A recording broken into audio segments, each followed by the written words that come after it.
Wow. Hello, YouTube. You missed some really important things I was chatting with Twitch about. Some very important things. Anywho's. Hello, hello. Apparently YouTube has an update, and it literally sucks. Again, I'd like to see how Chaska does on Dire with her best team. Didn't get a chance yesterday. Yeah, I didn't get a chance yesterday to do a lot of things, so I don't necessarily want this whole stream to be testing the in Stygian, because I got other things to do, both in real life and in video games. Giving YouTube mad FOMO. I know, right? Worse than Stygian, indeed. They miss. We were talking about fruit fly discussion, and how to trap them. Anyways, so did I end up clearing Dire? Yes, I did beat Dire. With Kanich. The key was Tenacity Muika, for anyone that missed it. Turned out we got lost, we got sidetracked a little bit. The key was it was not just Tenacity Muika. I think Tenacity Muika with my Deepwood Emily build, like it's possible Deepwood Muika with a really good Reverie build. Like, but what's weird, like if we go and compare, so like on a spreadsheet level, I don't think my Reverie build with Emily that we looked at before was bad, right? So this is the Deepwood build I ended up clearing with R1 C0 R1 Deepwood Emily, 77 221, right? And this has a lot more crit damage than the other build, but and a tiny bit more ER, 2200 attack. So 2200 attack, 77 221. And let's switch to the Reverie build, which used a crit rate circlet, which isn't ideal, I would say, but we were very minorly overcapped in crit rate. That, and then this, right? And I have meaningfully higher attack on this build, and the crit value is not actually that different because I have 23% more crit rate. That's 43 additional CV, right? So if we the other build, right? If we add 40, if we subtract 23% crit rate, it's the equivalent of adding 43 or 46% crit rate onto this. Sorry, crit damage. So like my crit value is actually really similar across these two builds, but I have more attack and a tiny bit less ER. So that's why it was kind of surprising to me that the Deepwood Emily build, which was better. I do think my Deepwood Emily build is better than this, because I think dealing with some crit RNG is perfectly fine, especially when it comes to redoing a million times for gameplay reasons on top of other reasons, right? But like this Reverie build was not bad by any means, right? Like this is a more than functional Reverie build. With Muika on Deepwood. And Muika had like a good Deepwood build. But we put Emily back to her Deepwood build, and then we put Muika on Tenacity. And that was just a lot better. It was just a lot better. So I don't know. I don't know. Like the other thing that was better, to be clear, was also the gameplay difference in that we got lost in like the weeds of thinking it was better to not do normal, like Kanich tried to do decent damage output during the shield phase when it did seem to be better to do that, right? To actually try to do real damage output. But anywho's, I don't know, like the build wise, Tenacity seemed to be a noticeable change though. So yeah. Why is YouTube 1440 but Twitch 720? Because Twitch does not let me do anything. Yep. So when you get affiliate, I believe affiliate isn't even guaranteed apparently to have quality settings when I went and looked into it. I also need affiliate to do like channel points, subscriptions, whatever. But what do I want to start with actually? But then anyways, so affiliate hopefully next week, and that would hopefully mean having quality settings, but from what I understand, it's like partners guarantee get quality settings, and partner is meaningfully harder to get than affiliate. And then what's it called? Affiliate does like sometimes has quality settings but isn't guaranteed, which is a really annoying. So I don't know. Anywho's, so real quick, what I want to test first is, let's see what happens with Candace here. I do want to. I don't know. I was gonna say I do want to see if there's something I can do. Okay, we'll see how Candace goes first. And if this works, then we already have Noblesse and whatever. Okay, it's fine. Yeah, she'll get her energy back. It's fine. Okay. You on Twitch on today? Yeah, we're dual streaming today. I see Sethos's Bote's Sethos clear or difficulty 5. No, I did not. I do want to do some Sethos stuff for sure. So anyways, real quick, let's test some dire stuff, but I don't think we need to do a lot. I would like to test Chaska with like a proper Chaska team against the Papilla and see if that makes a meaningful difference. So I think probably Furina, Bennett, or Ron is our best bet, just to get through the shield faster and deal good damage to it, right? But anyways, not doing a full dire clear, just testing specific teams against specific bosses without factoring in like needing certain characters to be safe. Like that was the complicated part for clearing dire in general, like for all the bosses. But now I'm just like, okay, can these teams in general clear? So, yeah. Tested in Neuvillette teams, not in dire yet. Did I do a Neuvillette and Fearless? I don't know. I was going to, but anyways. I also want to see if I can clear a Neuvillette on dire actually, but.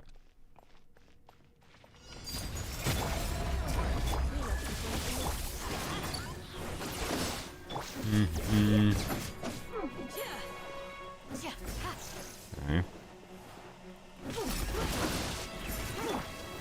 Oh, I did my E, didn't I? Whoopsies. Still the Yaimiko team. I mean, I'm testing things here. Rain? I'm testing things. It's fine. All right.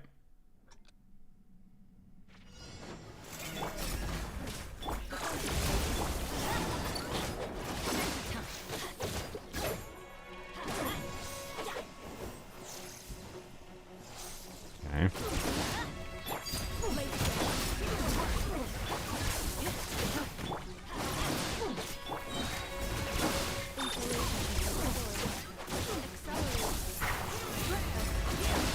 Okay, Candace has one awkward thing that, like, I'm having to do Candace early for this, but I don't know. It's a little weird.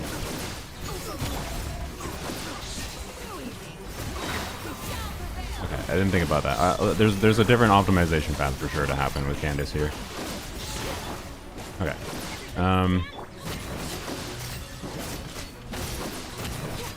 Rotation like this.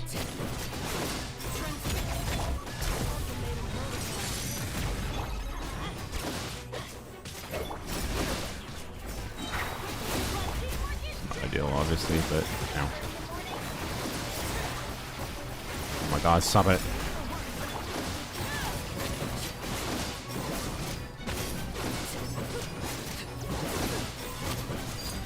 Okay.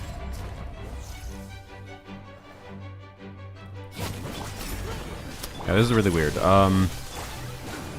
Candace doesn't have like the sustained uptime to make this ideal, I would say. I think I can make something work. That's what they offered.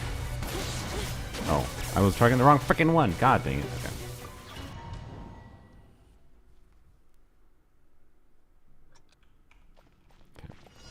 Let's do that immediately. Get this going. Do this.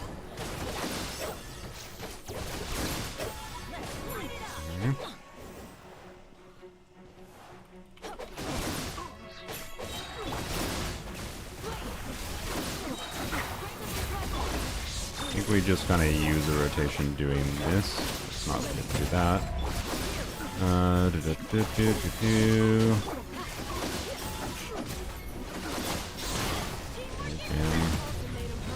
Maybe should have not done that yet, but it's fine.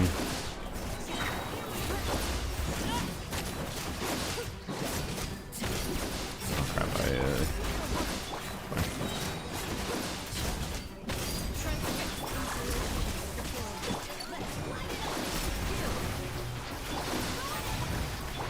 I did ban it early again.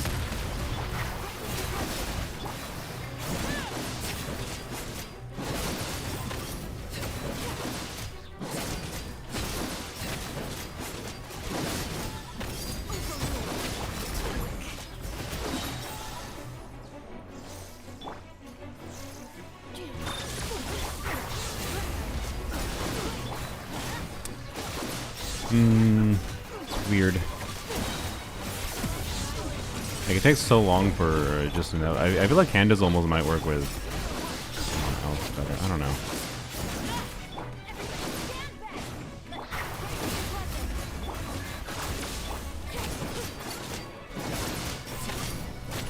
I think I can do it though. Just as it is with this.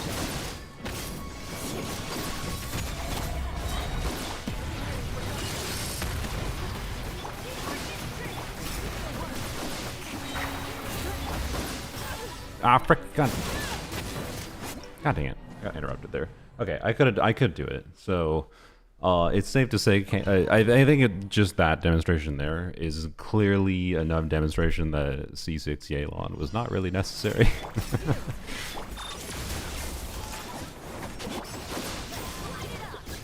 Let's see if we can do it. What?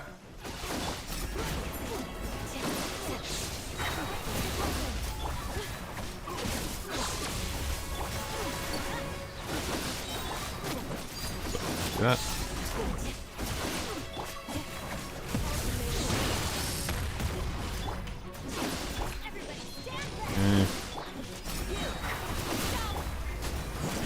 I already absorbed.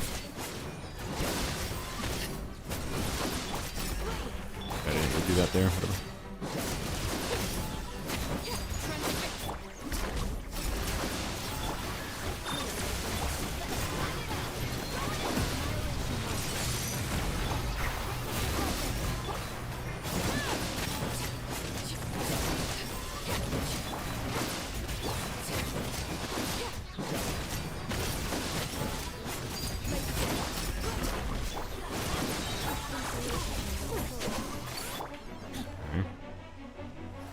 This one?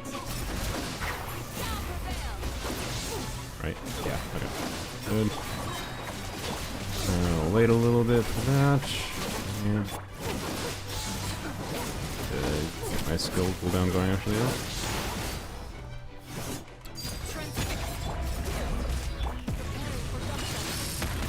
I don't think I got this. Oh, I don't know. Let's see. Can I switch?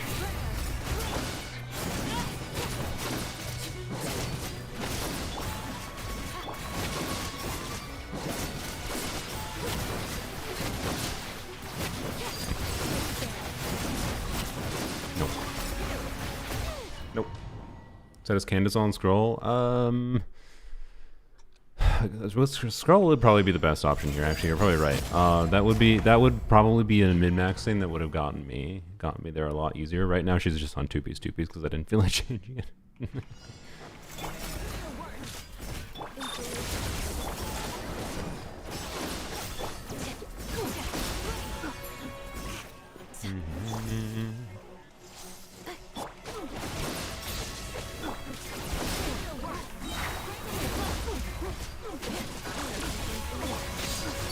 That.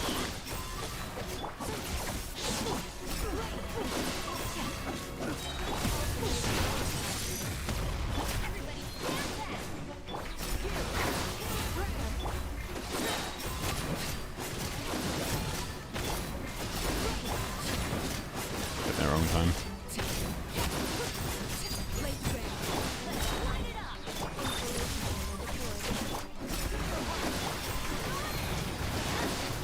I definitely need more ER on enough of here.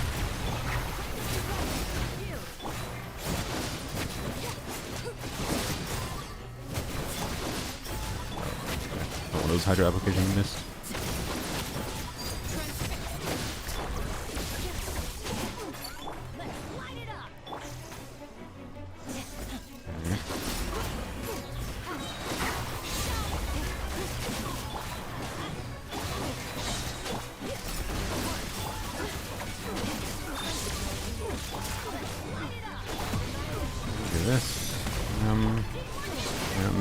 Okay.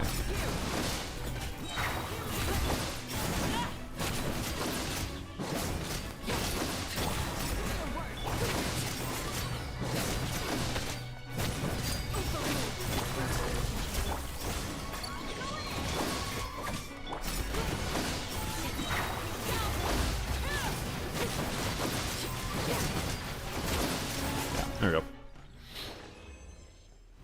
I'm pretty sure you could do that with a Caesar or like, you know. Like that was out without scroll on Candace. That was without so yeah, safe to say Caesars are like, you know, not necessary. How much HP needed for Candace buff to be maxed? Is there a max for Candace buff? I don't even remember.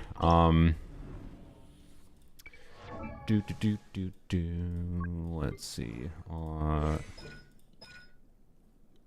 No, I don't think there is a cap technically. To be clear, there is a cap because there's a pretty finite amount. You can't really get a lot of HP on Candace. This is a 26k about HP Candace. ER is definitely the priority. If you want to truly min-max, you know, you could theoretically do triple HP, right, and get a tiny bit more % damage bonus, but we're talking 0.5% damage bonus for Arlecchino for every 1000 HP she has, and that is, she doesn't have very high base HP, unfortunately, because Mihoyo hates 4 stars, Hydro 4 stars, so, you know, anyways, 1000 HP is like 2 HP rolls. So every 2 HP rolls. So that means like a circlet, for example. I think I have an HP circlet. I lied. I do not have an HP circlet. But that means, you know, every... let's see. One thing, I think one thing that would have made sense is probably 4-piece scroll, I think. Because you can, if you go from Bennett into Candace, you usually should be able to do, get the pyro damage bonus, right? And then you get the energy wait, no, you don't get the energy refund in this team, so that's a little awkward. Yeah, so our energy needs are higher, so yeah, I think, yeah, like 4-piece scroll is more worthwhile to do, actually, though. Like that's the notable thing, actually, maybe to learn here, is that like rather than min-maxing her for 8 total HP for that 0.5% per 1000 HP, it makes more sense to try to get a build on scroll, right? Because 12% damage bonus is equivalent to 24,000 HP on her, right? So yeah. Anyways, I'm pretty sure that would be theoretically doable with my Arlecchino build. Well, not even with my Arlecchino. I'm just gonna say I think, you know, given the same like R3 Jade Spear at least, and let's pretend that this was 4-piece Whimsy instead of 4-piece Gladiator. This is a really good Gladiator build, mind you. This is a really good Gladiator build. But I also like wasn't bursting consistently on a Nefa. Like a Nefa could probably be on Fab, and that would help things. Like there was definitely things to optimize there with that clear, is my point. Could get more damage bonus from her with Scroll. Could have you on Fab, and could have you on 4-piece Whimsy. Like I'm pretty sure, I'm quite confident a Caesar Arlecchino, without her signature weapon, can clear, with a Nefa. My Arlecchino might be able to clear without a Nefa. Who do we try? Do we try Official first? We can try Official first. The only problem is I think Fish on Tenacity is better. I think Fish on Tenacity will be better here.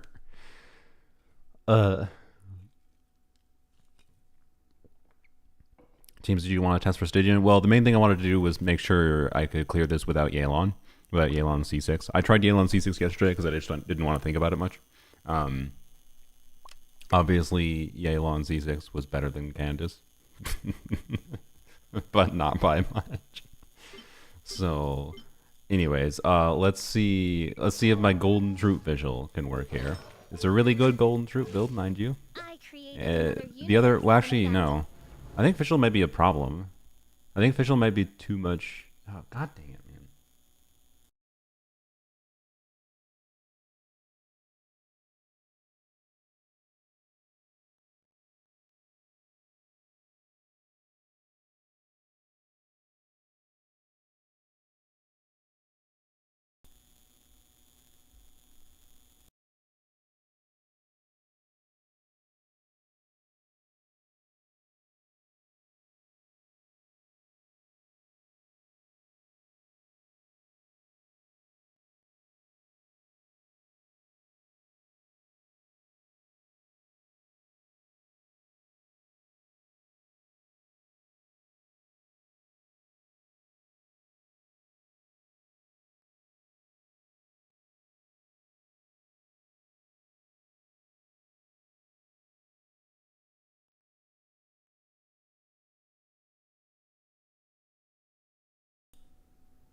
Test.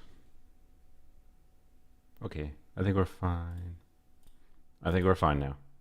Okie dokie. Hello. Should be back. Well, yeah, the Fox can detect them. So I had the output muted in OBS because I didn't want the whatever. So, anyways, I don't know why that's been happening. By the way, that only happens now that since I moved. That problem had never happened before. But what's annoying is you want to know what fixes it. Replugging in my audio interface, unplugging and plugging in my audio interface seems to fix it. And I don't like what. Like if it's a problem with the audio interface, why? Like maybe the audio interface, some capacitor inside.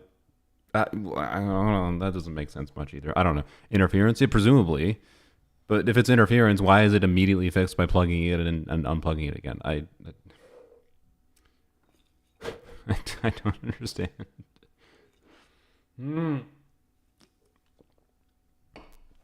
I'm gonna jot that thing down into things to look into.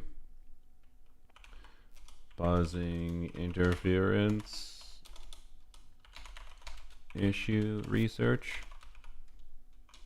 I don't know. Anyways, so let's see how Official does at a baseline here. What I want to see is whether or not Official's damage is way worse than NF is in this context. Like I don't think this is gonna clear. But the other problem is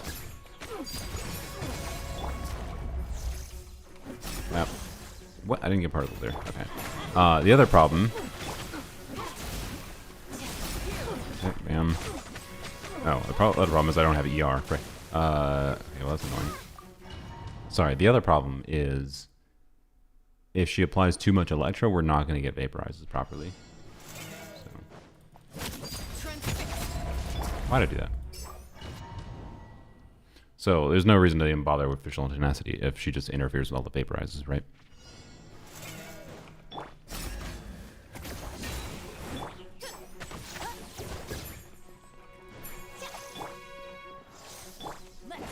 Good, great.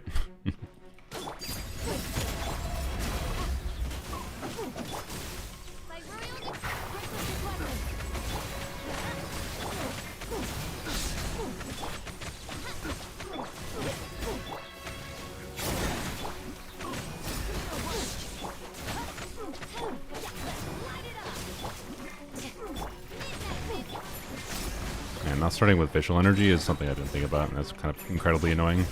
I don't know why I didn't use my burst there. That was dumb. This took way too long to. Please, oh my god. What? I didn't even know I could do that. Yeah, I don't know if visual here's the play. That's my vibe there. I think it's too annoying. What if I do Yai? And as much as I hate it, Tenacity Yai might also be the play. Ya's on 2Ps anyways. It's just gonna be a slightly worse 2Ps. Like, it'd be fine. Oh. This is a C2 Yai, mind you, but I don't know. Oh, I should do this. No. Is Yai targeting different ones? She is. Oh my god, that's actually incredibly annoying.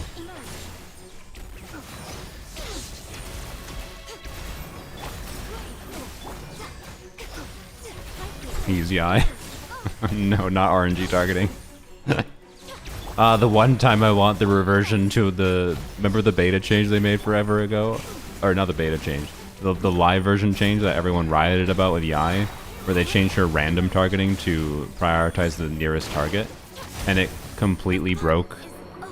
It completely broke how Yai functioned against a lot of teams, or a lot of situations, and like, but that was back when like AoE was relevant. Now, honestly, funnily enough, we're back to a point. We're at a point where single target matters so much more that Yai having her ult targeting in this context would be a lot better. Or her, not her ult targeting, her drama change targeting. Oh yeah, and C2 increases the range too. I'm being punished for the C2 because theoretically, yeah, you're right. You're right. I could, oops. You're right. I could like go a certain distance away. I could try to like do her turrets over here. And that would potentially fix the issue too. No. Okay. Yeah, I don't know. This might be a little cooked for me without a Nefa. I don't know. Who else do I have as an option? Beto maybe? Beto could be interesting, I guess. She does provide a shield. Then we're entirely relying on Arlecchino's damage though, and that seems a bit sus. I don't know. Yeah, I can't even get through this properly.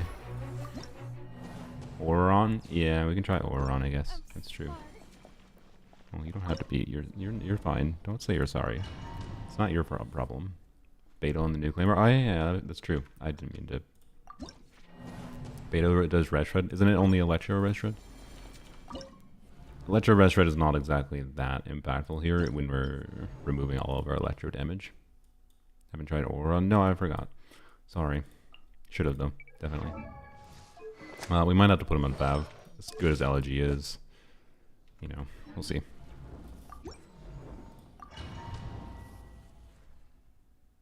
Can Auron give energy to himself? I have no idea. Why did I do that? Frick. How much ER is needed for Candace? I mean, I've had 250 here, and that's probably more than is needed, but on this boss at least, because there's enough setup phase that you can have. You can get away, I think, with a lot lower ER against this thing. It's this one, right? Okay. Nope, I lied. All right. Yep. Okay.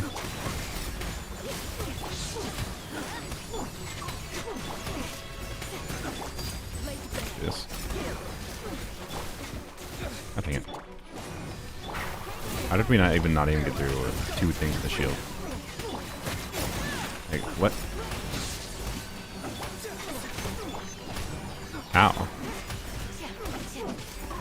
What? What? What?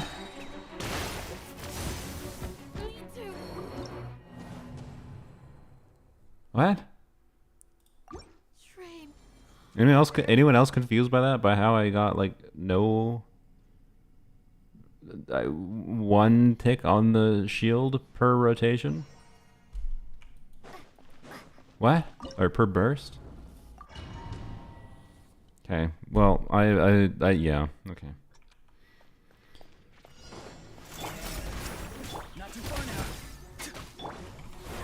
Great.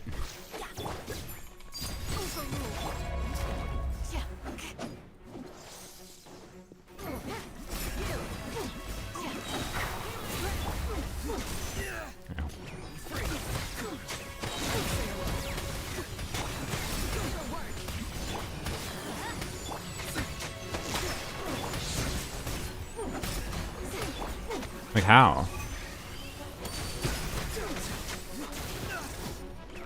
How does this thing work? Oh my God.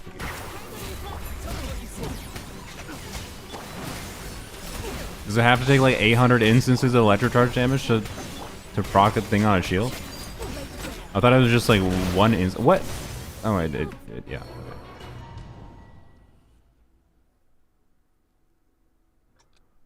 Oron isn't entering Night Soul state against the shields? I mean, he does enter Night Soul state, I believe. We can double check.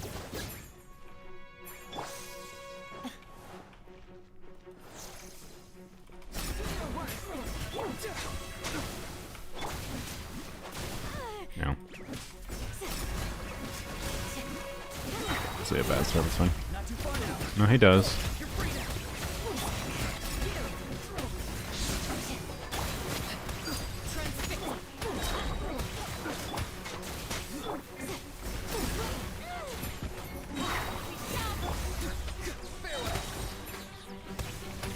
It moved. I don't remember it moved. Couldn't tell if it moved or not. Whatever. Okay, and I can see his passive proccing too.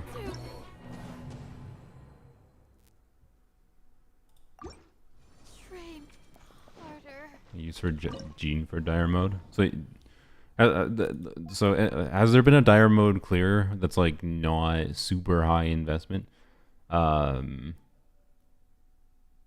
Is there a dire mode clear that's not super high? Yeah, I know I couldn't see its masks. Not super high investment without an EFA. That's my question. Like, I'm pretty sure I was triggering enough electrocharge. But apparently it needs to take. I don't know. I don't know exactly how the shield works with this thing. Okay, I think I'm gonna give up on doing a Nephilus dire mode for now. I'd like to see Beto for science. Sure, I guess it's fair.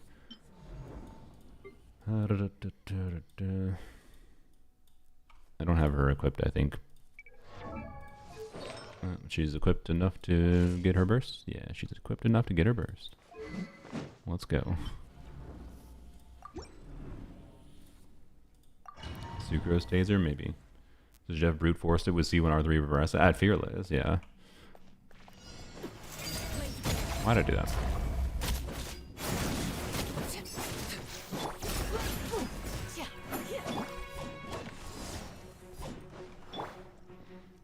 You're not gonna move at all? Okay.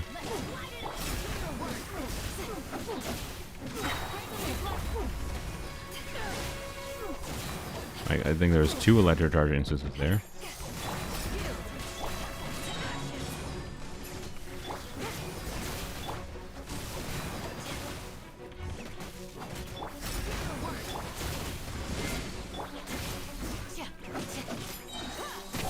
Bruh.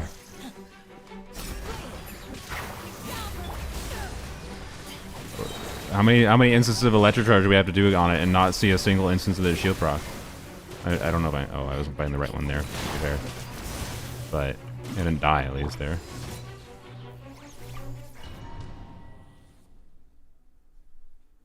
So Jeff can do Papilla and Cactus with Varese on dire difficulty? Really?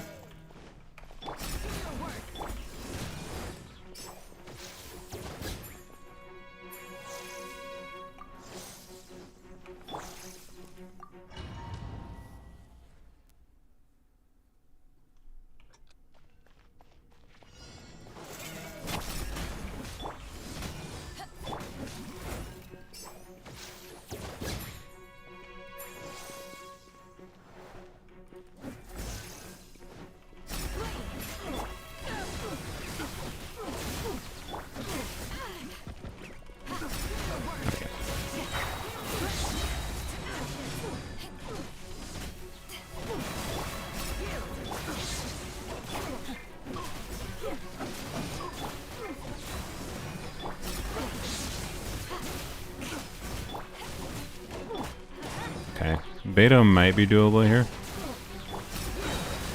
with some more optimization.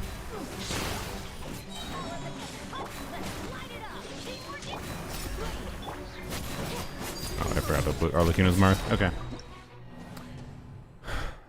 I think it's kind of dumb though if the only other alternatives at dire difficulty is brute forcing it. Like. Anyways, Stream buffering a lot. Is your Wi-Fi? You're not buffering? Okay. I can check my settings. Let me check, make sure. No, everything looks fine on my end. Yeah, so it's probably you. Okay. Considering other people say they're fine too. Okay. So, I don't know. It's only about damage from EC and Electro, no. Wait, it's about damage from EC? Is it for real? So you actually have to have builds that are optimized around Electro Charge damage? If that's the case, Auron should have been better. Oh, no, I'm not kidding. Like my build for Auron was better at doing easy damage than Beta was. But Beta was better. I could believe that Beta was better because she's better at triggering more Electro Charges, I guess. So maybe it was more just because she triggered more total Electro Charges. I don't know. I don't know, there's stuff to mess around with there, but I feel like it's a little weird. Like, I think it's a little weird that Electro Charge variants right now feel as poor against this thing as they do on Dire difficulty. Without a Nepha. When you can still just brute force it, apparently. Right. Yeah, it's probably Beto just triggering more. I think I could probably optimize this more with Beto. Alright. Yeah, I don't know. Anyways. And yes, the things can be played around with having a more consistent source of Hydra application too, I'm aware. I'm not sure if Beto Burst was actually bouncing or not, but anyways, I was able to clear without whatever. So which one was the Jeff not clearing, out of curiosity? Papilla, you can do Papilla and Cactus with Veresa. Oh, he just cleared both with Veresa. I see. Okay. Interesting. So, like, because of the fact that I have Veresa's signature weapon, I believe my Veresa theoretically is stronger than his Veresa. Theoretically. But he probably plays Veresa a little bit better. Okay, we want to test Chaska things anyway. So real quick, let's see what my Veresa is level 90 and has lower level talents though. So realistically, the Jeff's Veresa probably does more damage than mine still. But if mine was equivalent talent level investment, I'm pretty sure because I have Sig Weapon and Sig Weapon is a pretty big upgrade for her, that my Veresa would technically do more damage, but not crazily so. He can't do Turtle. Yeah, that kind of doesn't surprise me. Turtle seems to be the one that required the highest investment on my account too. Anyways, let's do what is it, Veresa. I assume it's Veresa ship versus Muika. With Eons on. I was told it was brute force, so you know. Map.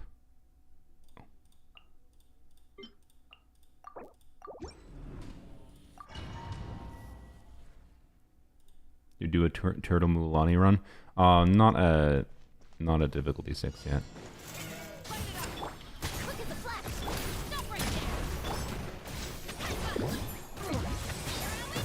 Why? Okay, you just don't target that at all? Okay, good to know. What?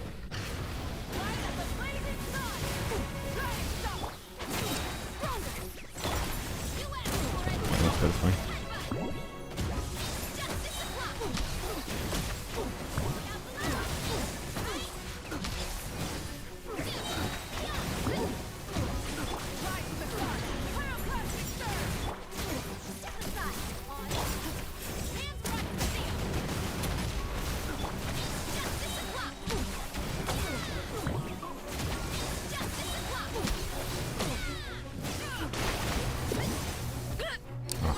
Well, I can, yeah. Okay. Yeah, I can tell that is, I bet if I had higher level talents, level 90 for us, I could do that. I might return to that, but, okay, cool, interesting. You try Clorinda. I tried Clorinda a bunch yesterday against the Cactus, so, I believe I was doing. You know what? Since we reset this anyways. One thing I tried at Yelan. I did not actually try with Furina. So let's try Furina and Effa.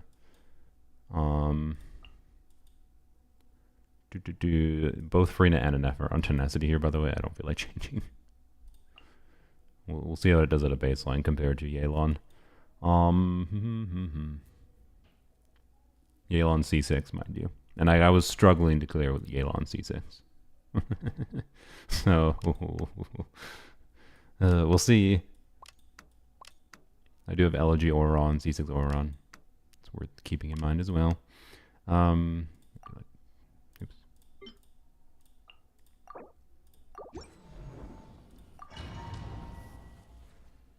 Yeah, my main problem was I felt that I needed Furina available for the turtle.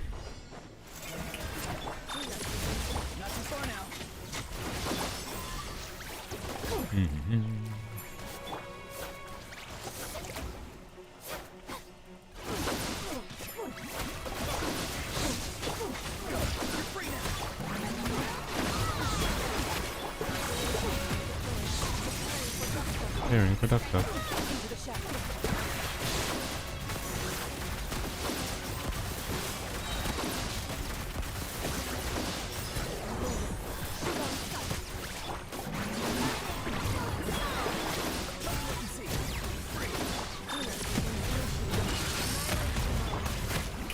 Oh, I have a shield. No, I did that.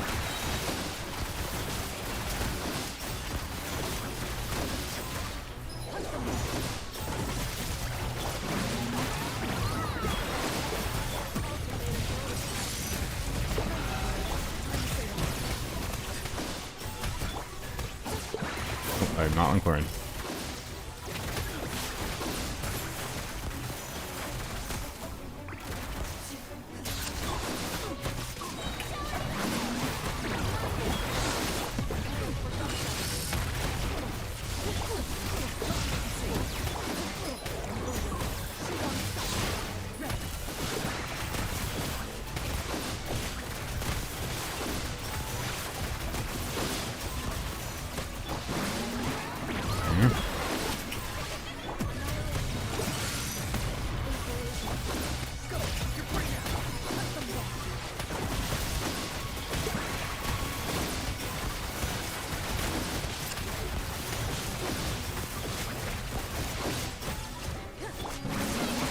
Well, I failed.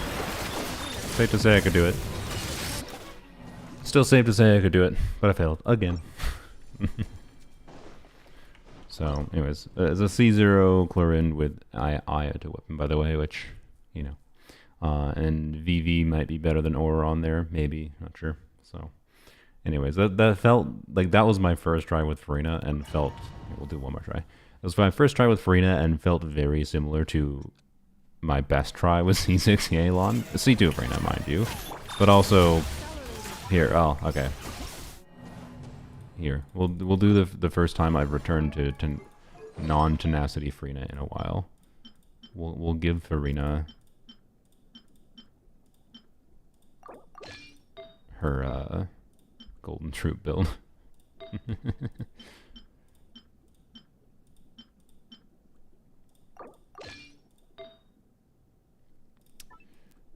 Leave that piece.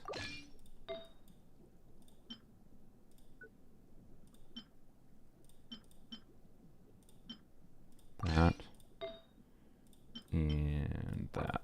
Bam. Okay, so Furina Golden Troop. This is less ER. It's probably still fine, though. Way more crit value than I had before. So, but being that, you know, Anefa's on tenacity, well, then, yeah. An alternative that might be better, by the way. I'm not... No, it probably is better. Well, I don't know. I'm not 100%. Maybe putting Anefa on 4-piece Gilded Dreams is better than putting Furina on Golden Troop here. But one of them on tenacity definitely makes sense.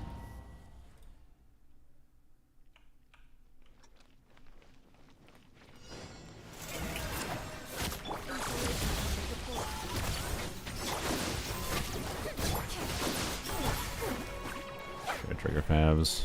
I need it.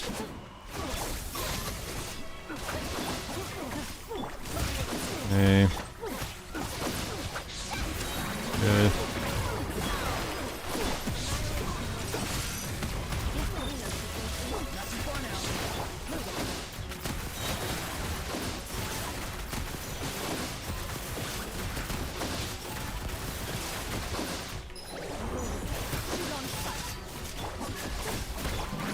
Alright.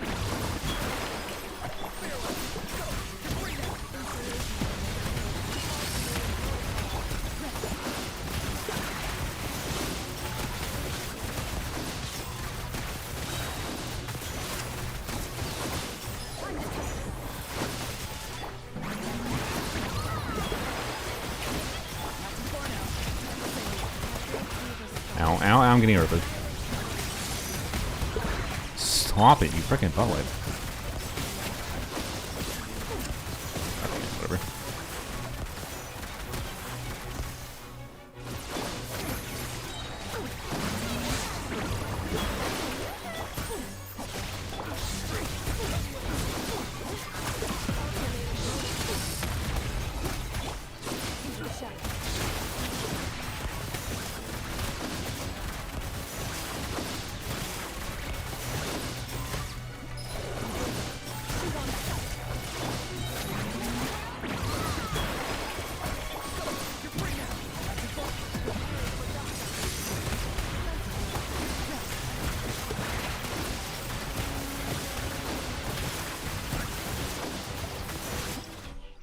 Yeah, that was enough to get me over the edge. Barely. Wasn't that much better, mind you. It's possible that could have been better gameplay. But either way, there's a clear clear, which is cool. Still definitely, you know, Elegy and Auron C1 Furina in particular definitely helped, and in that case, since I was maximizing Furina's damage, C2 Furina helped more too.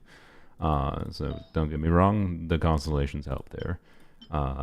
With my skill level there, it's or my build investment, whatever, you know, Clarin's not on Whimsy, yada yada, blah blah blah blah. Not necessarily the optimal situation build wise or anything, but so I'm not saying it's impossible to clear without the constellations, but it would have been a lot harder. So, anyways, back to tenacity. Pap.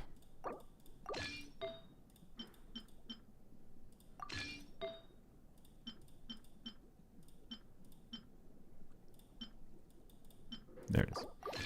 And you're on the Noblesse Goblet, that I know. Yep, that. Okay, and bam. There we go. Donzo. Back to the ideal build. Okay. Thought TF was better on Clearind.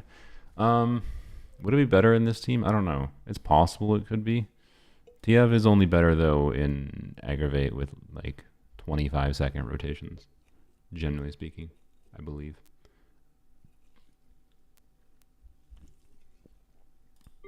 Something like this Whimsy and whatever should be better. So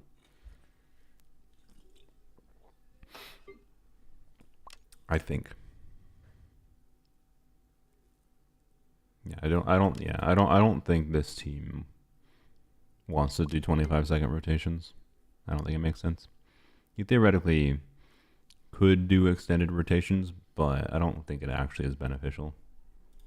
So, anyways, okay, last thing at dire mode to check quick is I want to see how Papilla goes against, or Papilla with Chaska goes, but with Chaska with a team that is actually a bit better. That is not the right circlet. We'll do a Codex build first, because most people use Codex. That.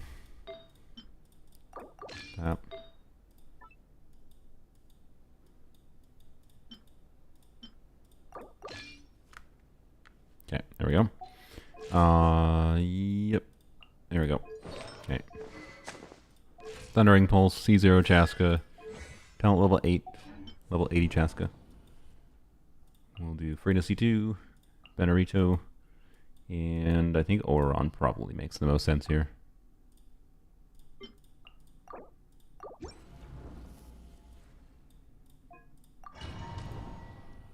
gated by 20. Now you're gated by 20-second rotations anyway with Furina and a Nefa.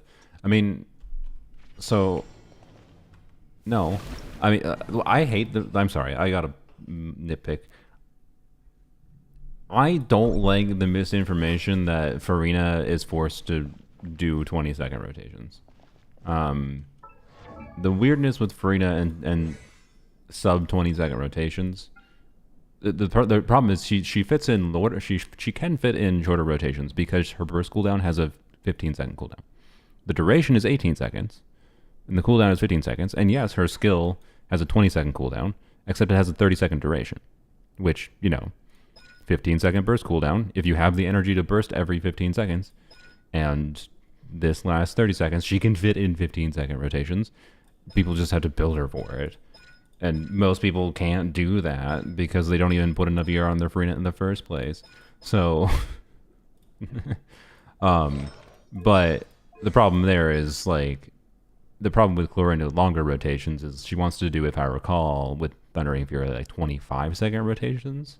Not, whereas this would be fitting Furina into doing like 15-second rotations.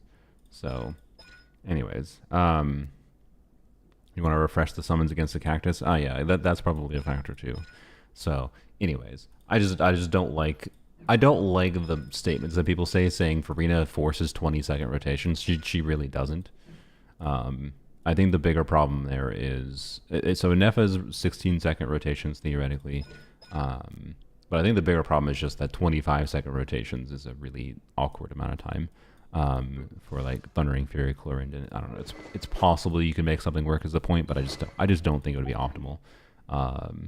If anything, it could be better to do shorter rotations. So, anyways, rather than longer rotations. But there's no build I think that really benefits specifically doing that. Okay. And that.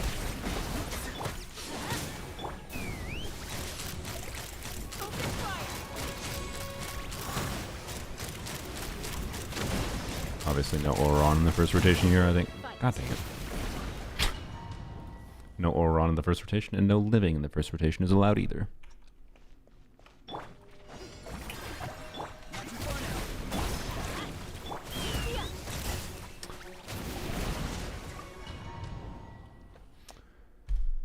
Huh.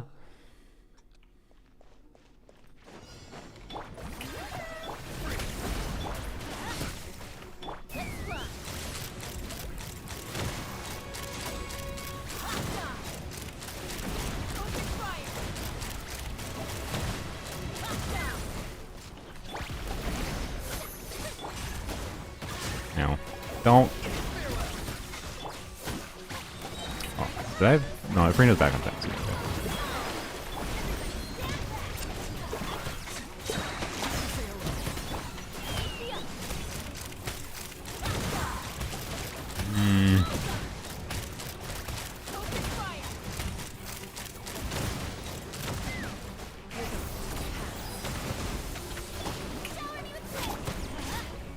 Oh, I forgot Bennett's Yarnies is like the most miserable thing in this team.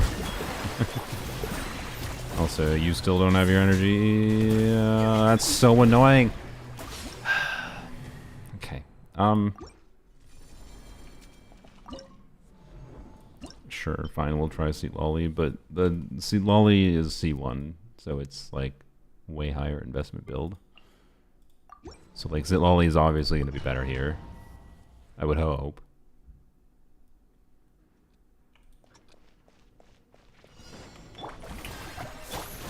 It's not going to solve my Bennett issue, though. I'll be honest, the Bennett needing just about 5 trillion ER in this team is one of the reasons it's one of the reasons. Not the only reason. One of the reasons I don't play Chaska very often.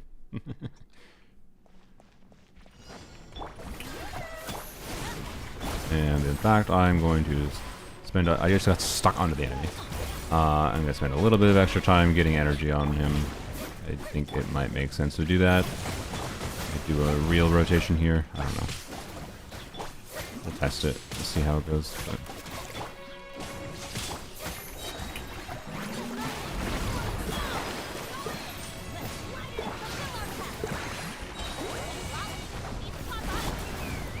Wasting a lot of Bennett uptime, but oh well.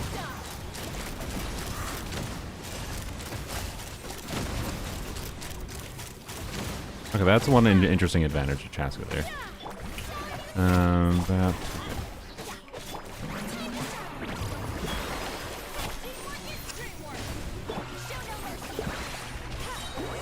which is that as a transition... Wait, we're not even going to get a... Wow. Ooh, that was bad. As a transition, though, from the shield into Notch's shield with one shot, we... yeah, waiting at the start was not the play, by the way. Oh my god.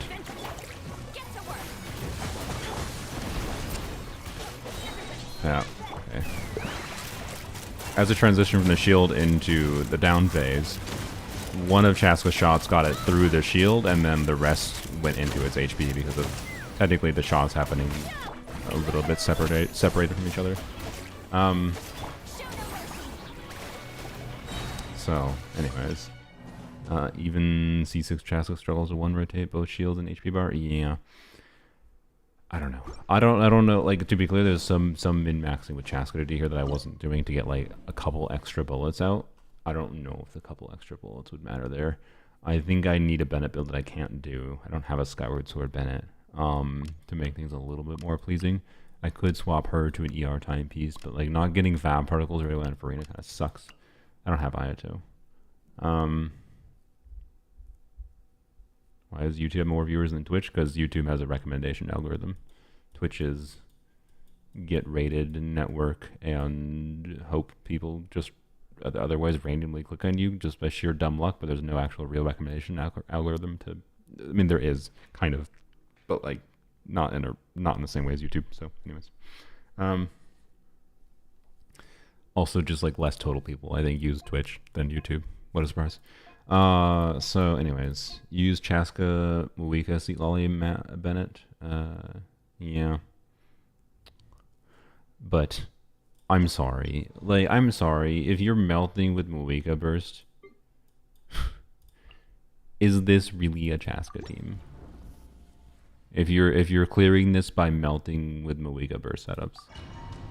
Like, I don't know. I'm sorry. This is not a Chaska team to me. This is the Muika Bennett Silale wheelchair, and LOL play whoever else you want. To be clear, I don't think anyone else you want works here against Diarmoda on the Papilla. But like this might be better than doing Muika Mel herself. I don't know.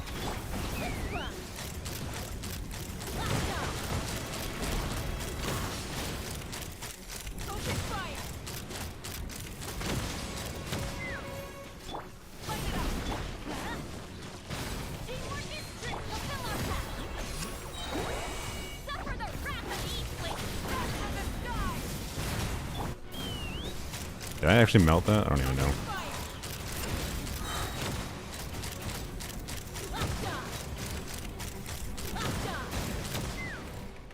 My Muika versus level 1, by the way. Also, she's on tenacity right now. God dang it. Can you not dodge my E? I don't want to do this. Anyways. Her A4 can actually steal Muika melts. Oh yeah. Oh yeah, that's great too. So if you want to do Muika melts, Chaska's own kit actually interferes with it. Like, I don't know. It's just a Muika melt team where you made Muika melt slightly worse, but because you want to on-field Chaska instead, and that's fine.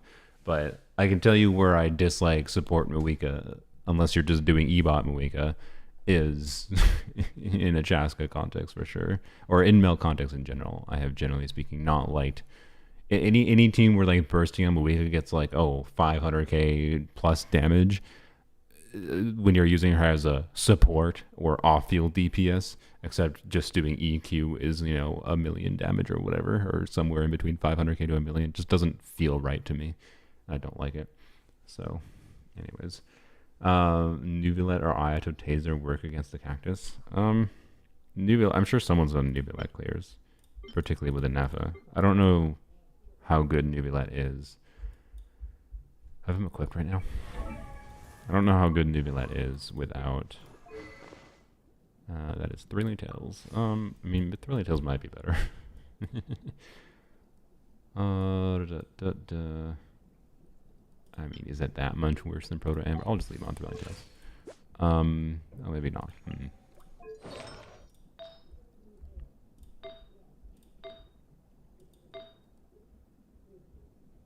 I don't feel like equipping him, sorry. I don't feel like figuring out his artifacts. I don't know. I'm sure someone has used Neuvillette though. Like, I think the DPS requirement here is probably the lowest against any of the bosses, than any of the other bosses, because it takes the most self-damage, and it's just a matter of getting through the shield mechanic quick enough. So with a Neff and Neuvillette, almost surely it's very doable, I assume. Non-Neff and Neuvillette, I'm not sure. So, okay. Anyways, let's do some Fearless difficulty, because Fearless is, I think, the more interesting one. For most players to actually realistically try to balance around. So, two things. One, I want to check Sethos Lanyon, Sethos DPS Lanyon, and DPS Lanyon is probably, actually I don't know. The normal good Seth DPS Lanyon team probably doesn't work ideally against any of these boss mechanics. I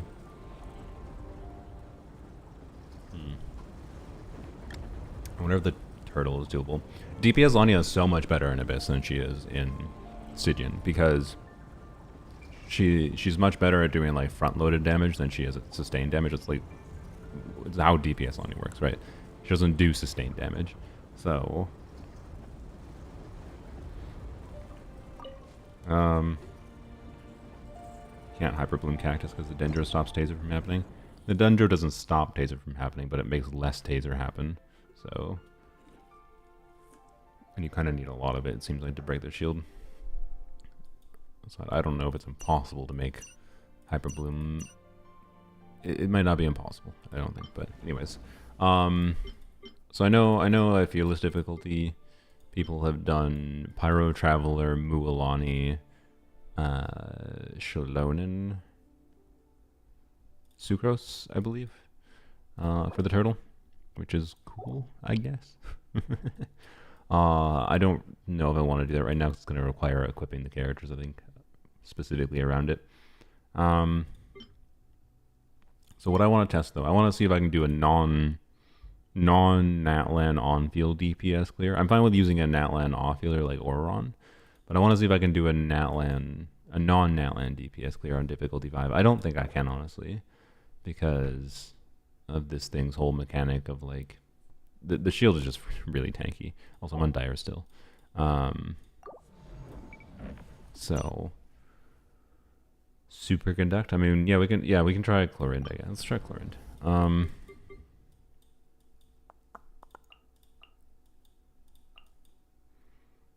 Chlorind. Try Chlorind Overburn.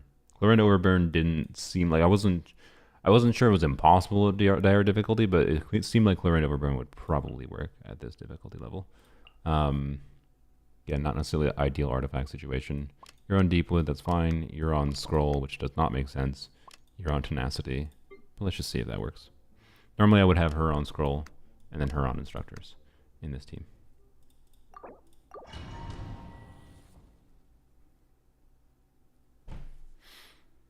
Pyro Traveler could theoretically work here, but I don't like Pyro Traveler's balance and Pyro in this team, personally, versus the Ebot Moika, so I'm not going to burst on Moika here, because I don't like it to. But.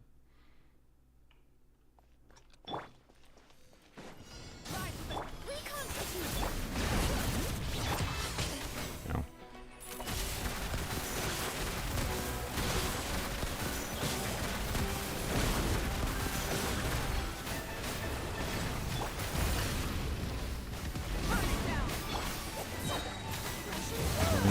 Damn.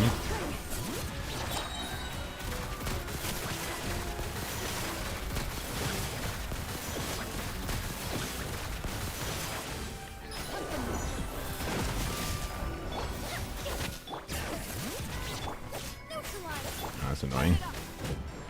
Yeah, I could have done that better. Whatever.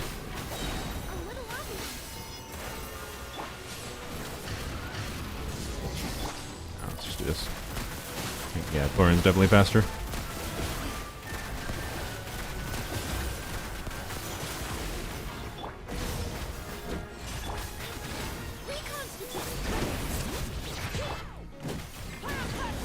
didn't mean to do that. Whatever. Wasn't that much damage, doesn't really matter. I think I can do this, but it might require reconfiguring the builds, by the way. And playing a little bit better, but I have been here.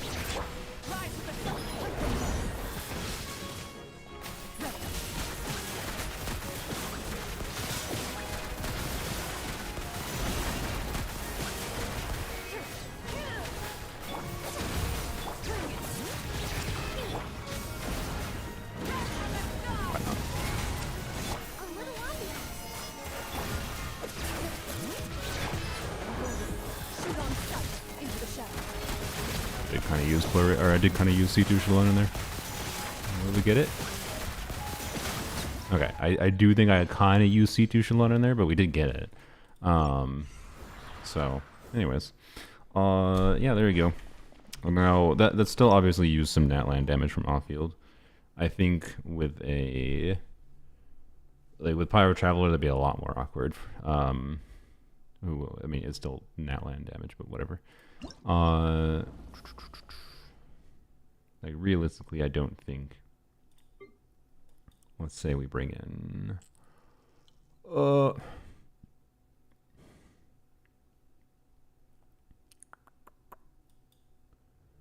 Ported damage only counts Night Soul damage. Yeah, it counts all damage, but yeah, Night Soul damage more.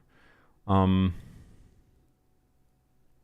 do you feel about all endgame modes being mostly specific to banner characters? I mean, that's my main problem right now, is...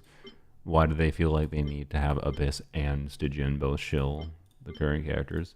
I also think Stygian right now is not even doing a very good job at shilling current characters. The Cactus, I think, at dire difficulty, shills Inefa quite well.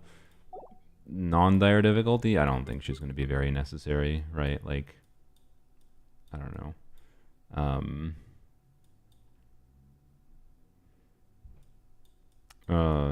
I mean, we could brute force. I don't know. You're still gonna want a strong team. You can. There's options for brute forcing this, but then also whatever. I don't know. Like shilling Chaska. Yeah, this might be intended to shill Chaska at difficulty 5. I'm sure Chaska works quite well at this at difficulty 5. So I don't know. Like, I don't even think this one does a good job, but at shilling certain things. Let's see.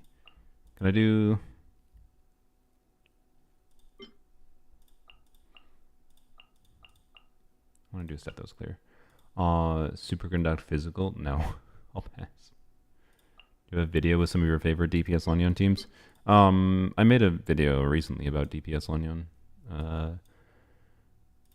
Again, DPS Lanyon's main problem is that she has one team that's obviously the best for her source of damage, and any team that isn't that team is basically just removing Lanyon damage in exchange for adding another off-field damage dealer. So, for example, here, if I want to use DPS Lanyon, it's almost assuredly better to do something like, I mean, we could try, I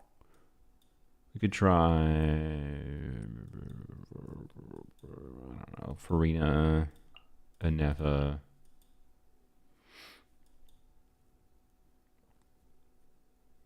Maybe, no, I think, yeah, we kind of need the Hydro.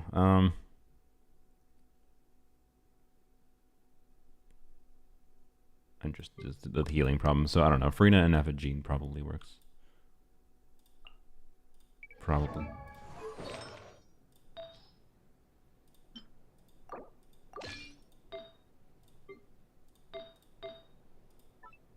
Why are you on that? I mean, it's probably fine, I guess. Not really.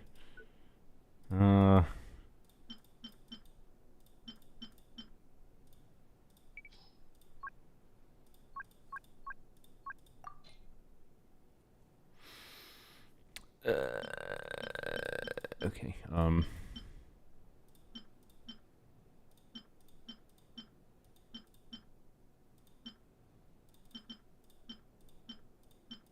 need more attack goblets, apparently.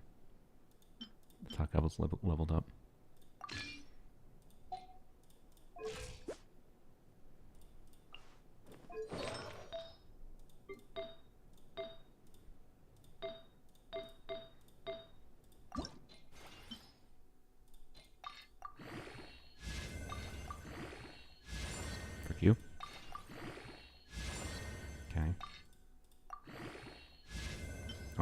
That's annoying. Okay.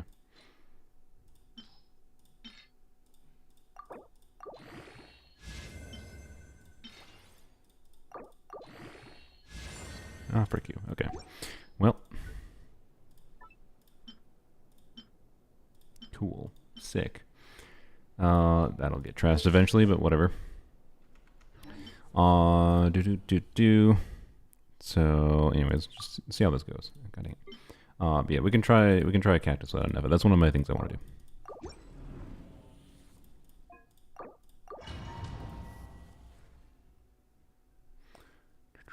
Lanya and Neva was great for me. Yeah, I like Lanya and Neva. I just think I really want Lanyan to have more.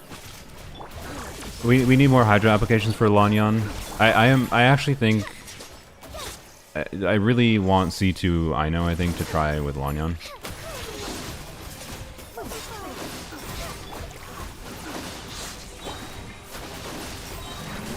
Because I think it will be a lot better.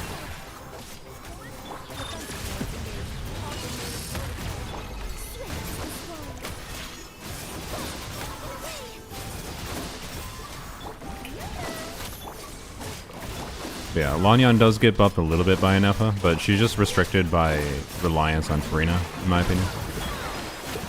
So I really want alternatives to Furina for Lanyan. That is the main thing limiting my options, in my opinion. I look forward to seeing how, because even Ino as like, even though Ino seems kind of meh, I think Ino might be pretty good for Lanyan. Like Ino, Anefa. Ow. Yeah, that's fine.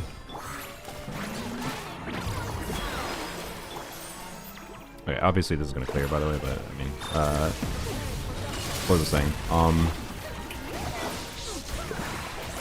know what I was saying. I don't know. I should have waited for that. Whatever. Maybe I'm not gonna clear now. That was dumb. Whatever. It'll be fine still.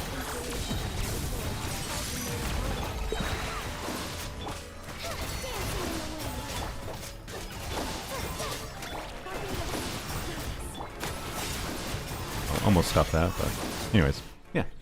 No, Lanyan and Nefa is fun. I just want freedom from Furina. So, for example, like this team, I think might be better with Ino, because I can use Farazan, right? No, I'm gonna pass on that. Because I can use Farazan, right? Like imagine Farazan here instead of Jean, and like I do have C4 Jean, mind you, so you know the maybe it won't be better because of the fact that I have C4 Jean, but I think without C4 Jean, being able to use Ino and then be able to use the new artifact set that buffs 120 EM, Ino's EM buff and your EM buff with Lanyan's EM scaling damage, and then add in Farazan buff and Farazan's damage here as well. I think it might be pretty good. But we're losing, you know, compared to normal DPS Lanyan, we don't have the attack buff, we don't have all the damage bonus from Furina, so it's a little weird. It's not like, you know, I think it's necessarily going to be better than Furina Bennett Farazan, but it's probably going to be pretty compelling, and I think it would be better against this boss, for example. But anyways, let's see what can we do with other than brute forcing. Like we already know, right? Brute forcing with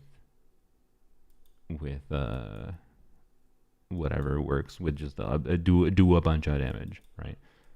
So I will not use Moika Burst here. I think we can probably do this without Moika Bursting, probably. But is there anything we can think of that actually uses Electro Charge that can clear Fearless? I would think like Arlecchino Overbait probably can, based on how close we got before. Really?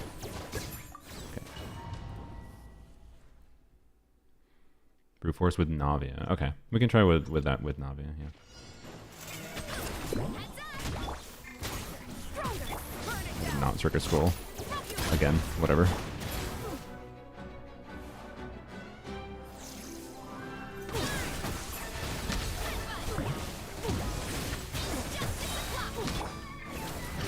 Alright, really? Okay. Thought her cooldown would be back.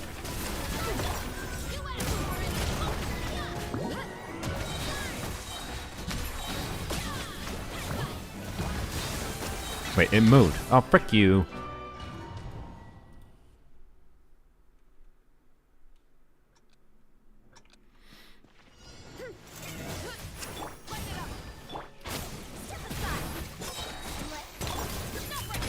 Probably pointless, but don't know if it really matters per se. Frick you. No, don't.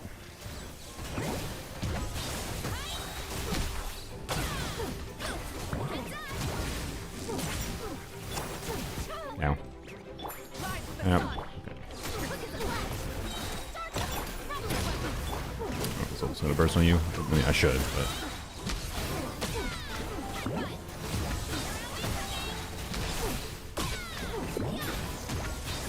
Stop! Why do you do that at the least opportune times? Oh my god.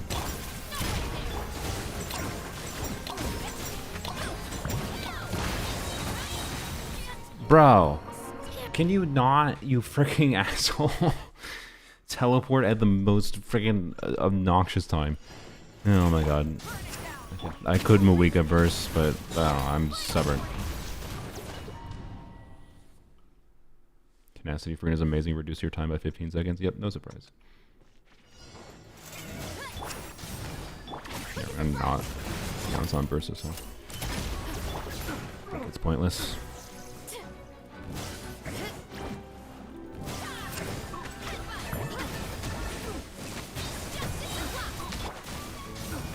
Bursting this time because I don't want to have. I don't care. Whatever. I said I was stubborn, but want to move on to testing other things. Wait, I'm not attacking the. Bro, am I dumb as shit? Or was I attacking the wrong one the whole time that time, or did it move again without me noticing? Can you stop moving without me noticing? You frickin' prick.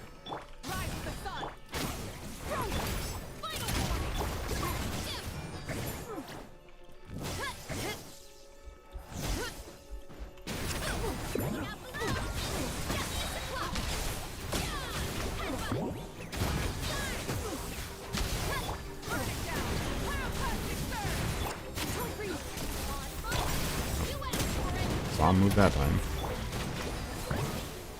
Didn't see him move the right spot apparently. Okay.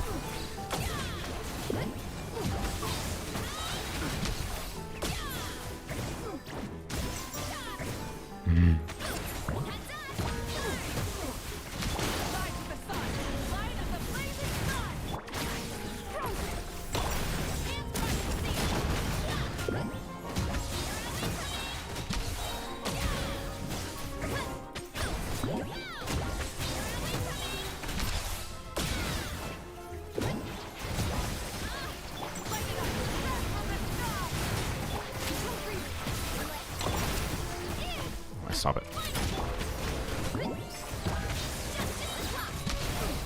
Bruh. Okay, well. I guess not. I don't feel like doing it. I don't think brute forcing is that fun. Because the movement mechanics are annoying to me. I'd rather play electric charge. Anyways, obviously on a damage level, you can brute force it. That's very obvious. So it's just which teams can brute force it? Well, you know, not every team necessarily. Why you even Mawika bursting when he's in the hack? Because it does damage to it, and when you're brute forcing, you have to do damage to get through the shield. Anyways, so, but what with the, I want to do something with electrocharge actually for realsies, that can brute force it, without an Effa. So we could try Hyper Bloom technically.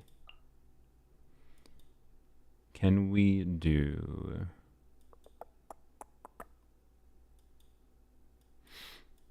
An Effa Singcho official would work. Aoife and Effa Singcho official, probably yes. At difficulty 5 at least. Also has resistance to everything except Hydro and Electro. I see. So you probably only really want to brute force it with the Electro DPSs then probably. Which limits options a little bit. Like a C2 Raiden probably is fine. A non-C2 Raiden might be fine too, maybe. Didn't have suggest number 1 Veressa. I mean, yeah, my Veressa was level 90 with level 10 talents. Yeah, I think that would have been basically first try probably. I also don't think I got scroll buff there because I wasn't properly thinking about that. Usually I think scroll buff in that team requires bursting on shivers. So, oh yeah, someone said Navia. Navia EC, sure. Let's try it. Navia, Oron. I mean, Furina is the obvious option. Someone said without Furina before, though.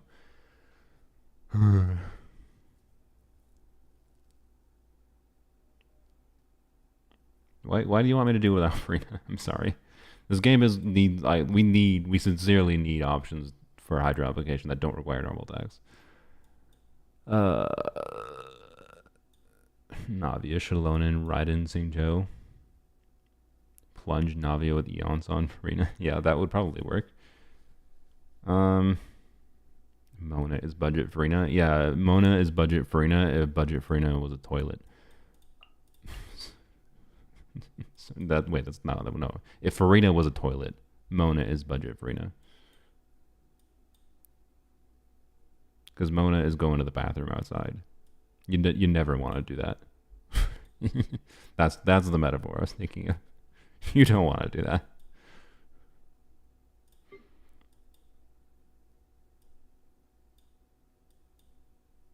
Check out the new Suggest video on Stygian Onslaught. I mean, I could, but I like messing through with things myself.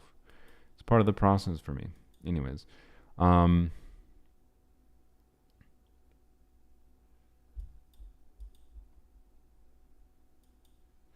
yeah, it's funny the contrast, because I will say one of the things I liked about the previous Stygian Onslaught was the fact that like you didn't feel like you needed Furina that badly because it was Talpa, who obviously Furina isn't exactly as ideal against, and then not terrible to be clear, she can still give her damage bonus and whatever, and then the dragon toilet actively punished you for doing any hydro, right? So anyways. He explained the shield mechanics of Cactus. Okay. I mean, I'll watch it, mind you, but I just don't think I need to watch it right now.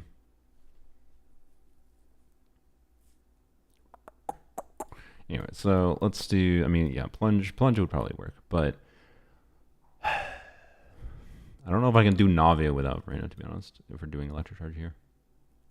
If you're in a forest, Mona's okay. Yeah, exactly. If you're in a forest, if you're all alone with no one else watching, Mona is fine. If your standards are really low, Mona is fine. Or Mona is good with Skirk. Mona, don't get me wrong. Mona is pretty good with Skirk. I like Mona with Skirk. Not my preference, though. I like Charlotte with Skirk a lot more.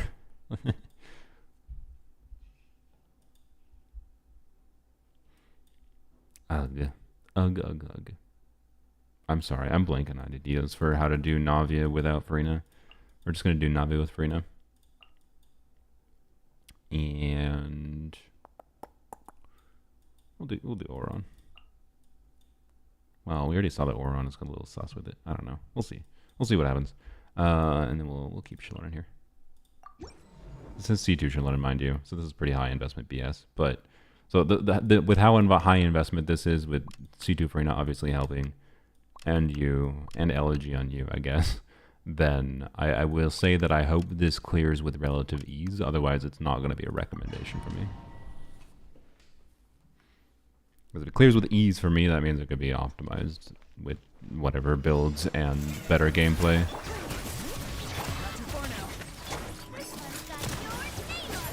Thanks, Navi, with your non-crit immediately.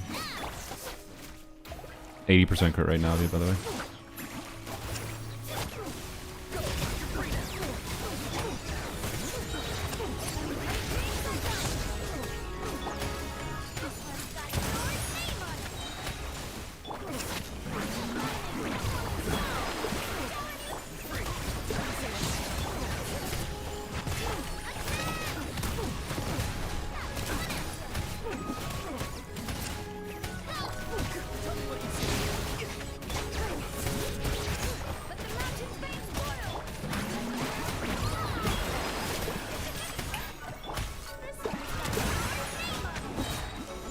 Yeah, I think it's gonna clear with these. Okay.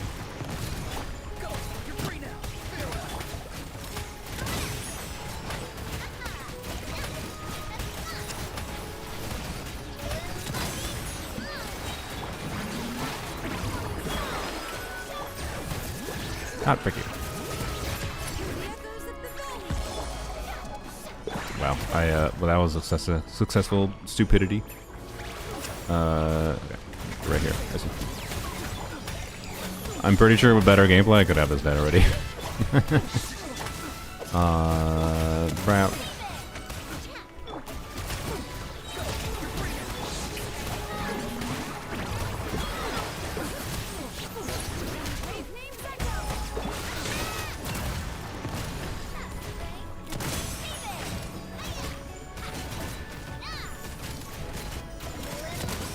Yeah, I think that was pretty poor gameplay. I think that would work, yeah. With, whatever. It's Furina, so well built, damage and burst on cooldown. Yep. Well, I mean, well built in that all you need on Furina is ER for most situations. For ER and enough ability to trigger Fab hyper consistently. Yeah, I can simulate it if you want. I don't know. Do you guys want to see? I'm down with trying that again. With a, because we can do lower investment, right? We can turn off Shalonen very easily, by just doing this. So I can remove 4-piece scroll. What that does is turn off C2 Shalonen. It's close enough. I mean, I'm still getting 10% more damage bonus, mind you, from C2 Shalonen than I otherwise would be. But I can remove her Sig weapon too. Just throw in a Fav. Furina, C2 Furina I can't really turn off, and that is helping, mind you. That is something to be aware of, I guess. I guess I should put a different weapon on you now that I think about it. 'Cause I ain't gonna be triggering Fav.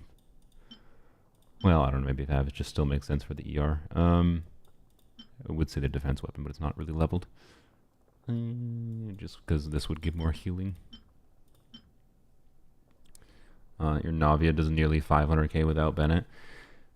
Apparently, in that team, yes. I'll be honest, I didn't expect that much damage. I think that thing has lowered resistance, mind you, when it's down. I don't think this team normally gets 500k on Navia. I don't know what exactly its resistance is when it goes to its down phase, but yeah. Yeah, we'll just use Faf. Okay, let's see how it goes, right? So remove Sig weapon from you. I do not think I'm going to clear first try if I do this. Can I leave Auron on you? I would like to leave Auron on this at least. Am I allowed to have the 4-star min-max? No, let's remove it. Let's remove it. I can't. I'll keep the C6 Auron. Obviously, I'm not going to try to remove that. So we'll have the 30% attack. Although it takes time to build up, so I don't actually know, right? Yeah, you have to trigger his passive talent, and it takes time to stack up. So I don't actually. I think we're probably realistically we're only getting an average of 10% attack from C6 Auron here. So Elegy is making more of a difference. But anyways, to Fav, Bap. Okay, and then Furina will stay as she is. I can't really do, I mean, C2 Furina damage bonus wise isn't doing much, but being that Shalonen is the only healer, the C2 is helping us get better damage bonus faster, so like C2 and C1 matters here. I can't really easily turn that off, but you know, let's see.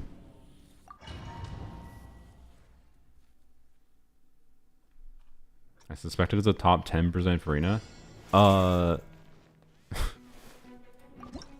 Let me check. I don't know if I've checked. Have I checked? I'm pretty sure it's like a top 50% Furina. Let's see.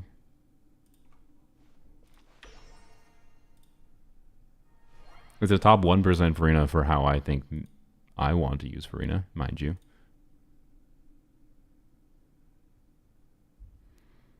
Let's see. Is there even a Furina Tenacity leaderboard? I don't even know if there is.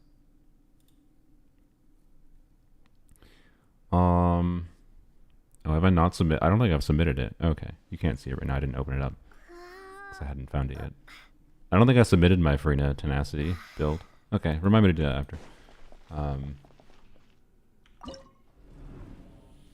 Yeah, if there's a 258 ER leaderboard on if there's a 250% ER and tenacity specific leaderboard for Furina, maybe I do have a really good Furina for Akasha, but anyways.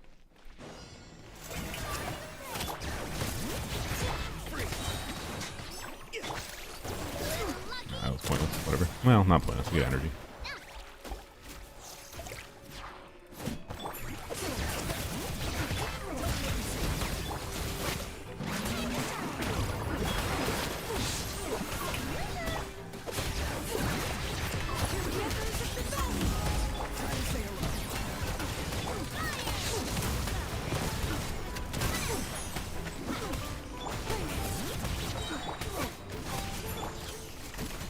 You just teleported, didn't you? Yep.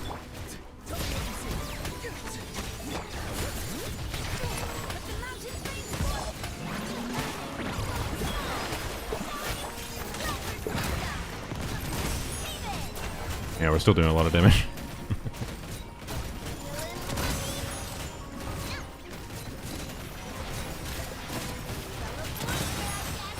No.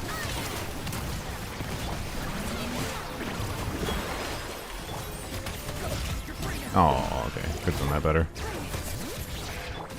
Oh boy. Okay.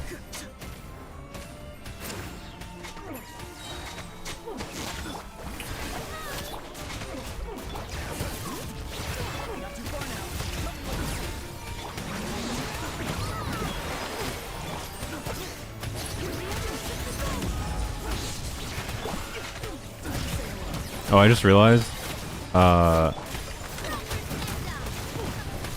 this might, C2 Shalonen might be actually doing more than I expected here. I didn't even think about it. Remember, C2 Shalonen gives cooldown reduction to Electro characters' bursts. So I was able to burst much more on Auron here than you otherwise would normally be able to. So Auron might be a little bit more sus here. Obviously, I failed to clear, but Auron might be a little bit more sus here than normal.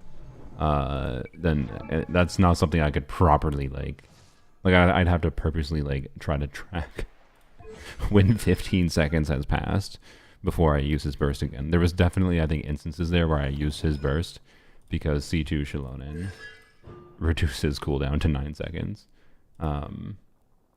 So oops, C2 Shalonen being useful in a way that I can't accommodate for, but I think it's safe to say if I played that a little bit better, I would have been able to clear there without at least the damage bonus from C2 and her signature weapon and whatever, and the elegy buff. But anyways, I think it's definitely probably a little bit of a struggle to use Navia against the Cactus, mind you. I don't think it's an optimal strategy, but it is by no means impossible. So, is my vibe. Yeah, the C2 Electro thing I can't properly get a vibe for. I could remove Shalonen, but if I put in any Electro unit, if I put in Beto, it's going to do the same thing for Beto, right? So, you're also getting the Geo buff? Well, yes, but I removed Scroll. I was getting a whopping 10% extra damage bonus. The point was to remove the damage bonus from Peak Patrol and remove the damage bonus from C2 other than 10%. Woo! So I purposely broke 4-piece Scroll. Her weapon isn't 90 because there's literally no reason to level 90 this weapon. It's pointless and a waste of resources. I have 500 more defense than I already need. So, anyways. Yeah, the C2 Shalonen mattered there for the Electro buff, of all things, which is a rarity, especially for a Navia team. But, anyways, C1 Navia is ER and doesn't really matter that much. But, anyways, I'm not a very good Navia player. This is a pretty good Navia build, though, overall. What was I using? I was using Wolf's Gravestone. I didn't even think about that. Normally, I would actually prefer using 1,000 Blazing Suns. So that was actually a 70 crit rate Navia rather than a whatever. So yeah, so that was not even max potential Navia for me. I forgot I had switched her the Muika weapon to Kanich. So that was also, yeah, lower power than that way. So even more, like I think with a high investment enough Navia in some direction or another, and good enough gameplay with the right specific team, I think you don't need the constellations. But obviously, I would not have cleared as easily as I did without them. So that's my vibe there, but I could be wrong. I don't know. Let me know if there's anyone that has cleared with Navia here on Fearless difficulty. With C0 investment, and if you think it's like actually impossible, or if you manage to clear with it. Isn't Auron on scroll? Yes, but he's just buffing Furina. And probably putting Auron on Noblesse would have been better there. That's another min-maxy thing we could have done, especially without if I was not using Elegy. So yeah. Can you clear with Neuvy without Anefa? Fine. Fine. I'm forced to play Neuvillette. Fine. I'm not gonna play him on dire difficulty. I refuse. I refuse the dire difficulty.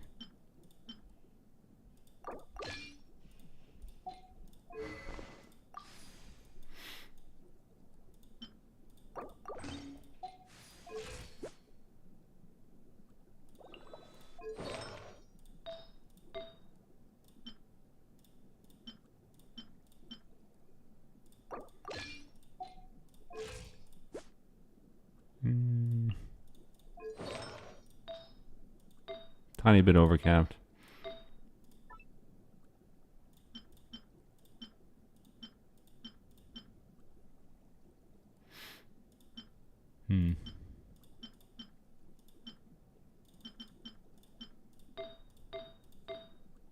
Okay, actually, for realsies, quick. What happens if I do that and then this?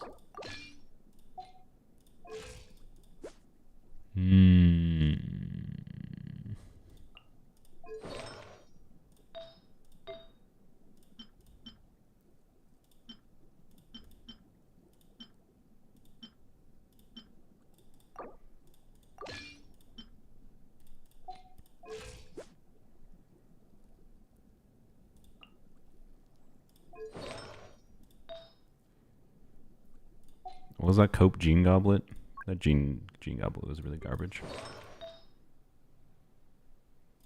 Just put her on something. Most of the time when I'm using Gene, she just needs ER anyways. Because I'm using it with Sunfire lately. If I really need the ER, or ER and crit rate, I'll doink someone else's Goblet, it's fine. With healing for free, I mean. But anyways, ER. Just give her back this. This has 16% attack, and it's a third of attack Goblet. Okay. And then back to Mr. Neuvillette.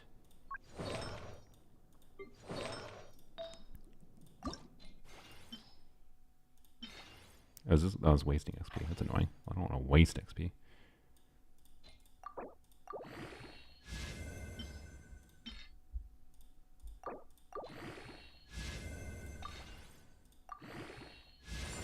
Okay, cool. Nice. I'll take that. That's a pretty good Neuvillette build. Alright. Yeah, I'm assuming Proto Ember with this decent of a build. C0 Neuvillette, mind you. Level 9 normal attack talent. Yeah, it should be able to clear. What team? You said without an Anefa, so I think we can go back to Auron. I'm gonna put him back on Elegy, but Elegy doesn't exactly do much for Neuvillette damage, so I think it's fine.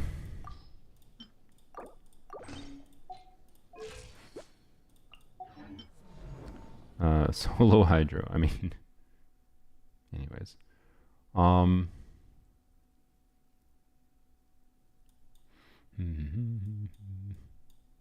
haven't played Neuvillette in forever. I don't really want to play Furina here. But Furina is still the obvious one, because, you know.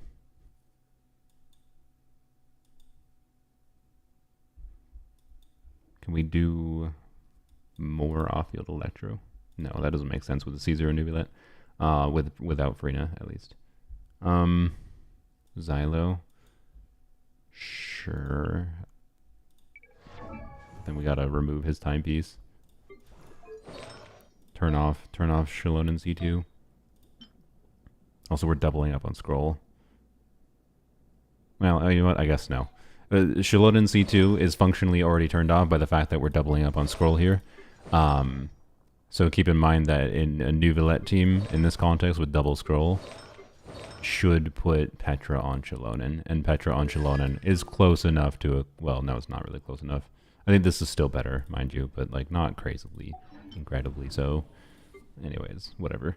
I could, again, hopefully if we clear with ease, it means it can clear without. Yeah, I think it's fine with my, with my situation here. It's C2 Shalonen's value for Neuvillette definitely scales with your investment on Neuvillette himself. So, last slot. Let's see. Again, the obvious one is Furina, but like, obvious one is Furina. I don't want to though. Can I add? What happens with that? Yeah, that's probably gonna be too much dendro. I want to do without causal. Oh yeah, that's true. We can just do Mr. Kazoo. Yeah, do all the red.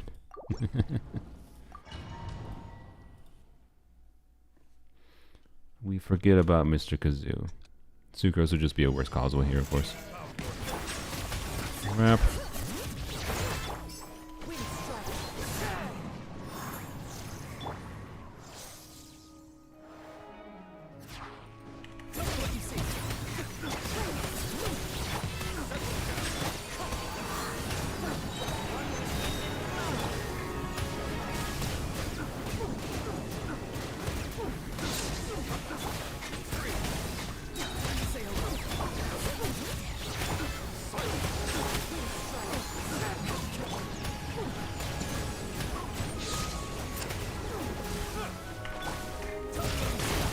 Okay.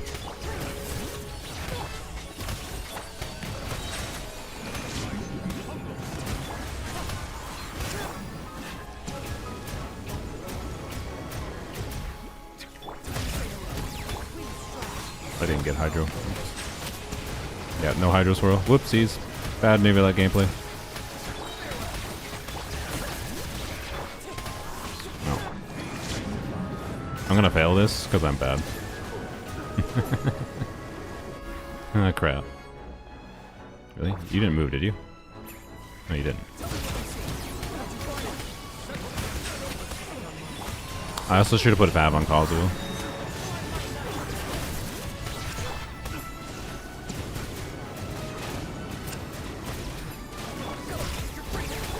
Also, I think doing Neuvillette Beam is maybe pointless. Maybe? I don't know.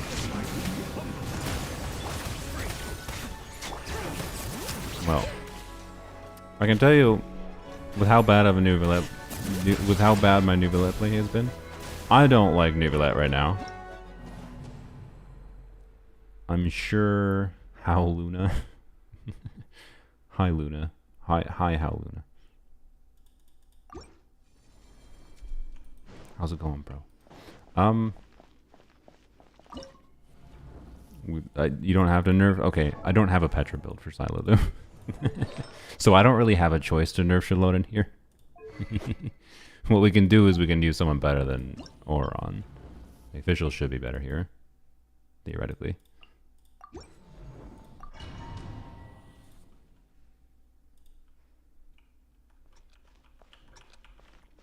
But the Neuvillette gameplay was also terrible. Brap. Make sure we get going right away.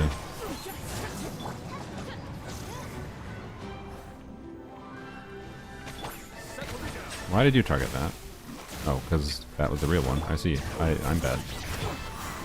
I didn't swirl anything there. I need energy. Well. Wow. Okay. I can tell you, you know what I dislike? I dislike using any Hydro Electrocharge situation against this boss for dealing with this mechanic that isn't just sustained Hydro application. Like, Candace feels much better to optimize against this thing than Neuvillette does. Instructors on Xylo. I mean, I could, but Yeah.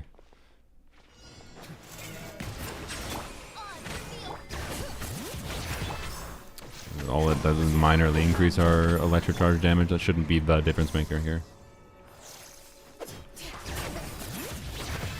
Yes, I abuse. I don't care. I abuse C2 Shalon in there.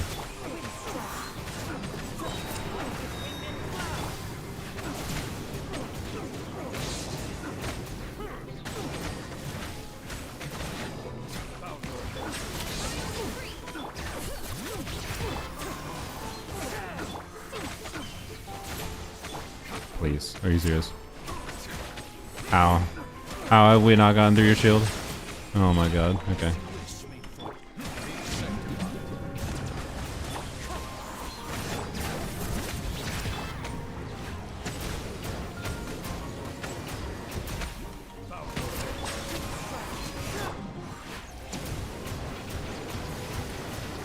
It's been forever since I tried to seriously play Neuvillette. He's actually, like, deceptively not that easy of a character to play.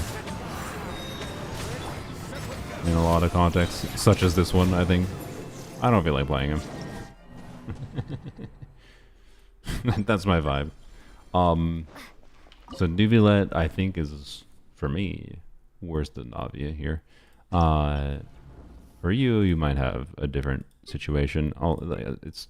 You know, I guess it's worth, you know, it's worth, you know, also showcasing that most people would probably do Furina Neuvillette, so I guess I should find, I'll show Furina Neuvillette. We'll do Oron again for funsies. Oh, I forgot Neuvillette. Am I blind? Where is he? Where'd he go?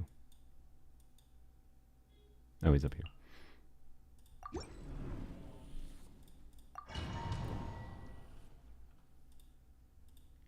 Left C2 in Nefa, randomly seeing 300k lunar charge. What does our C2 do?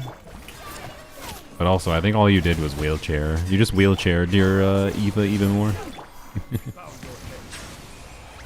don't know why I do that.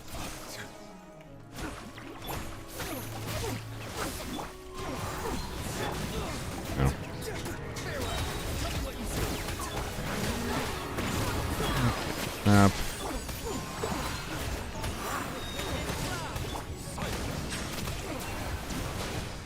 Really?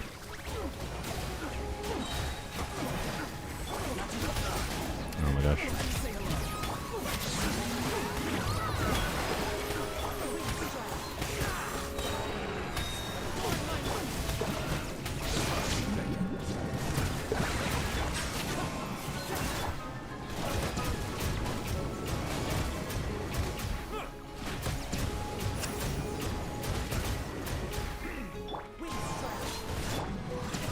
Oh, why did I do that? Okay, good job.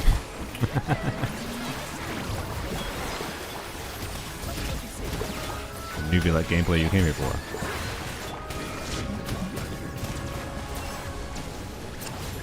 Yep, okay. Do.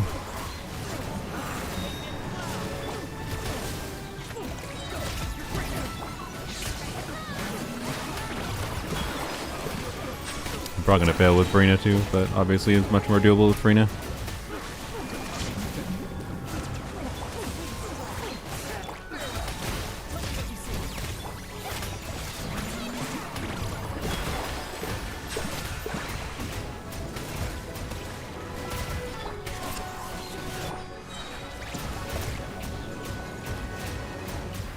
No, ain't no way. Look at the traveler face in the battlefield. Alright. Anyways. Just did Cactus with Navia, C0, Melusine weapon. Oh yeah, that's a fun weapon. I forgot. Furina, C0, a Nefa, and Shalona, C0. Nice. With 10 seconds to spare. Can you do it without a Nefa though? Curious. Also, this boss with Sethos. Oh yeah, we should go test Sethos. Watch me clear with Sethos, like with ease. I don't know if I will without a Nefa though. Realistically. Causeway just sucks. I mean, yeah, I probably would have cleared with Shalon in there, but I didn't want to. If I was using Furina, I didn't want to use Shalon.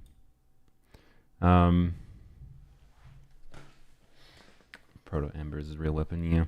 Oh, speaking of, we gotta go fix that. Gotta give Nahida her signature weapon back.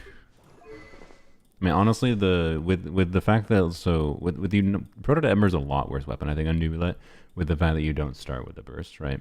Because you don't get any value from this passive until you get the first burst.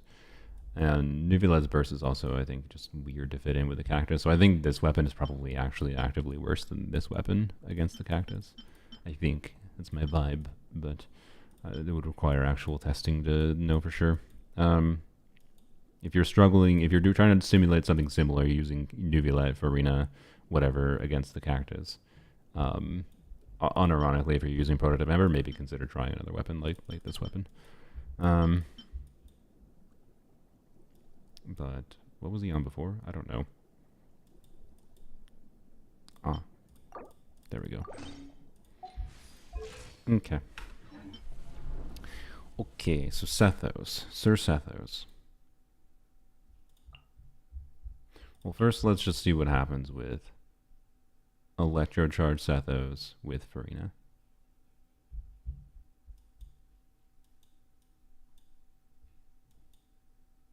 This is the baseline test here. Am I blind? Yes, I am. All right. Oh, I'm sorry. Oh my god, the people upstairs, they're pissing me off the last couple days. Okay.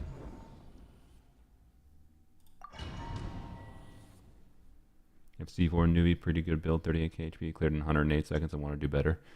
I mean, you're limited by your clear time a little bit by the shield mechanics, I think, but...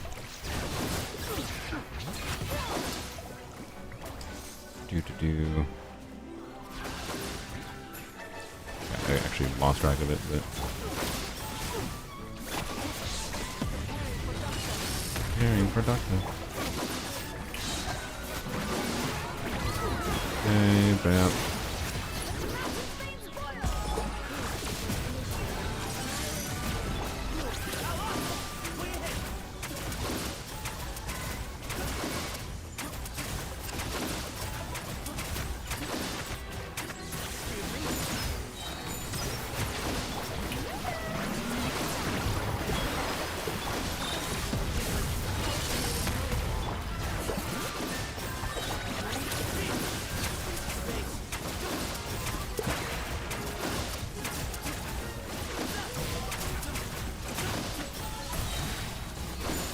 Bro, these moves. I've never seen him do these moves before.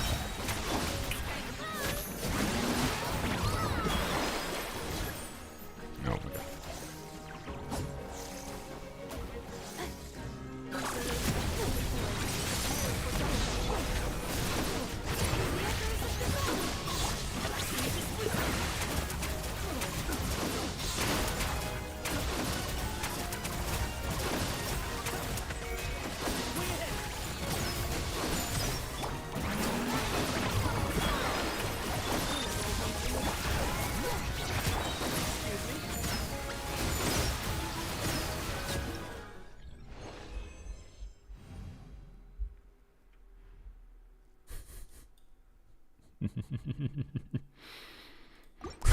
I find it funny that I can clear so much easier with Sethos. To be clear, I want to acknowledge I didn't do Furina and Shelonin together with what are you the point, right?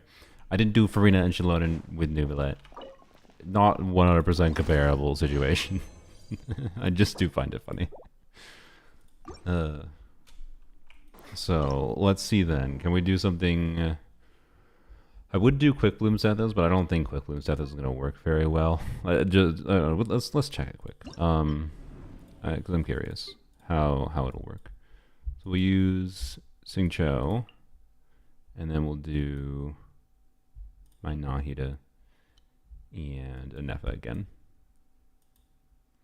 Because this is a team on a generic level that I like more, I'd say, for playing Sethos. I think it's just more satisfying. But the Dendro Aura, I think, is going to F with our ability to get the shield here. So, we'll see. We will see.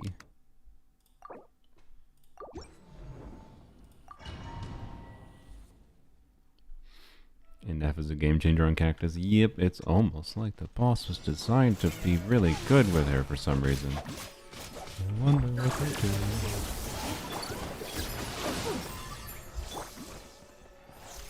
I mean, honestly, is it going to be that much of a problem? We can just not apply a Dendro.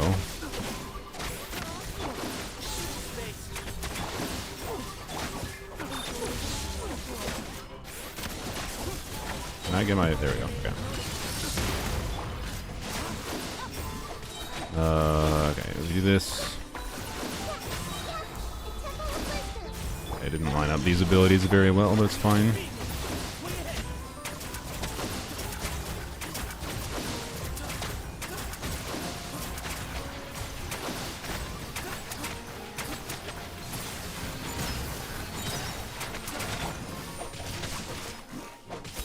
Oh, crap.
Shoot. Okay. I could definitely do this, but I would definitely say this is worse than doing Electrocharge Sethos.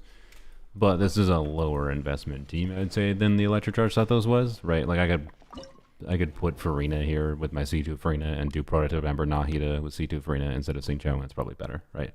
I'm going to try this again. I do have C2 Nahida, mind you, but, like, C2 Nahida... I'm pretty sure C2 Nahida is gonna be... I don't know. I'm probably gonna get Lauma and test C2... test C2 Nahida versus Lauma here. And I'm not 100% certain that C2 Nahida is better than Lauma. I think C2 Nahida is better than Lauma here. I think. But I'm not confident. I know at the very least C0 Llama is almost assuredly quite a significant upgrade.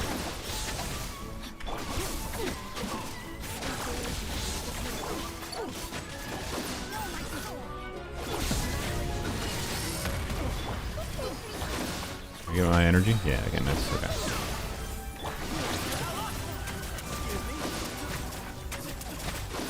Oh, you don't have Dendro on you, frick. Okay.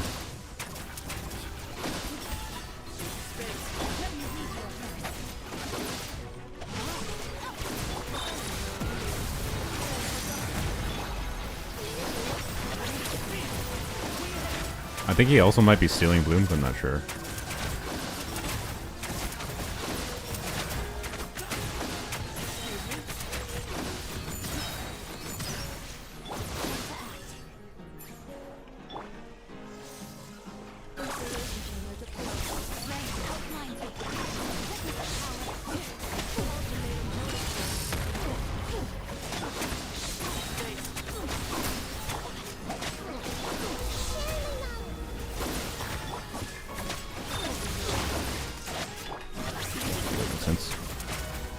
Oh, wait, God, I keep on forgetting I need to put Dendro on it when it gets out.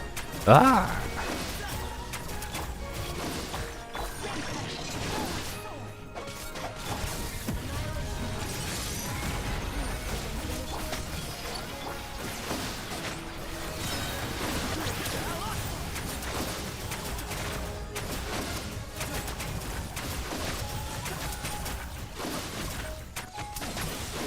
Dang it. I hadn't missed putting Dendro on it before. No, yeah, if C2 Nahida is better, it's only because of the Death Shred. Although, okay, asterisks. Right now, Lauma, if you do Lauma and a Nepha together, loses the Bloom's critting thing. So it's possible Lauma is actually just worse at a baseline if that goes to launch. I feel like the thing with Lauma making it so Blooms doesn't crit if you play two non-cry characters together is a really dumb anti-synergy that doesn't make sense and probably won't go to launch, though. That's my assumption, but I might be wrong on that. So, I don't know. She doesn't exist yet. Anyways. And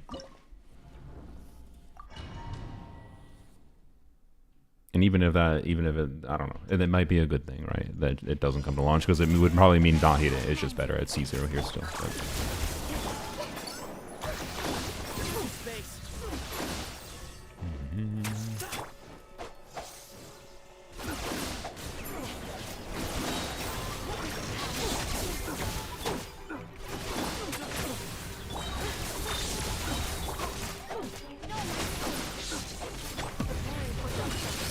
Productive. Hey. I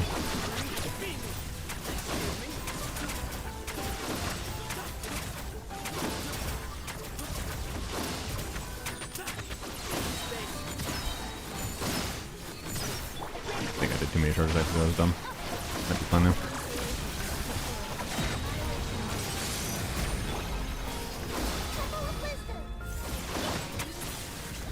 Fine.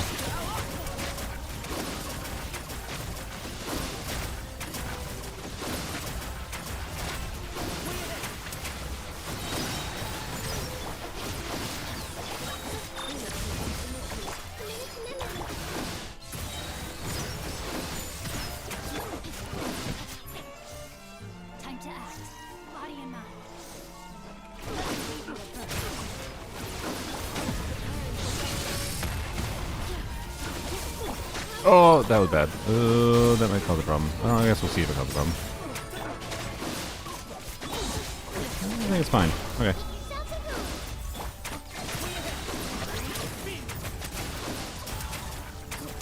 Wait, I didn't put gender on it again.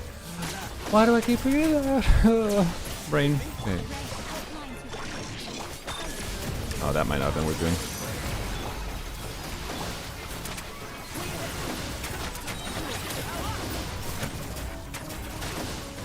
Man, I keep on making stupid minor mistakes.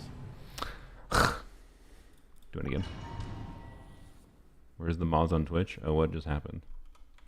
I didn't even notice. What happened? Thank you, Sylvian.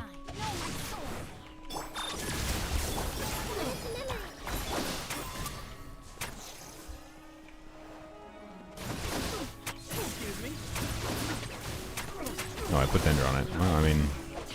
You know, it's worth testing if it just makes sense to put Dender on it early.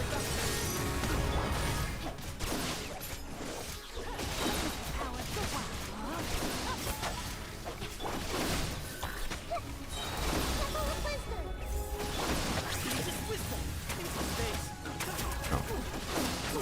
Didn't even notice it was... Okay, yeah, no, I think putting Dender on it was definitely actively bad.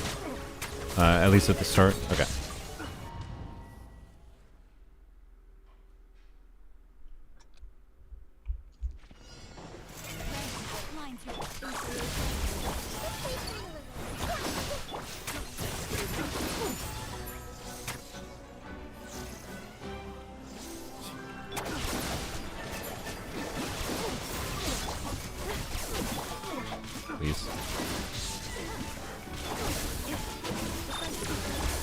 How do I not have energy?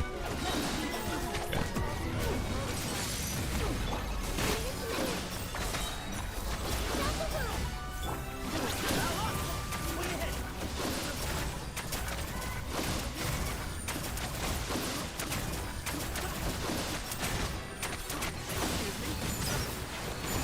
Ah.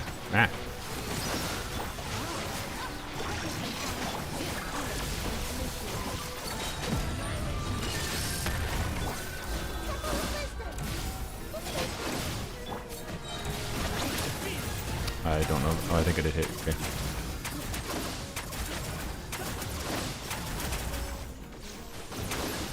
Okay. I got moved.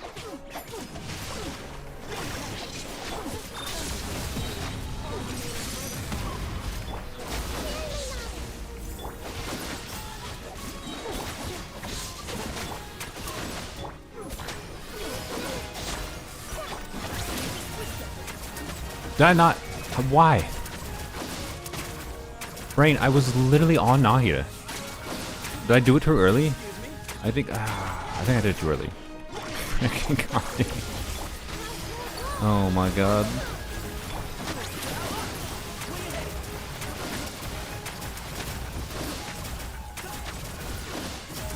Bruh, how do I keep doing the same mistake?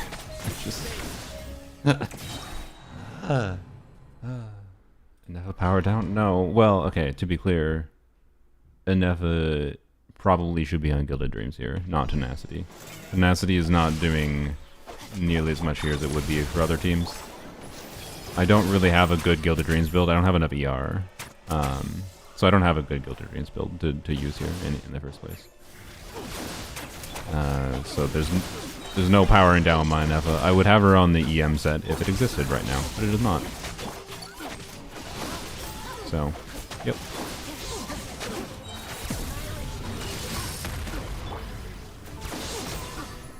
Okay, I don't have energy on you, which is annoying. Right now. There we go, okay. Brap. I don't have Xingqiu up. Why is it only 720p on Twitch? Twitch's fault. I don't feel like explaining the full reason why. It's a Twitch limitation, not a me limitation. You know what I can do? I just realized to help get this properly, or get not hit his burst pack properly. I can start with this. This will give me some Dendro particles.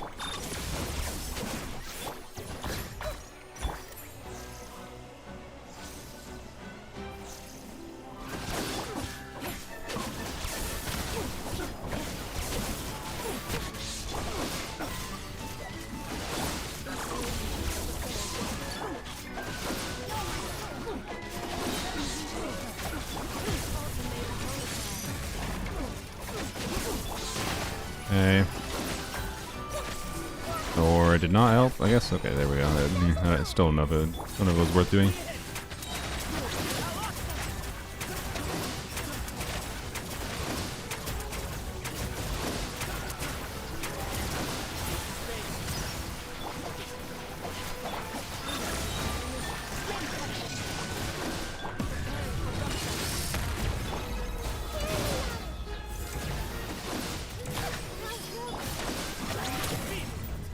Well, can you just not do that attack?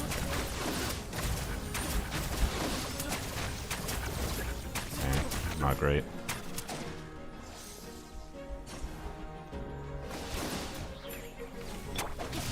Paying attention. Okay. That's probably not the attempt.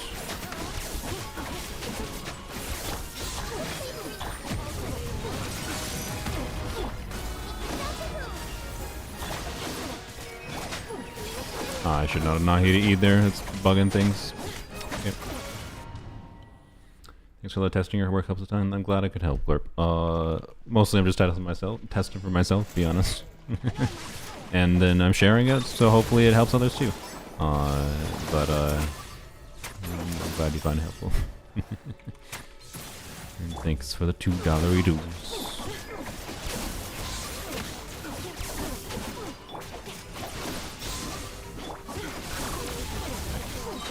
Yes.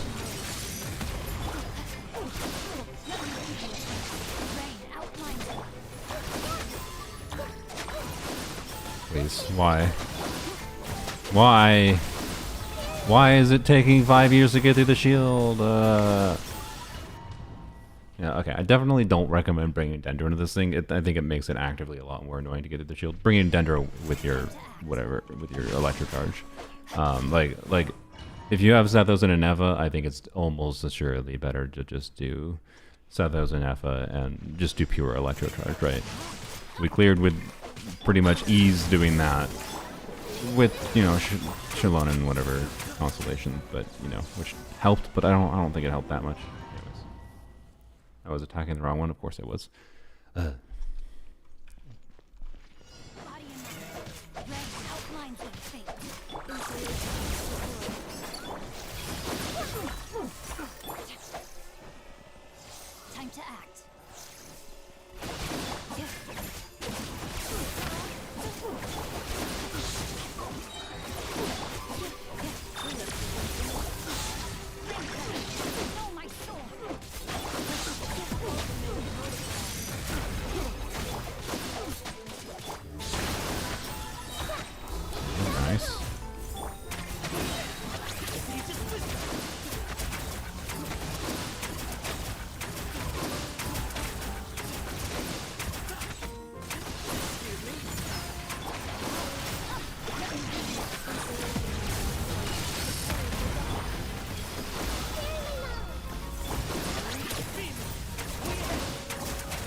I mean, you know, tenacity. Oh, I did. Wait, I did definitely do more charge attacks than I should have there.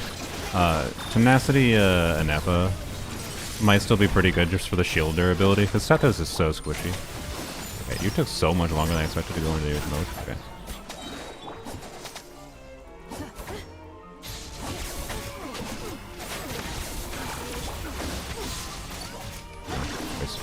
Well, probably fine. Okay, can I get energy? Thank you.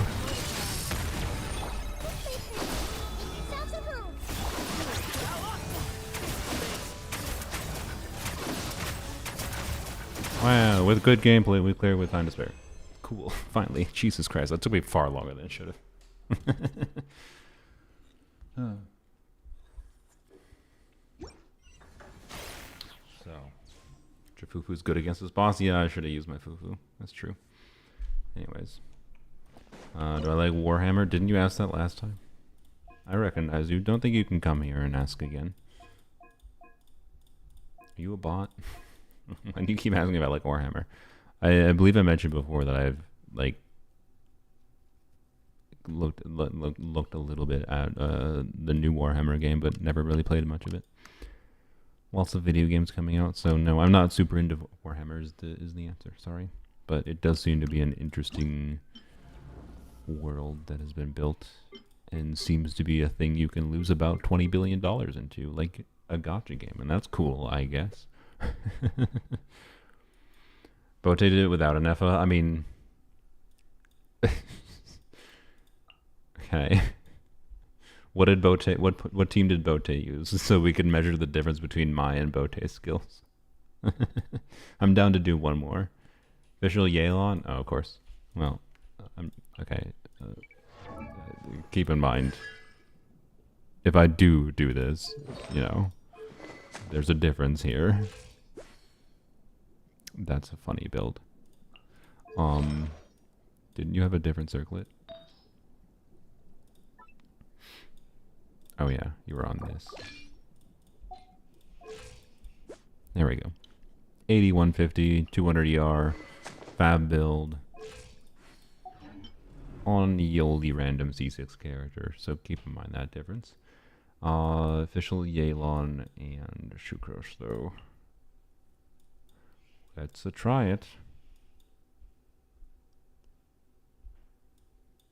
Sucrose probably. What weapon do you put her on? I'll put her. Was Sucrose on Nahida's weapon? I can put Sucrose on Nahida's weapon. I might just keep her on the weapon I currently have, which I think is Wandering Evenstar. We'll see how it does. I have C6 on here anyway, so probably do Yelan. Yeah, okay. But Bote is a different kind of monster. On R5 Hakushin. Okay, interesting. I guess that makes sense. Huh. I don't have an R5 Hakushin. Yeah, I hadn't considered that. Anyways. I don't know why I did that. You're not gonna move, sir? Okay, that's fine.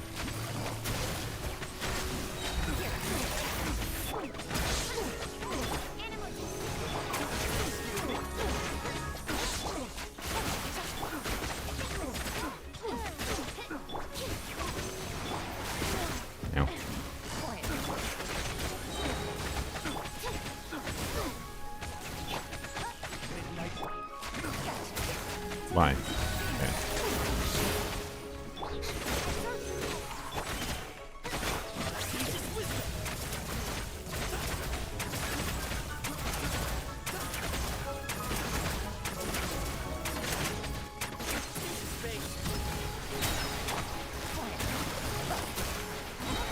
Oh, you interrupted me. I lost particles. No. Stop it. Oh my god. Oh my god. Why did you go up into it immediately again? Aww. Bruh.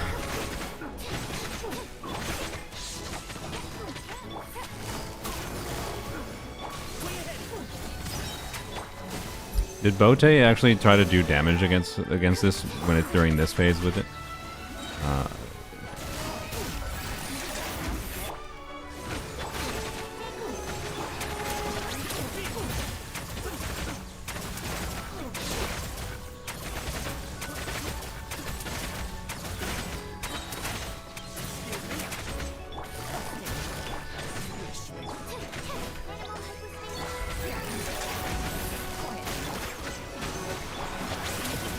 Oh, the interruption.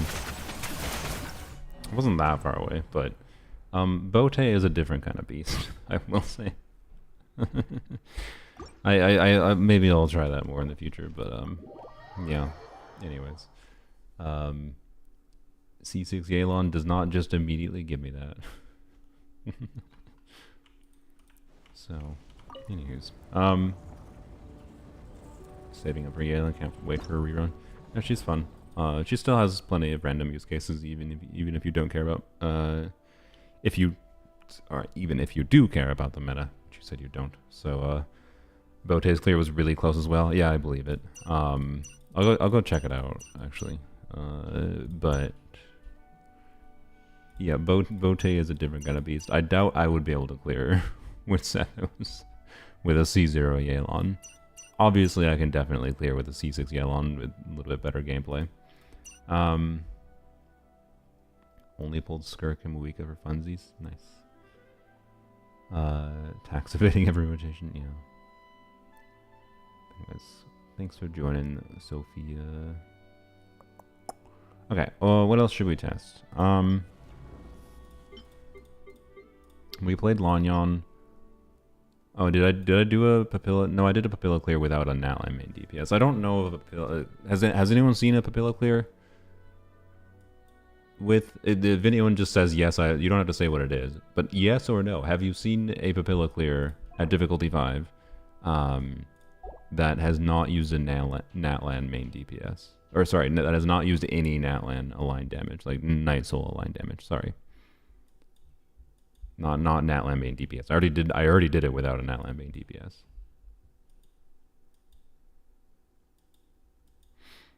Miracle said yes, but I think that might have been yes before I corrected my derp. Does Eon's on count? I don't think Eon's on count. She doesn't do enough Night Soul damage, so I think Eon's on is fine. Zejev did an overload clear.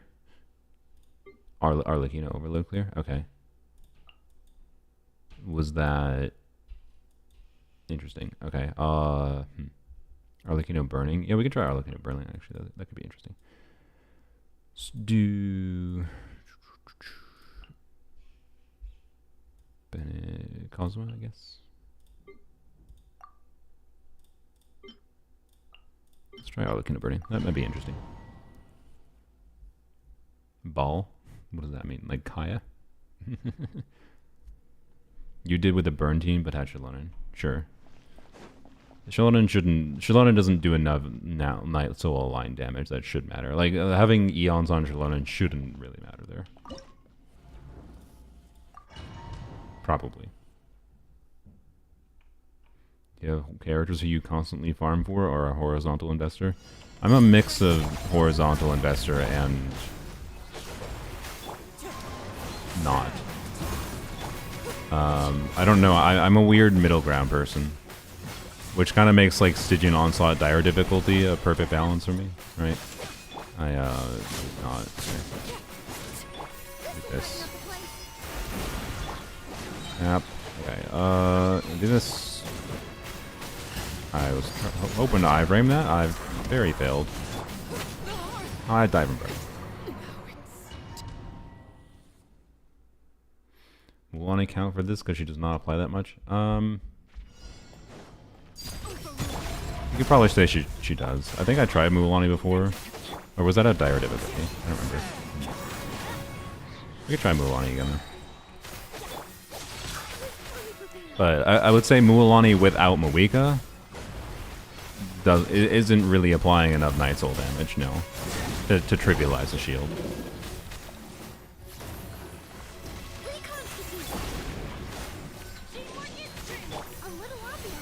That.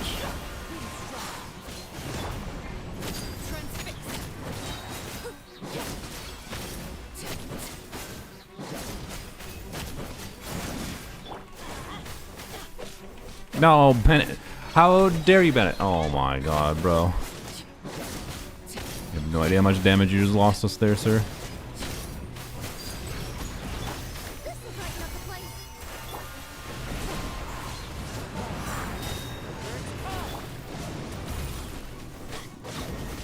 Bennett. How? Okay, apparently I need to funnel to Bennett. Oh, I should. That was bad. But I needed to do it. Oh my god, bro. Whatever, let's see how close we get. Wait, I don't have Emily going. Oh, you went out of range! This freaking Papilla, man.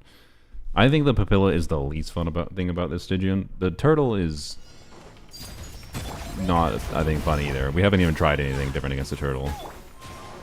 But, you know.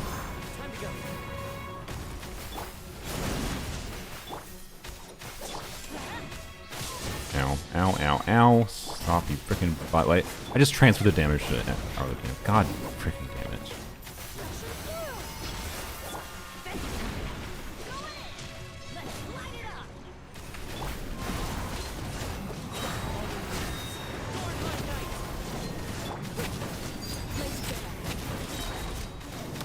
You're not in the friggin' Banister Paul. I can't even. It just. Oh.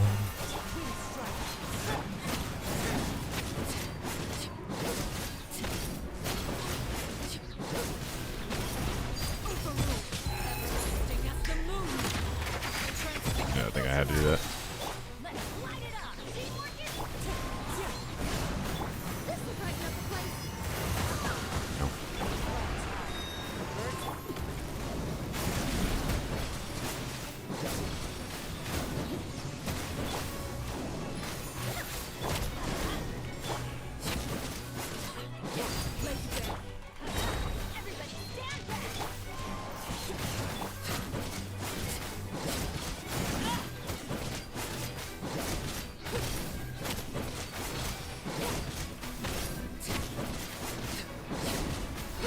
Oh my god. Well, we can still get through it. We have enough.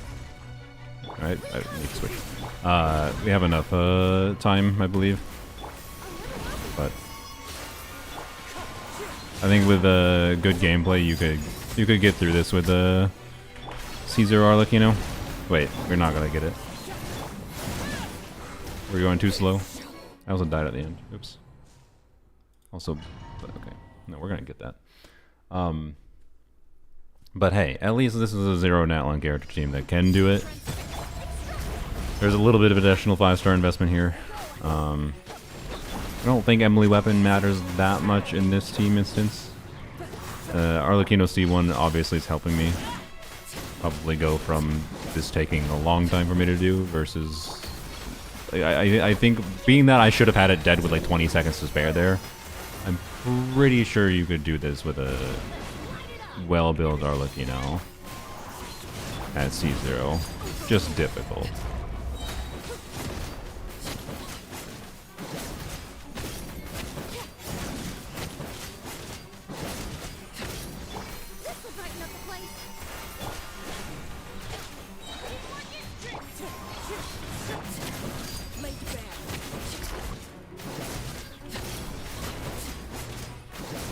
Not as good before.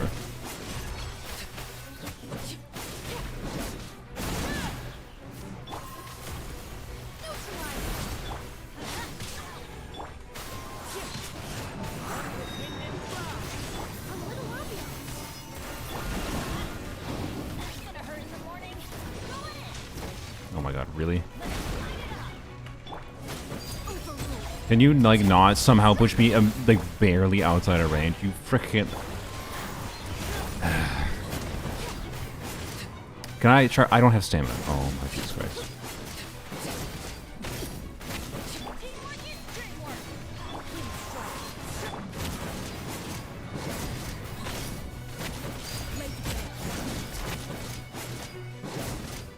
There we go. Frickin' butthole. Yeah, okay.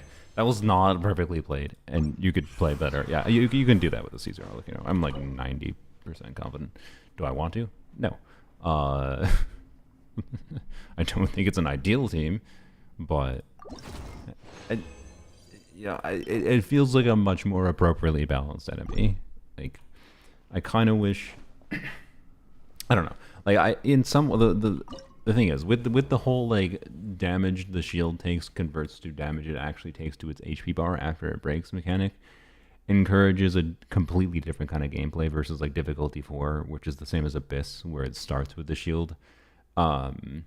And in particular, like, I don't know. I think in many ways it makes it more enjoyable. So, anywho's, yes, I'm streaming on YouTube at the same time. That's why the fonts are different. They're two separate channels. Anyways, yeah, it's clearable. Okay.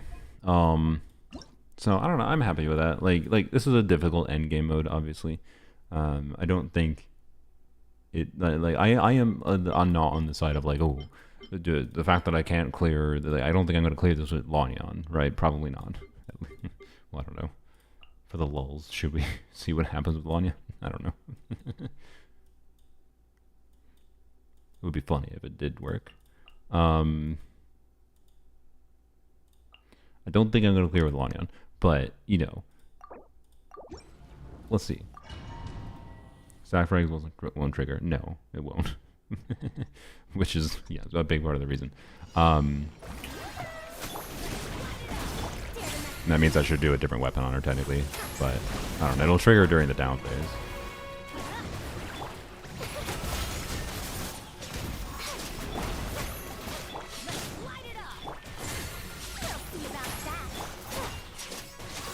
Yeah, we're gonna take way too long to get the shield the first time at minimum.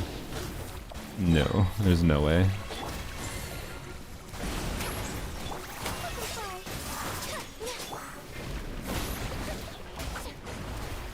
For reference, I have beaten the Pavilla with this team in Abyss.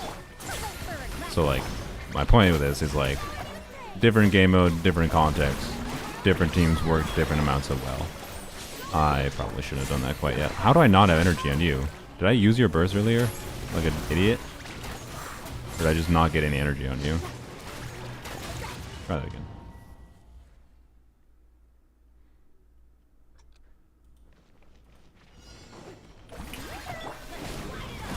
Let's see what happens when we actually get to the...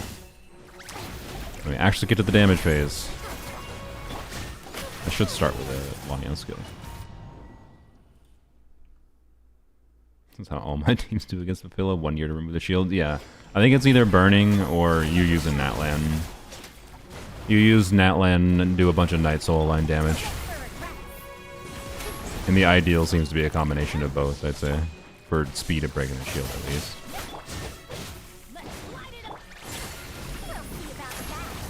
Bruh.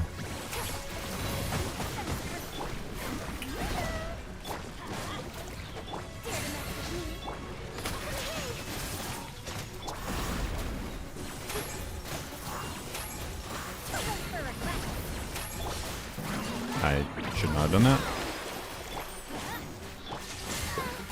Also shouldn't have done that. Okay, never mind. Just never mind. Overload Chlorine might work. Yeah, we can try that. Yeah. We'll try Overload Chlorine without Moika, though. Which is quite a lot worse than with Moika. Who do we try instead of Moika?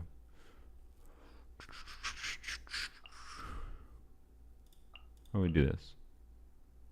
Wait, we don't have off-field pyro. Never mind. We do. We do... I guess you. I don't know if you have ER for this. But whatever. Trying to find a new... You've never heard of Genshin? I mean, we're doing Genshin Endgame right now. Genshin, you want a summary... Good lord. How do I summarize Genshin to someone? Help.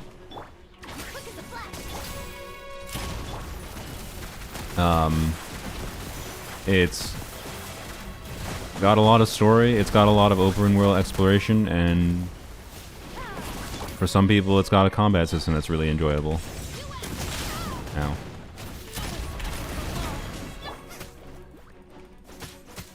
Do I not have Fab on you? I think, oh, I don't think I have the catch on you. I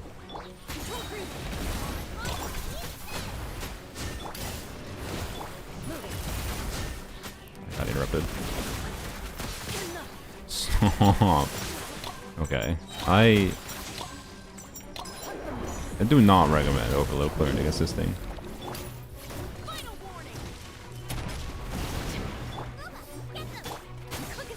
Not without Moika, at least.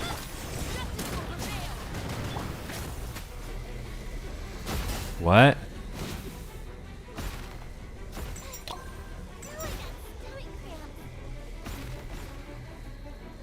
What?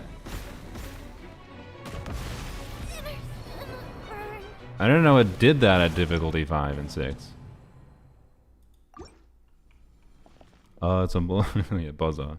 Mobile game about a traveler trying to find a long-lost sibling they were separated from for years at this point. Combat roles and interaction between 7 elements. Yes, that's a good summary. And for a lot of people, the appeal is just the story, world building, and exploration. And it has a shit ton of content for being out for many years for you at this point, if that's what you like. It does every minute. It has a shield. I see. Interesting. Okay, yeah, maybe with Moika.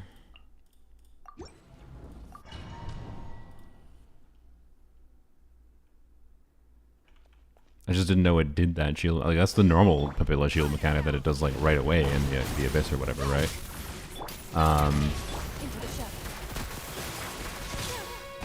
Cute.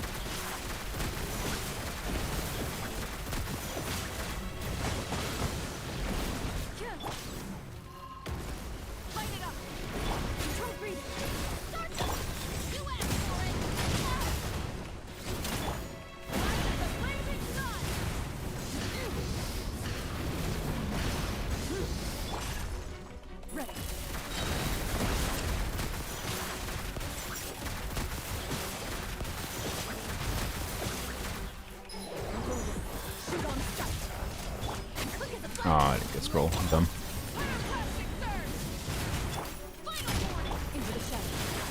Oops, bad.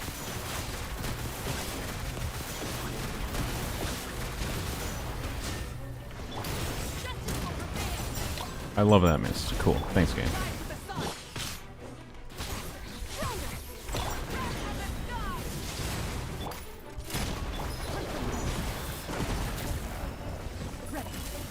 No, what it really is about grinding for end-game combat challenges.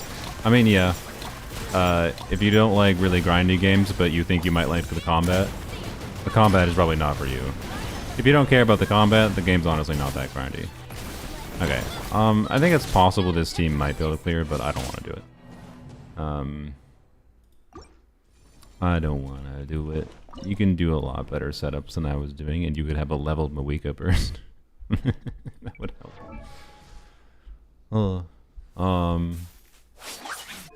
Try PMC. I mean, PMC might have some advantages over Moika there, but I'm good. I'm good with that vibe. Yeah, my vibe is the Papilla is still like burning or probably Natlan main DPS.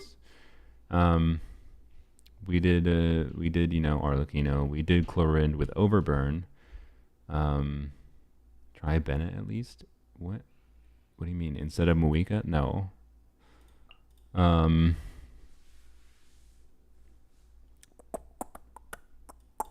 Yes, the Papilla and the Turtle are the main gatekeepers.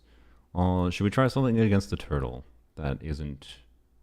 Like, I did a low investment skirt before, lower. I still did a Scofier, but it was a 2 5-star cost investment, right? I did a C0 with R5 Finale Skirk and a C0 Fab Escoffier clear with Singcho and Charlotte, if I recall. Maybe, well, actually, okay, I might have had Homa on Escoffier, but sorry, 3 5-stars, I guess, but Homa is like a slightly better, arguably, than Jade Spear on Escoffier, so woo. And Fab is arguably better anyways, especially if you're not using Charlotte, which most people aren't, so whatever. But I say Fab is arguably better. Fab is better if you're not using Charlotte anyways. Or Mika. So, anyways, I had to clear Turtle for you. Nice. So, let's see. What do we do? I don't know. The turtle's really restricted. And the turtle, like, we could try Mool. I haven't tried the Mool on a Pyro Traveler thing. You are on Scroll. You're on Sack Sword. That's probably not enough ER. I don't feel like changing it right now. Let's see what happens though. I don't know.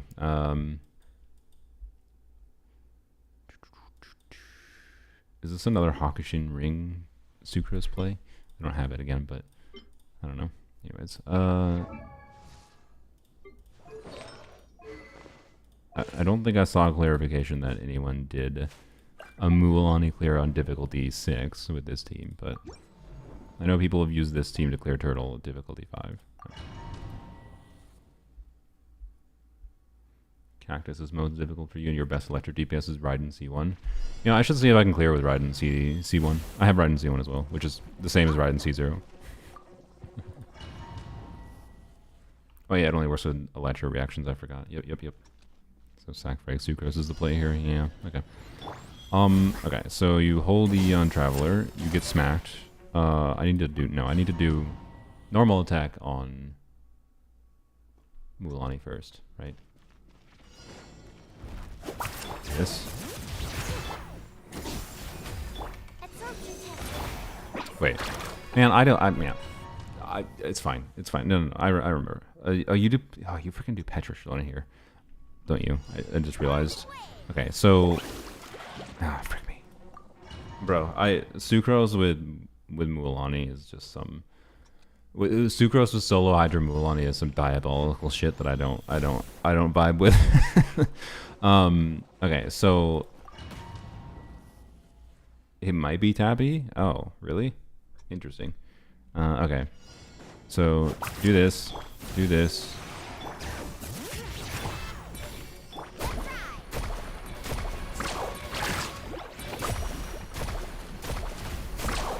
I had to wait to do that. Okay. I did not get an up arrow there. Do you have to burst on Sucrose? Or did I just run out because I didn't burst on Pyro Traveler? That was probably why, actually. Okay. Xylo E first without using Hydra Aura, that's true.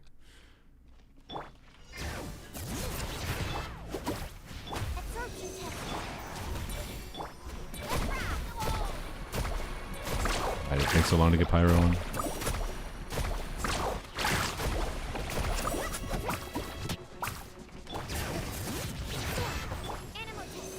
No.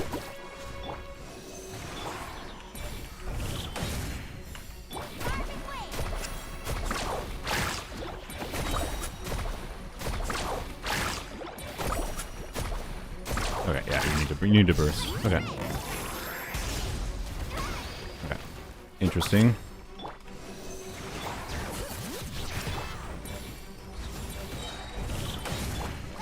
No. Oh my god. Are you serious?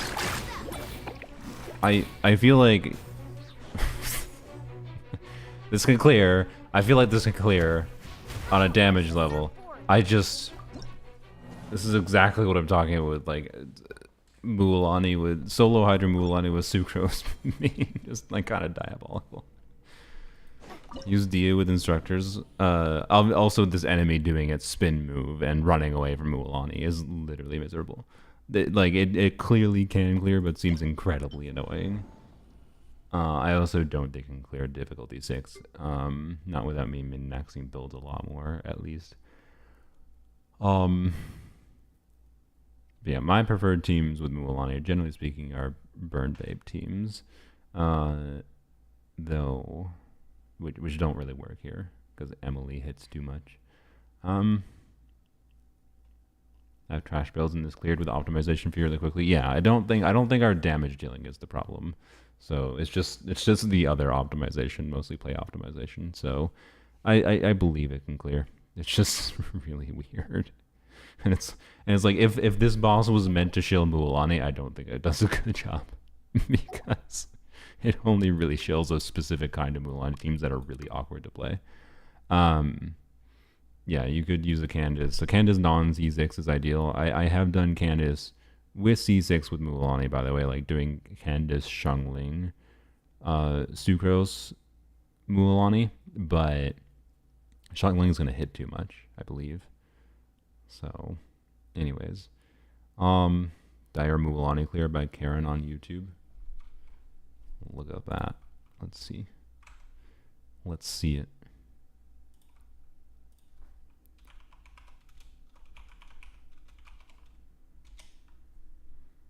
Found it.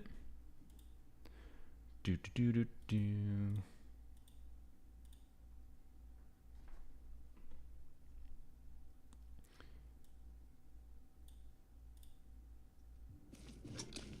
This is Dire Caesar, Arzer, and Mulan. What the frick is going on with their audio? Okay, I'm just gonna mute because I don't know what they borked with their audio settings. Jesus. We get to see some silence. They're using Shungling, which is interesting.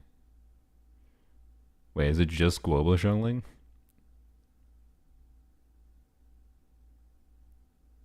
Ain't no way they're just using Globa. Are they for real just using Globa? That's hilarious.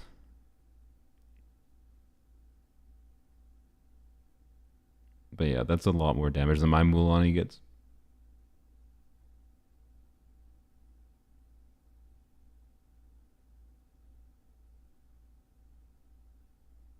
Okay, well, yep. That's probably an impressive clear. I'll link it if anyone wants to see the full thing. Bap, bap. Okay, so anyways, I don't think I want to clear this right now though with that. My god, using friggin' Guoba alone. That's what I mean. If they wanted this to shield Mulan, he does a terrible job. Can't use Pyronator if you have C4 Shungling because it prevents you from getting a Hydro Swirl for the next rotation, for anybody wondering. Well, there you go. There's that problem too, I guess, so. Anyways, your Caesar and Mulan was far away from clearing Dire. Yeah, like my Caesar and Mulan definitely could clear Fearless with a little bit of optimization, but Dire I think is just a no. Okay. Yeah, I would play Flangeoy Mia first. Okay, let's try Raiden here. So my Raiden is on a hybrid build, mind you. So Staff of Scarlet Sands on Emblem. So this would be probably ideal with a Nefa, but I want to try without a Nefa. So we're gonna do Furina,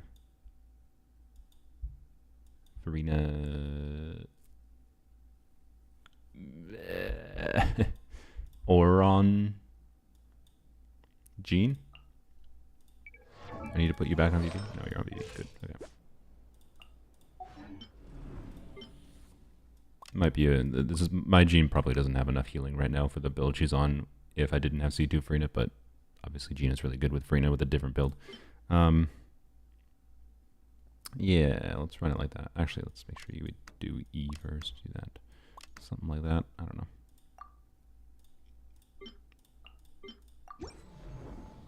Watch time. I have no commands, no bot setup, sorry.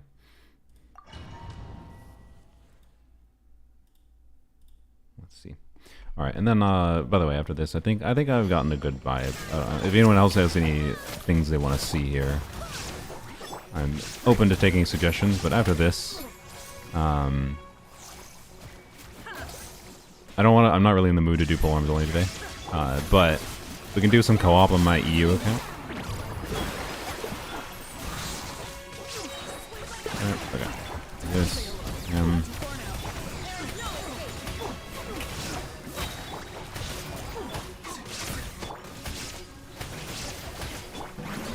Doing the rotation.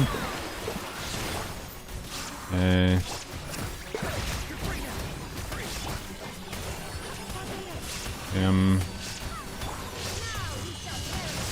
Wouldn't exactly say this was ideal, but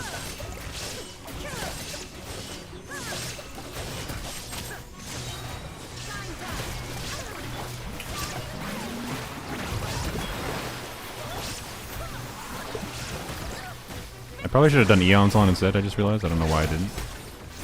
Oh, well that was dumb.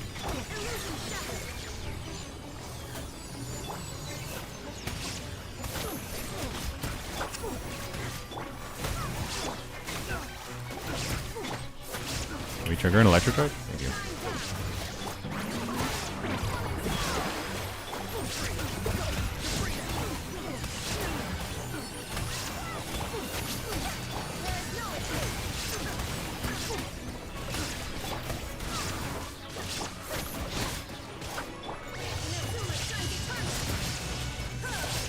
I run out of the... okay.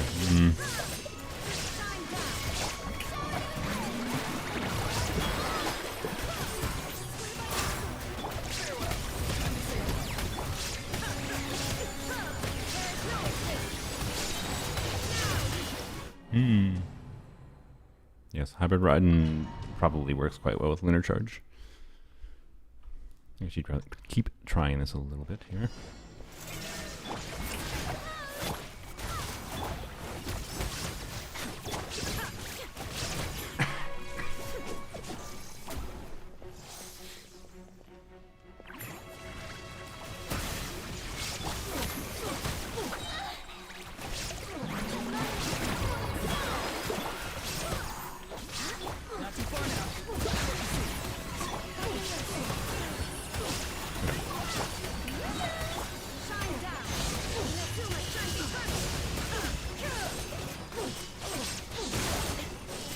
Okay, yeah, you're right. That's better. Thank you, Osorio. I should not have waited. That was dumb. I thought we would get through the shield faster just waiting to thing, but...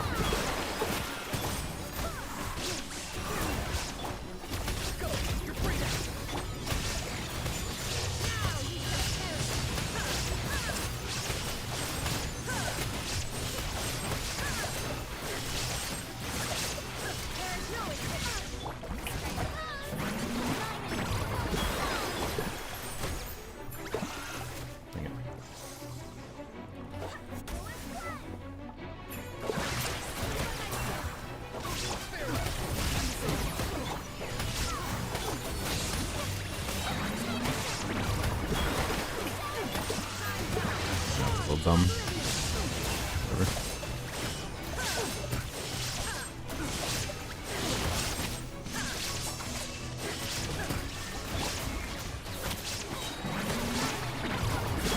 Got this.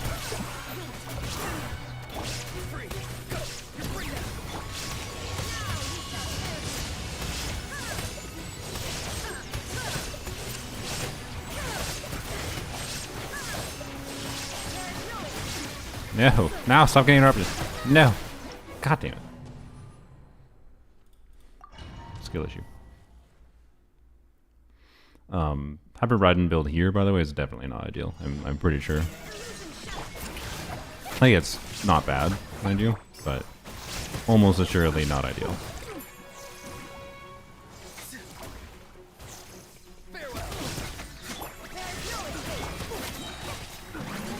Probably switch her to a normal build and get better damage.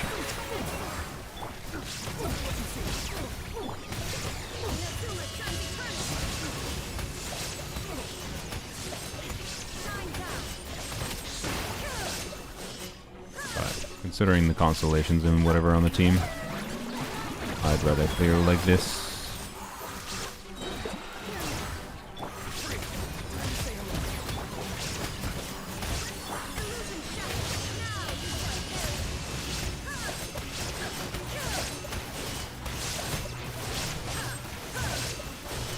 Charge attack.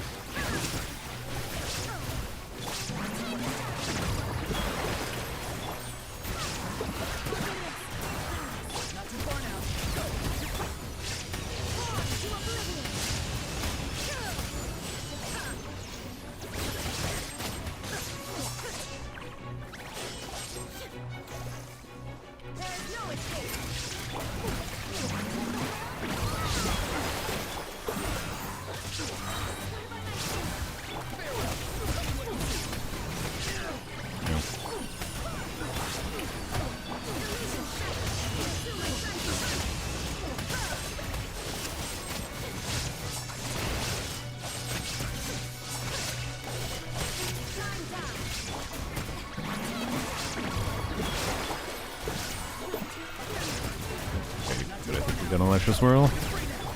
And we got it. There we go. There you go. Hyper Bloom. I did Hyper Bloom functionally. Like I was doing Quick Bloom with Sethos before. I definitely don't recommend it. I think it's generally speaking going to be worse than doing something like we just did there. Because you're going to get less shield breaking, but It's not unusable if you have the right character and build for it. Like hybrid Raiden is the right build for it. For example, it might do well and might do better. With Sethos earlier, I did it, but I also did it, in part thanks to C2 Nahida. So yeah. Anyways, yeah, Raiden clear. That's cool. So yeah, I don't know. I'm struggling to think of anything to do with the turtle. But I'll take any other suggestions quick. But I do think this is a more fun Stygian than the previous one at difficulty 5, in my opinion. There are more options to deal with things, but it's still quite restrictive, obviously. Like the turtle is quite restrictive, the papilla is quite restrictive. Cactus is less restrictive, but still restrictive in many ways. Siege Wing, you want to really?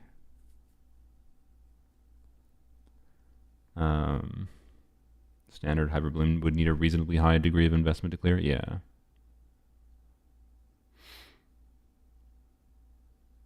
Did I test if Stygian gives more 4-liners than domains? Oh, nope, I have not. I forgot to record that down. Having been recalling the artifacts I've gotten the past couple days, like across the 3 accounts I've been farming on, there has not been a higher frequent. Like I think I would have noticed actually at this point if I was getting 33% versus the standard 20%. I think in each papilla is possible without Moika Eons on our flower girl. How dare you? How dare you? How dare you?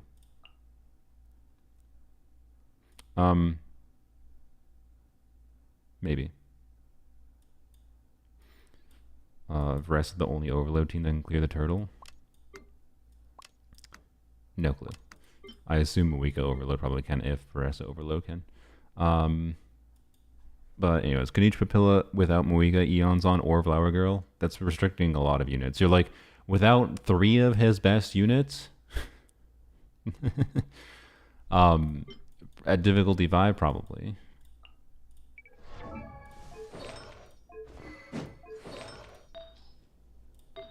Probably. Wait. Bam.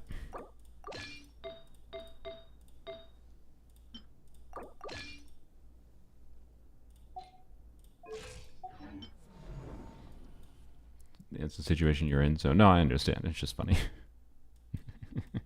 The dire difficulty, I'm just going to tell you no, probably.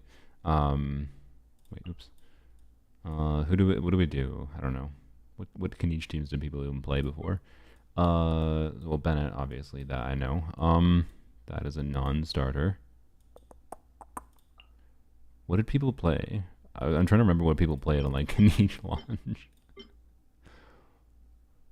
Do Papilla with non-Natland DPS without Clorind? Didn't we do that without Clorind earlier? We did with Arlecchino. Can each Furina Shungling? Oh yeah. Ugh. Ugh. That probably works, but ugh. I don't know if it's going to work with my Shungling build, but we can see what happens. Dia. You know what? Yeah, let's do Dia instead. I don't have Dia on a tenacity build. She's on her DPS build, but we'll see how it goes.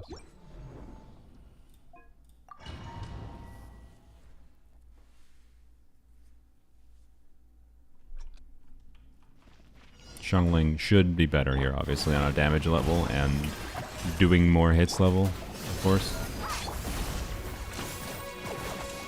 I like how you immediately went outside the range, by the way. Thank you. Really appreciate that.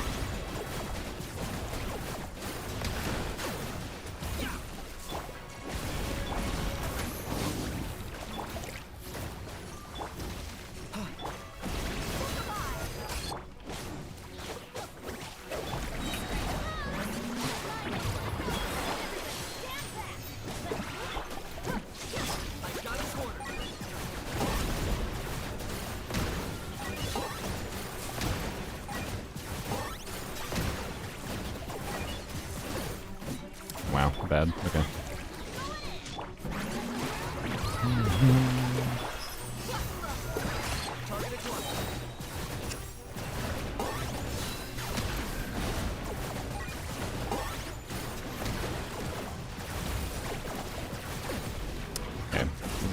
real scuffed.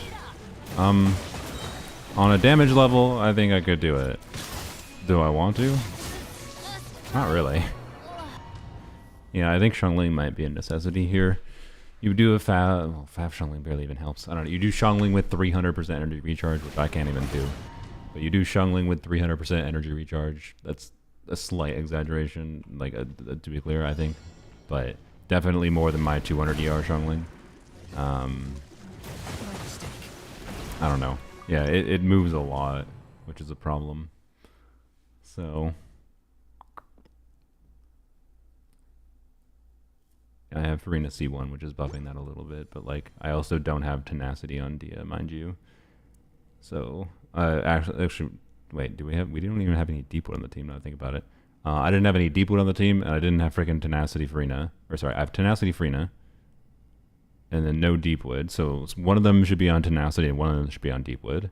Probably, what is ideal? I don't know. Probably Furina on tenacity and Dia on Deepwood theoretically. Or Xiangling on Deepwood, right? And then Bennett on Noblesse. So, I don't know. Point being, like, the builds aren't actually optimized here. So that Candace damage is doable with a C0 Furina. But you're also going to have to rotate well with getting Bennett healing and whatever. Like, it's going to be way, way more awful. It'll be way more awful to clear without the things I have. Like, I could do this and it probably wouldn't take me that long, but... Xiangling only needs 280%. Yep. Pyro Traveler, I guess, might be better here. Now that I think about it, you do have Pyro Traveler, so that is fair. See what that goes like. I don't know if you'd do Pyro Traveler on Scroll here, or if you try to put Pyro Traveler on something else. Okay. I should have done a hold.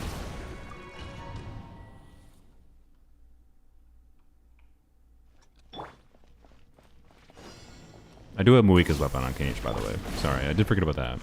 That is making a difference, particularly for the first two Kenichis. Is that not holy? Deepwood PMC? Oh yeah, derp. Yep, yes, Deepwood. Yes. Yep, forget about Deepwood again. Yeah, you probably do Deepwood PMC, that's true.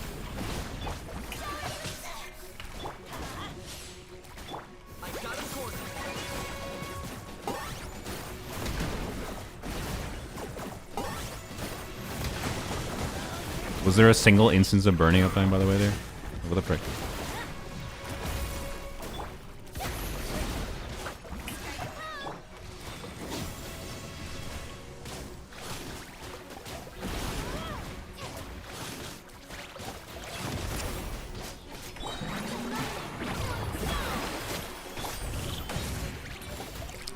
Whatever. Okay.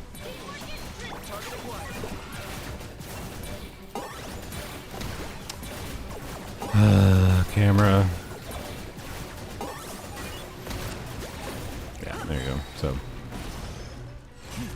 yeah, anyways. Yeah, Sleep on Furina helping, whatever, but builds not being optimal, definitely not helping. Like, it's really bad not to have Deepwood on the team. You really want Deepwood on the team. So, anyways.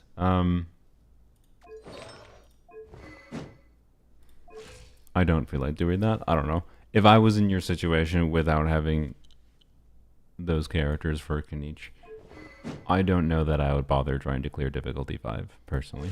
Like, I don't think it'd be an enjoyable experience. But it depends on what your preferences for how much you enjoy playing the game are, right? You definitely have some options. As far as non-Furina teams, we might get even more scuffed. I don't know. What do you do for non-Furina Kenichi teams? I feel like Kenichi Burgeon is not going to work very well against this thing. Today's your birthday. Well, happy birthday. Tenacity Kirara. Kirara, you don't use tenacity on Kirara. She doesn't. You can use Noblesse on Kirara, maybe. Kirara doesn't trigger skill damage off field.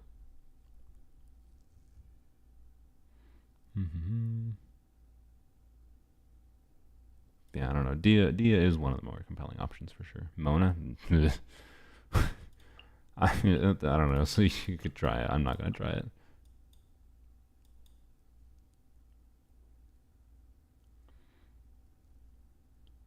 help me clear Fearless. I'm stuck on Cactus. I'm not going to log into your account right now. We might do that in the future. But I don't know. You like your options for your options for the Cactus are brute force it with a strong team, particularly an Electro DPS team. Veresa Overload is probably the most compelling option for brute forcing it, or do some kind of taser team. So like Raiden Taser actually works. Raiden Furina, Jean, and then I use Auron. I think Eon's On could be arguably better. Probably not arguably. Eon's On. So Eon's On, Furina, Jean. Furina probably pretty good. As an option for something a lot of people have, but I don't know. The weapons can expire. No, it expired. So I don't know. We don't know your we don't know your account ultimately. How you have to do a certain enemy is going to depend on your account, and like this mode restricts things a lot based on the enemy mechanics and how many team options you have. Like you need 3 teams. And 3 teams that cover specific mechanics. It's just not going to be doable for a lot of people, and I think that's just what it is. So I don't know. Anyways, there's no way for me to just be like, yep, use this, and you'll be fine. Because it's not just this, it's this and this and this.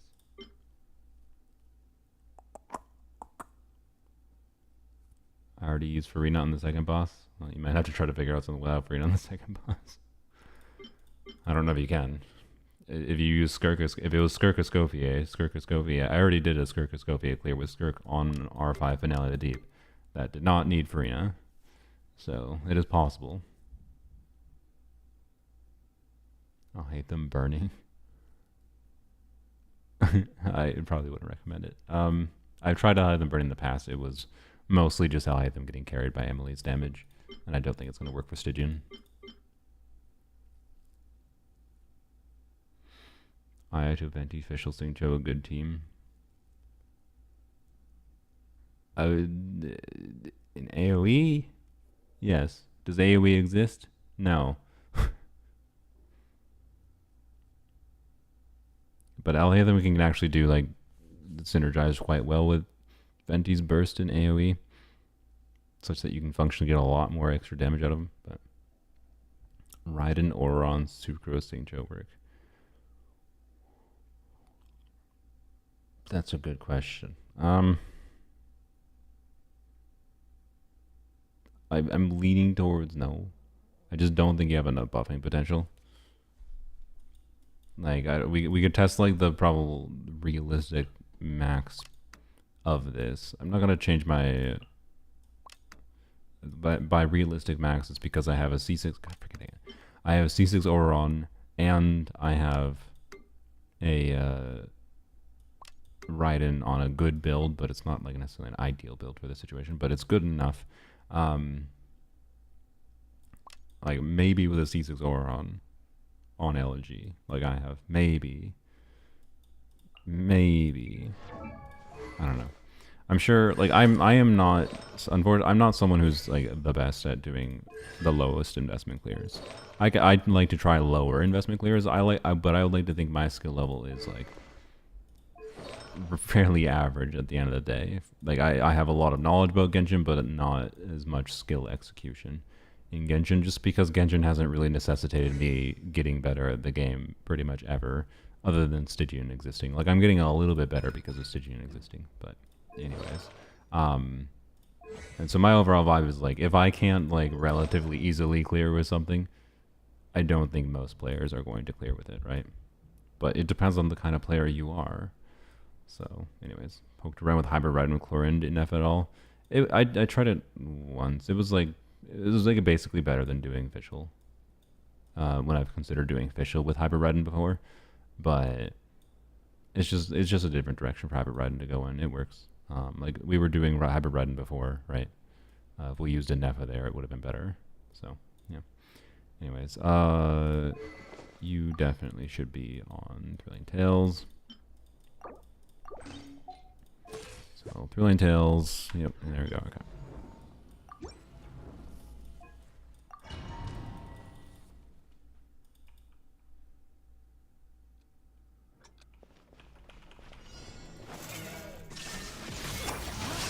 Woke up and you're still doing Stygian? I mean, this isn't from yesterday, for what it's worth. We're just testing different things in Stygian to get a vibe of like how difficult it is with different kinds of non-ideal teams.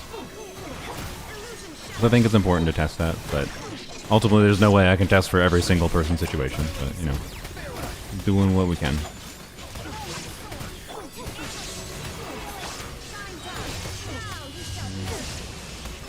Yeah, that's quite a lot less damage than I was getting with the Furina team.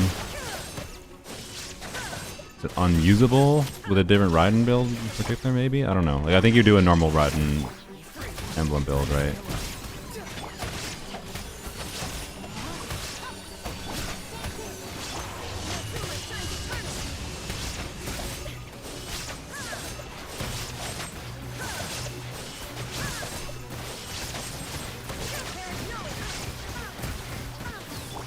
You could have a higher investment Sanctuary than I have, for sure. There's one over here already. Okay. So pay attention to his meter. I'll wait until I can do... I guess...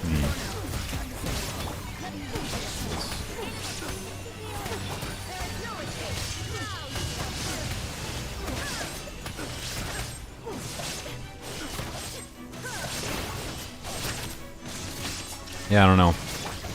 I don't think this can probably clear difficulty 4 without much problem.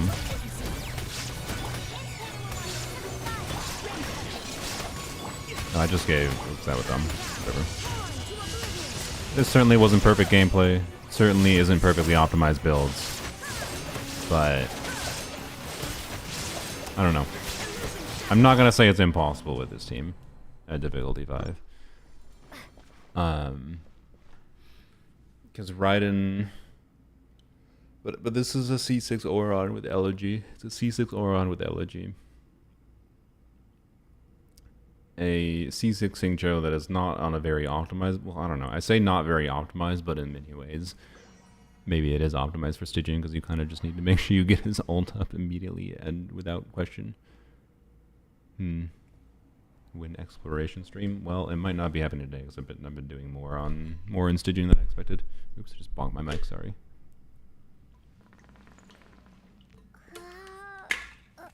Yelan DPS run with only an Eppa.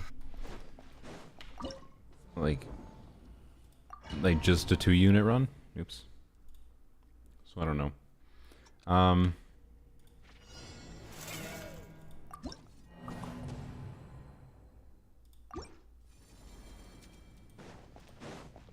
Okay. Sure, why not? It's not gonna work, but...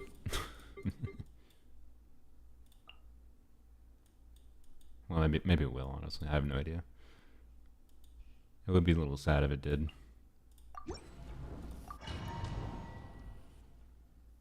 4-star polearm for Candace, 5. If it's a polearm unit, and they're off-field, and they need their burst, it's 5.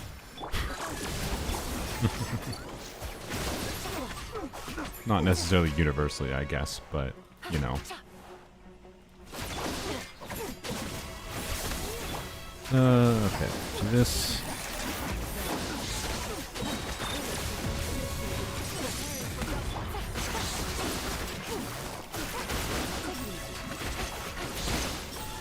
I think this might actually work. God damn it. This is Season Galon. It's not that impressive, mind you.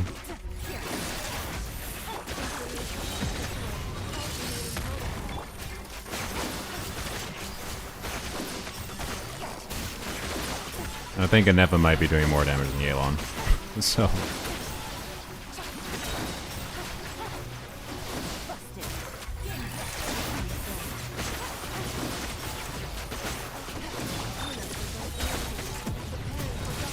preparing for duck.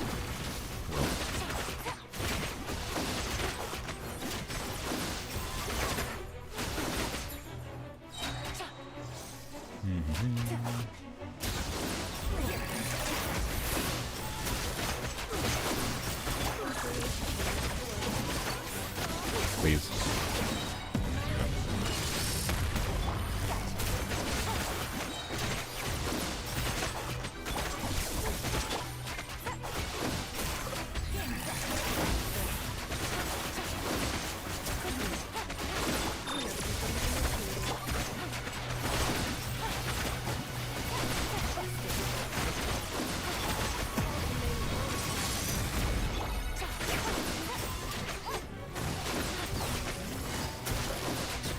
Well, there you go. Easy solution. Just get C6 Yelan. For fearless difficulty. God. Stupid. Okay, Yep, that doesn't really mean anything, obviously. Dude. Inefa, Eons on Candace, Shunyun. You're telling me to play Plunge Inefa instead of playing Plunge Eye? How dare you? How dare you?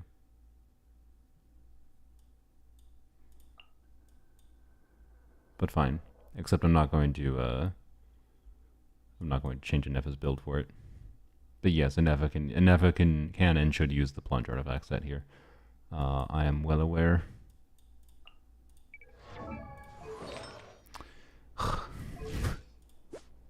You know, it's a C2. It's a C2 Shanyan, whatever.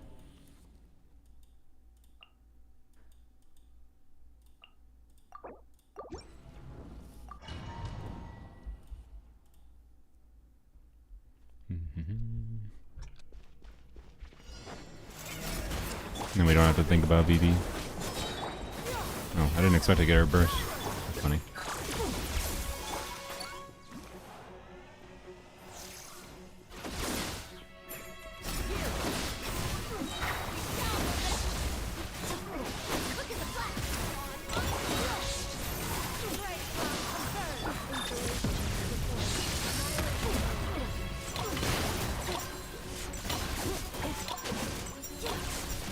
Wait, I don't have Candace up. Okay, I did this wrong. It's fine. I need to... Candace uptime is really low. That's my bad. Okay. Do this. Do this.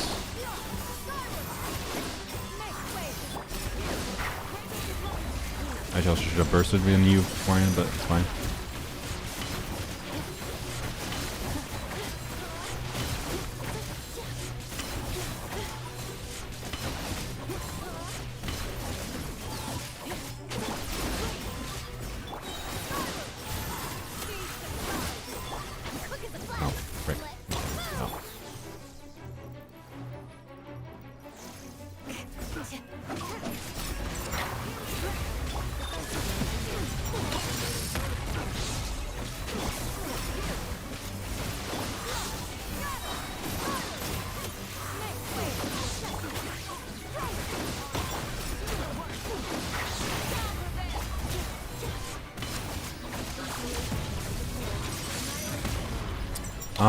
Yeah, I think this is gonna work well if you actually change your build around it. I'm getting 40k. By the way, change your build. Like, I also do believe Vivi does more than what C2 Shanyun does. Probably. I'm not gonna go do calcs to verify that. But I don't know. It's a fun, silly thing you can do with a Nefer. I might mess around with it more in the future. But obviously the Nefer build is completely not ideal for what you want to do. So Nevin should be on the... Nevin should be on... so Vivi on Shalonen, Shanyun. Eon Son and Scroll should be... Yeah, Eon Son and Scroll. Oh, you have to have Hydra up first. The Candace 12-second uptime is gonna hurt. I feel like. I don't know. Anyways. Your Nefa did like 29k plunges? Okay. Did you change your Nefa build? I feel like you should be able to get more than 29k plunges with VV Shanyun. Maybe you just do Noblesse Eons on to not have to F with Scroll so you can maintain uptime for... Because you do Shanyun into Eons on, don't worry about having Hydra on the enemy, go into Candace, and then do the plunge set on whatever, do Candace on... Candace can be on Scroll, actually, now I think about it. Yeah, Candace can be on Scroll, you're losing 28% damage bonus, but you're also gaining the attack percent by having Noblesse. Although you could theoretically be better, do Scroll on Eons, on Noblesse, on Candace, whatever. But anyways, there's a lot of min-maxing you do for that team. Like, I think it could definitely work. It could definitely work for this in particular. But anyways, you my Twizzler.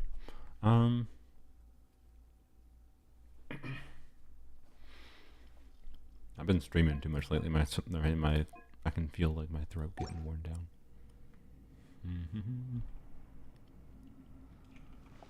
No, I haven't finished Fearless on my Polearm account.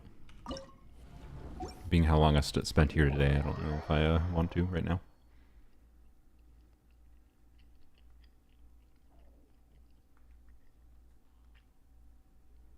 Spend your fragiles to 90 and F for a save or not cry. I mean, unless you need an EPA not 90, you should level 90 in EPA, but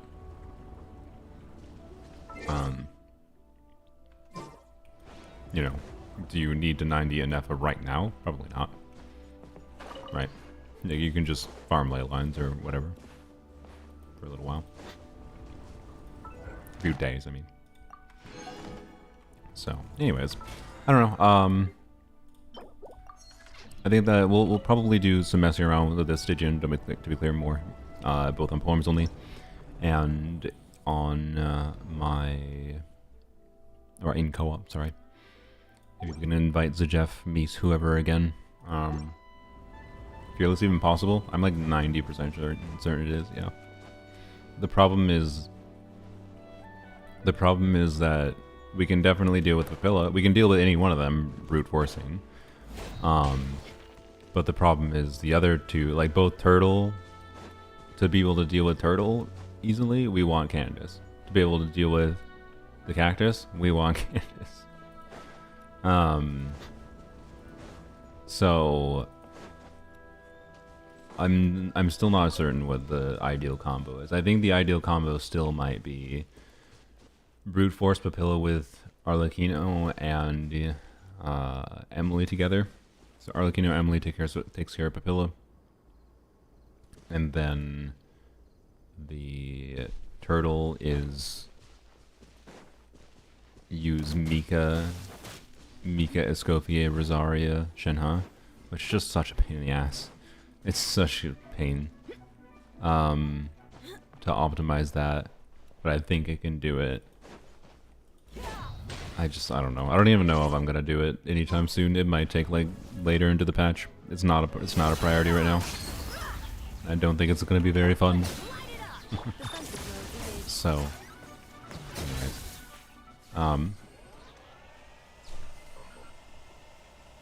the shield phase burning. C6 Arlecchino overload. I don't think overload meaningfully helps versus doing Emily, from what I saw before.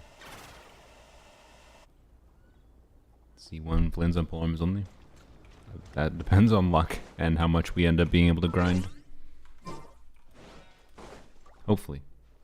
But I can't tell you yes. I'm not gonna. I don't intend to spend money for it. I don't really want to. But we'll see. Anyways. Let's... What do I want to do? I have too many things to do. I wanted to do Zenless today on stream too, but... I've already been streaming for 3 hours and I didn't even leave Stygian. Okay. Let's go claim our dailies at least.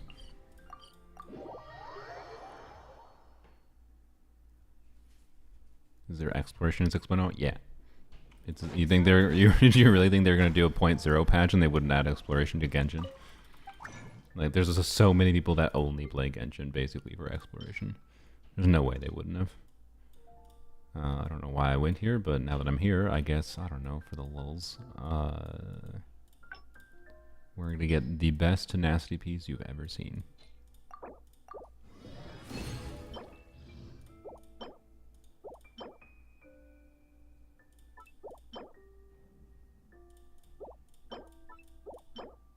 I lied, but this could be pretty good. Triple max roll 4-liner, pretty good. I got no clue. That's why I asked. I mean, that's fair. It's just surprising. Yeah, there will definitely be exploration in 6.0. I would be flabbergasted if they launched a 0.0 patch without exploration in this game. That's all. Wasn't trying to be a butthole. You want to get through some of these things. Garbage. Yeah. Whatever. It's a 3-liner. It's a Okay, bye-bye. Alright. We'll go check what my feather situation is like on Furina. Oh, really? Okay. Yep, that's fine. Okie dokie. It would have been nice if it was double crit, mind you, but anyways.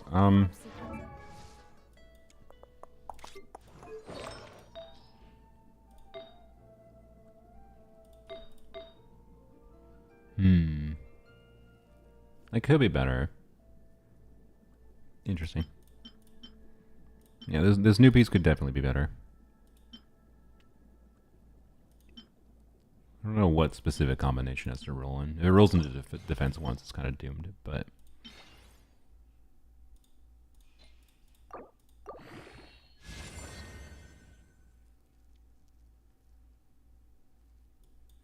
So, it's important to keep in mind that HP rolls can be very close in value to crit damage rolls, or just crit rolls in general for her. So what we're currently at is 1, 2, 3, 4, 5 damage relevant rolls for her. 1, 2, 3, 4, 5 relevant damage rolls for her.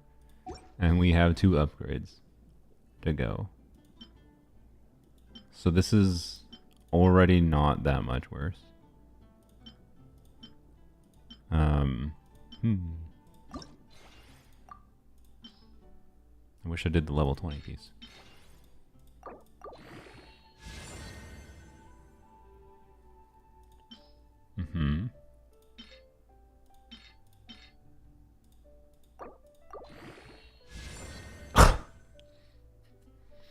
Bro. You really had to do me like that. The 75% chance at the end to be an upgraded piece, basically.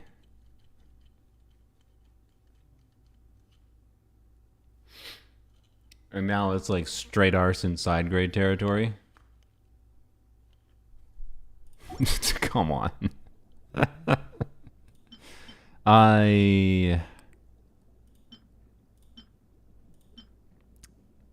It could be considered a minor upgrade over this piece, I guess. But I don't want to keep both of these. I probably don't need the piece that has 2.3% more ER. So here we'll do this.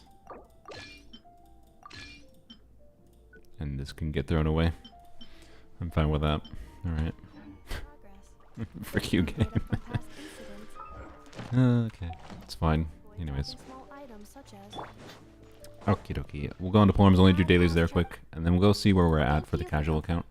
We can maybe do difficulty 4 in the casual account for funsies.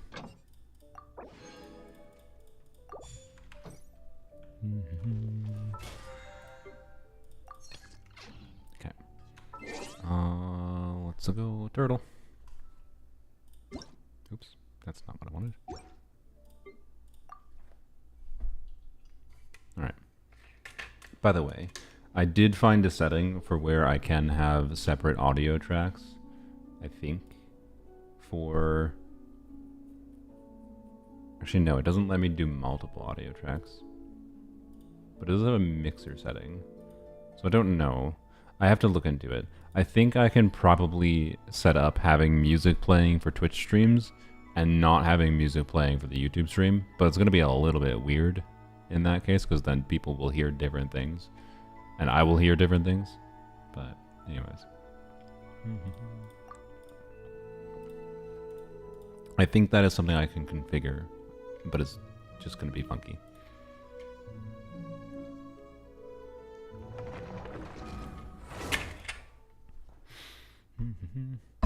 You know, I haven't done damage hooks yet for... I need to check how much worse my EM timepiece is on Anefa right now.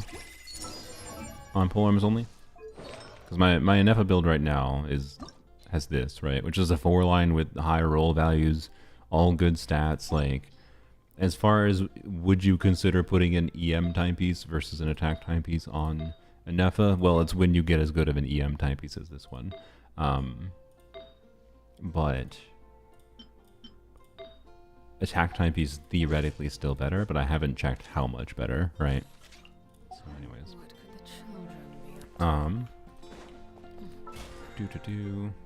Bap. Won't be spending that long on here. How many things do I have? 0. Oh, okay. Well, I don't feel like going and getting crystal flies. We're just going to do it this way. It's fine. We can use C6 Arlecchino to kill the enemy in like literally 2 seconds. We're going to spend more time in loading screens than we will be farming here. Best character to carry. Did you do the Nepha story quest? Yeah, we did a couple days ago. It was enjoyable. The best character to carry from AR1 to AR58.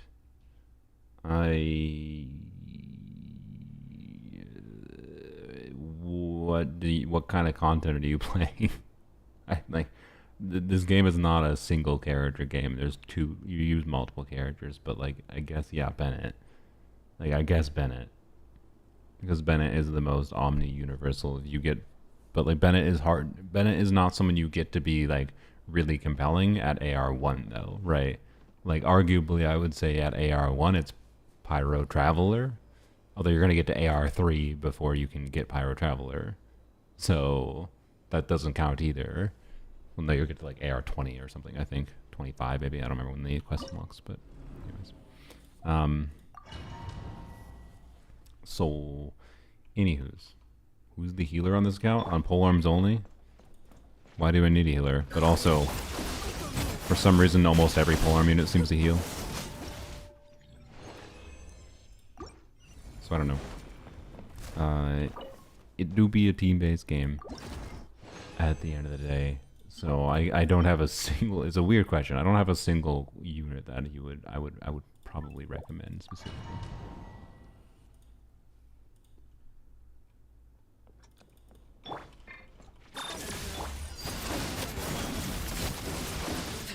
Like if you wish on Moika, if you open up the game at AR1, wish on Moika banner, and immediately, oh, I got a 4-second clear. If you immediately get Moika and a C0 Eons on from Moika, the combo of C0 Eons on plus Moika probably carries you through AR1 to AR58. As far as like generic overworld, most of the game's content utility, not the endgame content, obviously. Need more than 2 characters for endgame. Well, more Fizz Zhongli pieces, cool. Easy dire clear and polearms. I mean, no, we ain't doing dire difficulty on this account. I didn't mean to switch to you. We ain't doing dire difficulty on this account. Not right now. Traveler just got hit. That's funny. I think there's a very good chance. Okay. Well, that could be an upgrade for her. Not really what we were looking for, but, you know, we'll take it. I think there's a very good chance that we can clear the next one, but I haven't looked at the specific mechanics at hand, so I could be very wrong.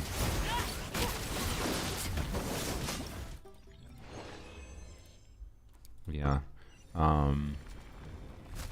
Dendro Traveler could be argued because you can unlock Dendro Traveler as soon as you are allowed to escape Mondstadt. So I'd say Dendro Traveler could be argued. I'll lock it. I don't remember if I have any EM types in the set. Dendro Traveler could be argued to be one of the best units early on. Maybe. But I don't keep going to you. I don't need you dead.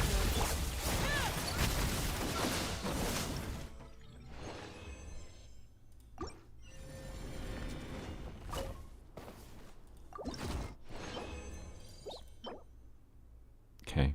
I mean, sure, I guess. I think I already have a crit damage circle on that set with like 14 crit rate, which never gets used. So, you know. Nilu carried you through early game? Yeah, I can see that. Nilu, again, with the right combination of other characters, but Nilu has like good low investment teams that can feel very good. No, I did not do dire difficulty in polearms last Stygian. I could do dire on the Dragon Toilet and dire on the Tulpa last Stygian, but I could not do the cryo boss because the main cryo damage dealing team, even with a Scopier, Scopier C1 that is, which we grinded our butt for. Ooh, we might get our piece. We had to grind our butt off for trying to get Escofia C1, but I think it was worth it. I'm glad I did that actually.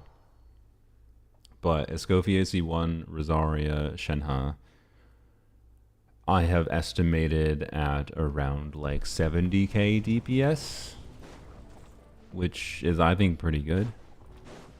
I think it's quite good for a polearm only account. It might be more towards 80k, I'm not sure exactly. We don't actually have any real way to check in game. But the point being is that is not enough to clear the cryo automaton. It's not even close. It was like barely enough to clear at fearless difficulty, unfortunately. The cryo automaton was the real limiter of the previous Stygian, as I think most people encountered. Not most people, many people encountered. Okay. Nilou soon to have high investment teams. I mean, Nilou had high investment teams before.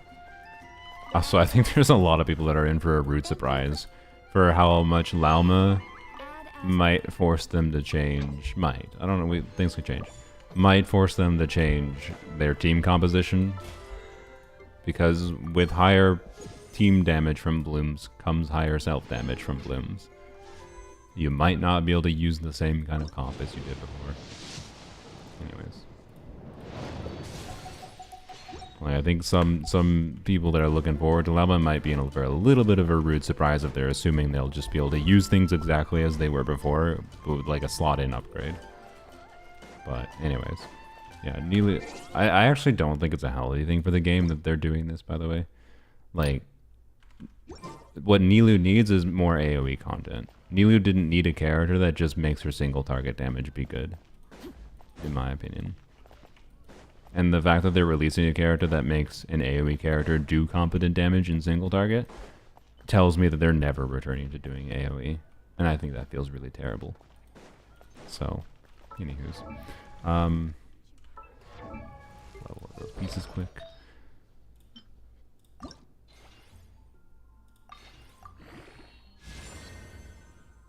Low roll city, but I got a double crit. Okay.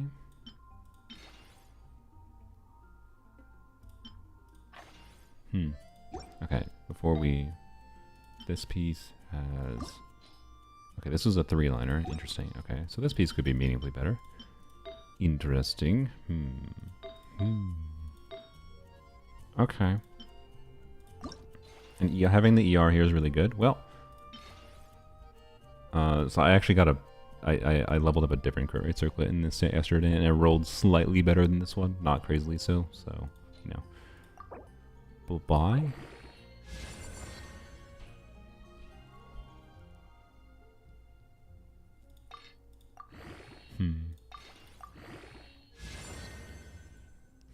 Man, I hate min rolls. I freaking hate roll variation in this game. Like, I hate roll variation. Like, bruh. That was 2 min rolls, I think, in a high roll. What was that? Was that technically? Like, cool. What was the Just Stygian video? It was titled "I Hate the Papilla." I think in some ways it's better than the other one. In some ways it's worse than the other papilla. I don't know. Anyways. Okay. Well, I don't really think that's going to help my Nefa right now. At least as a slot in, because, yeah. Yeah. I mean, to be clear, I could do this, and it's like, that's fine, but I'm pretty sure that's worse than with my EM type piece. And the crit damage circlet, so reroll target maybe? And if you're wondering, oh, but the new artifact sets with Flynn's in the future. Yes, but other characters can use them. So, like, I'm pretty sure, so Flynn's, Candace, and Nefa, what Candace should be on is on the new artifact set, and then Nefa should stay on Tenacity. So, yep. Let's check this though. Which fodder do I have? I got plenty. Well, plenty factory meta bottles. Okay. You know what? We'll do this.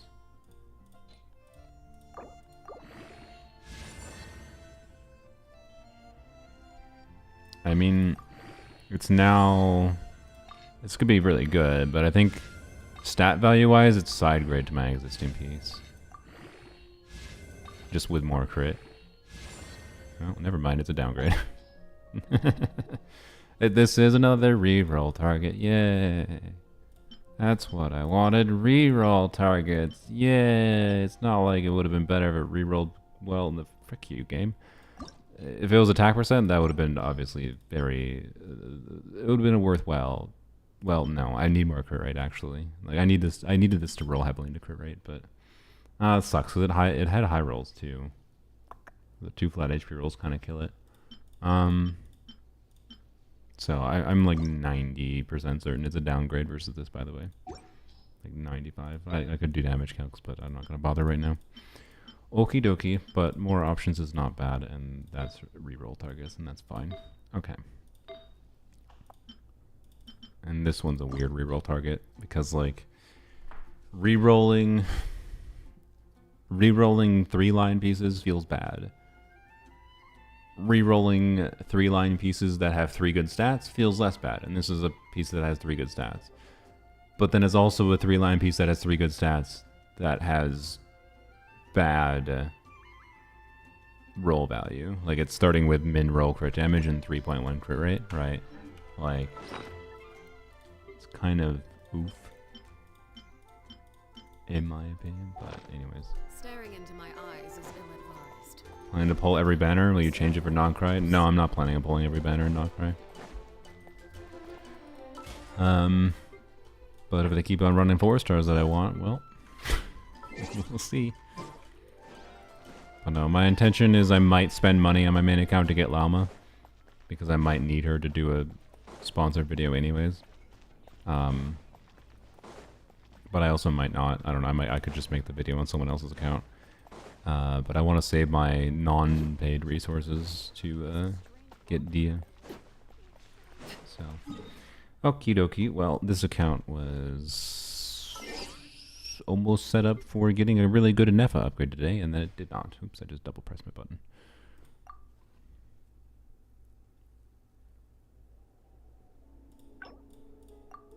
Alright. Let's do some co-op in Stygian. Let's clear difficulty 4 in Stygian on casual account. And then we'll see where we are at for Primo Gems here. I'm not sure. I did difficulty 3 last night. But I think 3 5-stars and 500 pulls to get C6 Lanyon. I mean, if it takes 500 pulls, that's more than 3 5-stars. But it wouldn't surprise me. What I need them to do is, I don't know, rerun Lanyon on Flynn's banner. Flynn's banner. On Lauma Flynn's banner, because they're rumored to rerun together. And Sylveon's going to carry me here, Lisa's chair. But if Lanyon runs on their banners, assuming they run at the same time, like is rumored, that'd be a win-win for me. I can get Ino dupes. I can get my Lanyon copies. Hello, Nefas. Is there going to be another Nefa? Nope. Bye, Astralis. Thanks for joining. Stygian time. Yeah. So anyways, we'll see. I'm just assuming Lanyon is going to rerun eventually. And if Lanyon reruns on the second half of this patch, that's going to be a bit of an oof for me, because of wanting to save resources for Dia. So we might have to do a lot of grinding for Dia. Okay, Menacing. I will play whatever supports. I can play Arlecchino, I can play Skirk. You got a Nefa for there, that's fine. I can play Xingqiu here, probably. We got a Skirk and a Scrofier. I can play a Layla.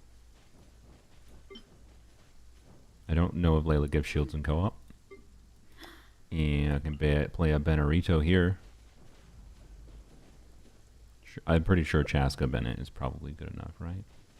I feel like Furina might be. We might want to put Furina with the Papilla, because I would hope a C6 Skirk plus a Scofier is enough for difficulty 4.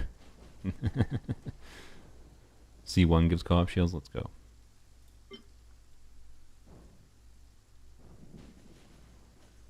That'll probably work too.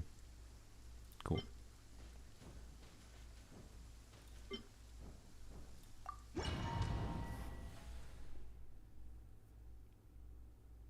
Wait, what did you clear? What did you use for clearing Papilla? Oh, you used Skirk. Oh, yeah, that's what you did. I know. I knew Sylveon said she didn't have anything for Papilla, but I believe she did use Skirk with her C6 Skirk and C6 Shenna to brute force, which is funny.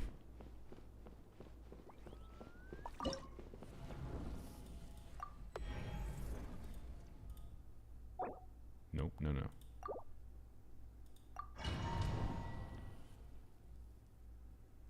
4 stars is supposed to be Kaveh, Kuki, Dori, Sucrose. I know.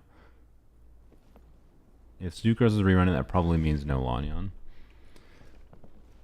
I wonder how long we'll have to wait for Lanyon. I don't get why they're not rerunning Lanyon. She's like one of the... It's weird, like she doesn't necessarily have a lot of like best in slot supportive utility. Just because of too many overpowered as hell buffers they've released lately. But she's basically as good as Kazuha in many contexts. And I don't know. Anyways. Yeah, I think we'll be fine. So I don't know. It's weird. I don't really expect them to specifically rerun Lanyon anywhere, essentially, is kind of my point. And I think they're just going to randomly rerun Lanyon at any given randomized time. But I do think Sucrose being said to rerun next patch means Lanyon's probably not rerunning with them, but we'll see. We'll see.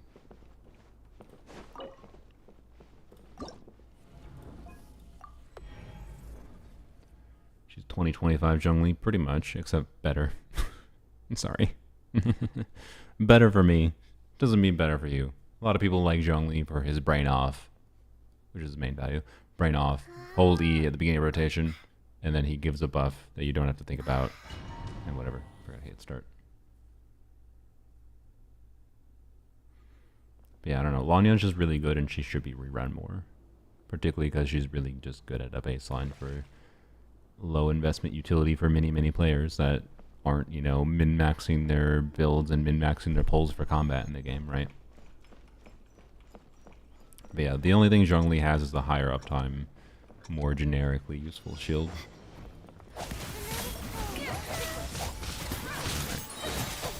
That.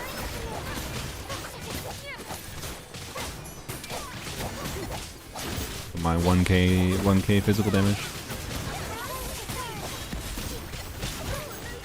Of course.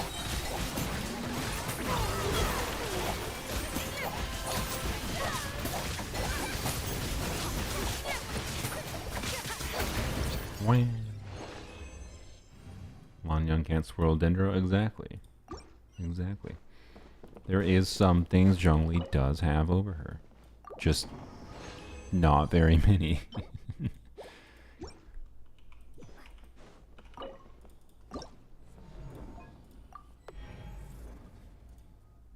C6 Lynette shenanigans, that's what got me interested. Yeah, C6 Lynette is fun. I don't like how her cooldowns are. Like, she has 12-second cooldown on her skill. So, like, it's like, oh, C6 Lynette lets her do more, but, like, with 24-second rotations and 12-second uptime, basically. It just doesn't feel very good to me. And her damage isn't that good on her normal attacks either. I don't know. She's definitely got, this was a free character syndrome kind of thing for DPSing her. And largely is in the category of needs to be wheelchaired by other things going on the team. It doesn't mean she's bad. Just not in the same way I enjoy Lanyon, right? Play TF Lynette? Yeah, that is a strat. I should do another Caesar Lynette video though, because that was funny. Caesar Lynette is saw 400,000 damage from what was I saying? C6 Lynette is better with like I can do C6 Lynette TF shenanigans better than I could before to get good damage from her by doing Eon Son Farazon, I believe. Eon Son Farazon, and then well actually I don't know. Do you even do Eons on Farazon? I don't know. It's still not gonna be that good. That is a C2 Nefa, by the way, which does like a big nuke of damage. So no, I don't need that. Okay. Well, anyways, thank you for clearing. Thank you for clearing that with me, for me. Furina. I mean, yes, but where's the healer? Yeah, you can do Furina Lynette. Where's the healer? Let's say Bennett. C6 Bennett override C6 Lynette. And C6 Lynette, to be clear. See, Animo Infusion on C6 Lynette is worse than the Pyro Infusion. It's not technically a bad thing, but it doesn't feel as good. And it doesn't feel like you're DPSing Lynette, it just feels like you're doing infusion shenanigans. So, yep. Anyways, nice C-Swing bow. Wait, that's the friggin', that's the shiny one. You cleared, oh lordy, who are you? You cleared in 60 seconds. And you're hiding them from us. I see your weapon. What crimes have you committed? You can't hide the sparkles from me. You cleared in 60 seconds. You're not even showcasing your characters, which is funny. Or you cheated, and you might get banned, but, you know, there's that too. Anyways. Do you plan on pulling this Zenless banner? Maybe. I may have already done so, and it may have gone very poorly. I think all of my Zenless luck has been sucked away into Genshin luck that I don't even need, because I didn't need those 5 stars, I just wanted 1 Sethos. I got Alice, though. I didn't have to spend any money for Alice, technically, because of the fact that I had leftover monochrome, so paid currency, from spending money for Yuzuha's engine, that I then had to spend going to Pity twice for Alice. My 50-50 luck in Zenless is really ass. Like my luck is so ass in Zenless, it's like, you know, the kind of luck that makes you stop playing. If it weren't for the fact that I just like Zenless enough that it doesn't matter to me that much, but holy, it's really shit luck. I have really, really shit luck. But anyways, the only reason I wanted Alice is I tried... I found her one more satisfying in general to play, but I tried Alice in Hollow Zero with Jane M2, and purposely made sure to not choose much of the gear that like modified Jane's kit. And the quick swap dynamic of Jane M2 with Alice is really fun. So, and I already have it. So, anyways, you use Seed Wenjin pulls. I mean, I use more than Seed Wenjin pulls. I got shit all over resources left, yo. I have nothing left. I got like less than a 10 pull left. My pulls went shite. I don't think I'm gonna regret Alice, mind you, but me getting Alice is me deciding not to get Vivian, most likely. I think I will enjoy Alice Jane M2 more than Vivian. So, yeah. Anyways, Jane M2 with Alice is broken, like it's doing better than maxed out Miyabi. No, I think I'm pretty sure a lot of people are misinforming themselves because they saw that one Billy clip and didn't realize that it was like M2 Alice and M2 Jane. Like, yes, it's really good, but I don't have M2 Alice. But anyways, it's good. I don't think it's going to be better than Mono Ice Miyabi well played for me. Not that I'm playing well played Mono Ice Miyabi. So, anyways. Skirk's best free-to-play team with no 5 stars. I don't know. Off the top of my head, I don't know. Singcho. It depends on what weapon. You gotta figure out what weapon first. Are you using this or are you using Finale of the Deep? If you're using this, you need a shielder. In which case, then Layla's on the team. If you're not, then yeah.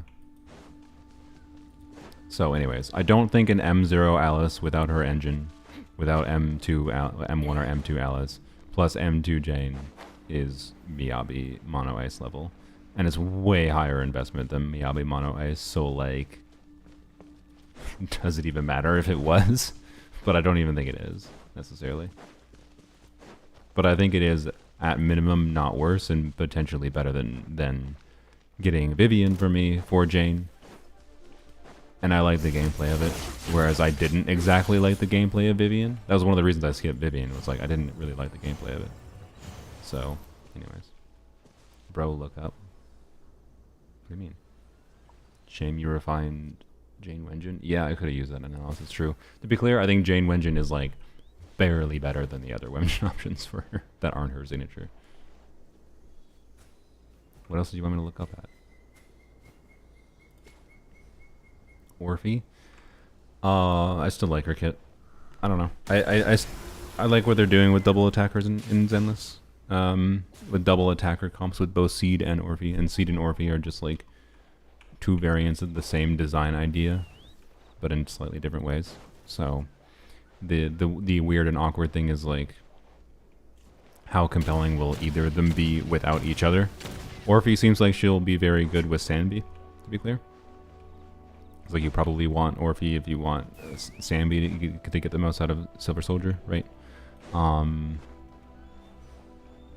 then Seed is weird and remains to be seen. I don't know. I like Orphe's kit a lot, though.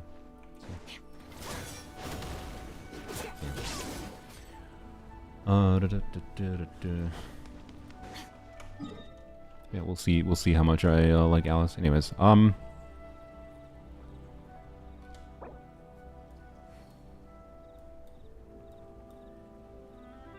trust me, I cleared legit. Oh, were people attacking you? I wasn't trying to make people attack you. I apologize.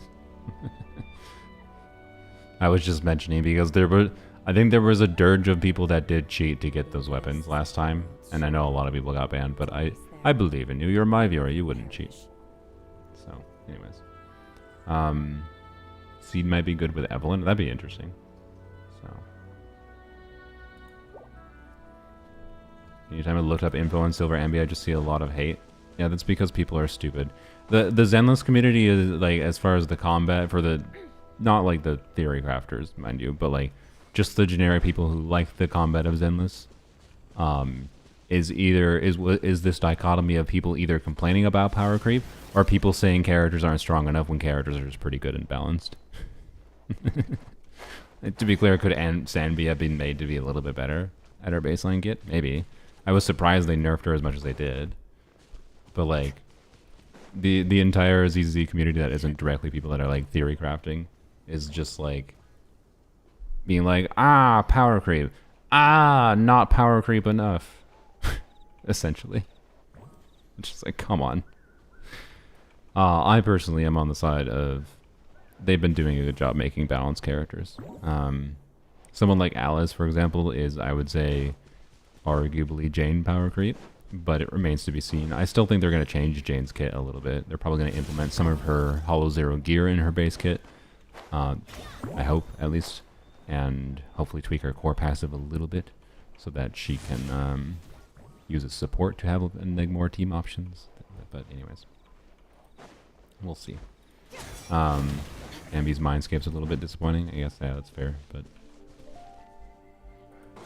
I don't know anything about them, so I don't know. Alice is barely better than Jane. Yeah, as far as I'm aware, she's a little bit better than Jane, which is a good thing. That she's only a little bit better. So, anywho's, you can check them so we can clear it up. All right, sure. Oops. Let's see. Oh boy. Oh boy. Yup. Hey, at least you're balanced well. You understand that the weapon banner going to R5 is just kind of, yeah.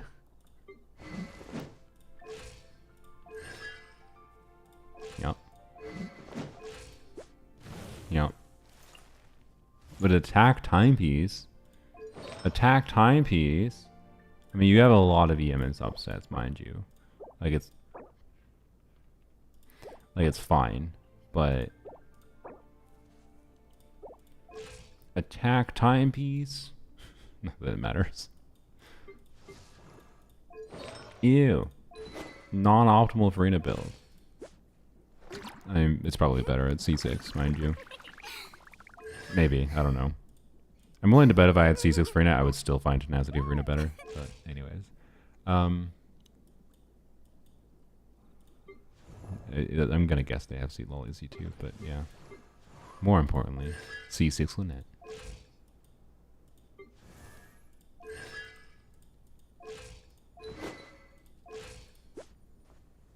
Wow. Wow, of course. Of course you have, like, the perfect build that I've been trying to get to. Not quite perfect, I would say, I guess, but... You got, like, that perfect balance. This is kind of what I'm hoping to get to. Right now, I unfortunately have, like, similar crit value, but a little bit skewed into crit damage versus crit rate, which is not ideal. What's Kachina doing there? Stealing the spotlight. Footprint of the rainbow. Oh, that's the craftable, I think. Nice. Nice. Anyways. What's my resources like? Let's see. New mail.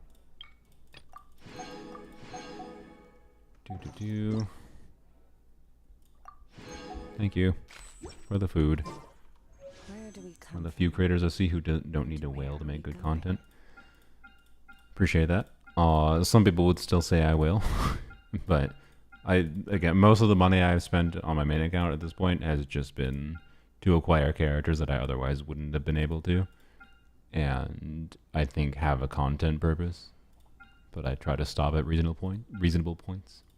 And things like C2 Lolly are not on purpose. So, and then some things that are on purpose, but I didn't spend a bunch of money for, right? Like I didn't spend any money for Skirk C1, so if anyone freaking yells at me in the future, be like, you Skirk C1 R1, it's like, it's unrelatable. Sure, it might be unrelatable, but it's unrelatable because I got lucky. I'm sorry, it happens sometimes. Anyways, yeah, so Little Dolphin is the better way to describe it, where I'll just, if I have to spend money for content, I'll spend money for content. Okay. We are not close to a 10-pull, and I have lost my motivation today. I kind of want to go play Zenless for the rest of the stream, to be honest. So, but I won't leave you hanging with no Gambit content. We'll use our single pull. What's our pity at? It's not really that exciting anyways. We're just praying for earlies at this point. Hey, we should get a 4-star. Let's go. We're at 6 pity. Oh.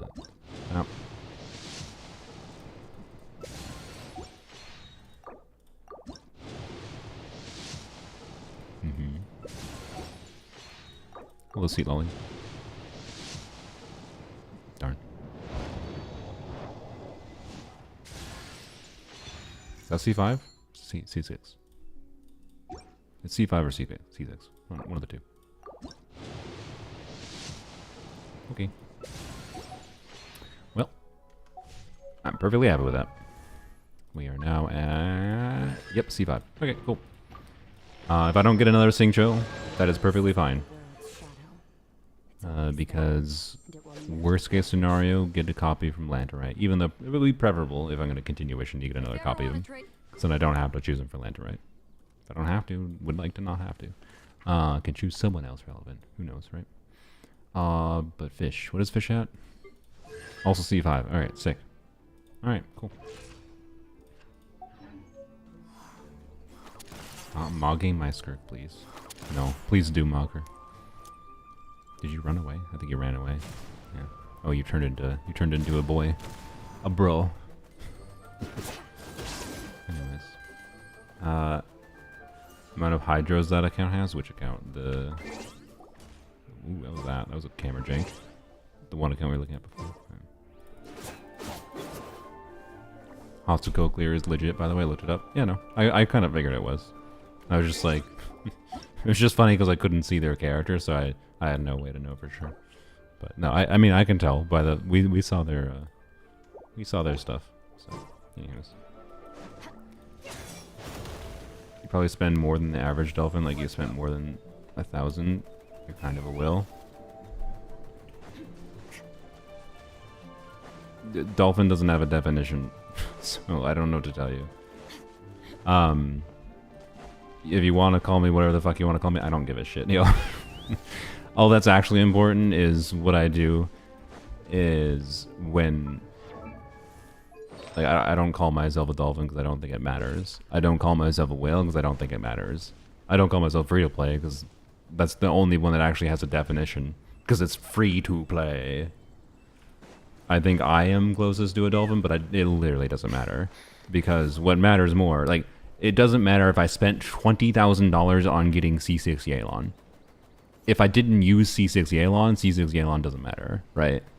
Like, the money spent for that character does not matter. So, and like, that's what people seem to forget sometimes, is it depends where the money was spent.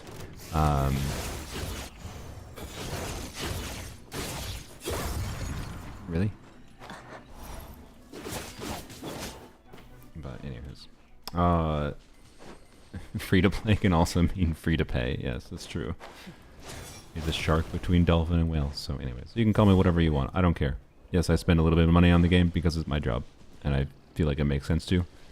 And I have a little bit of gamma brain rot like everyone, and the temptation to spend money is real when I can justify it with business decisions and make more videos by having more characters to play around with.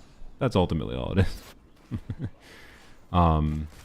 There are definitely some specific instances of spending money in the last year, even, that I can point to that I think were not worth it.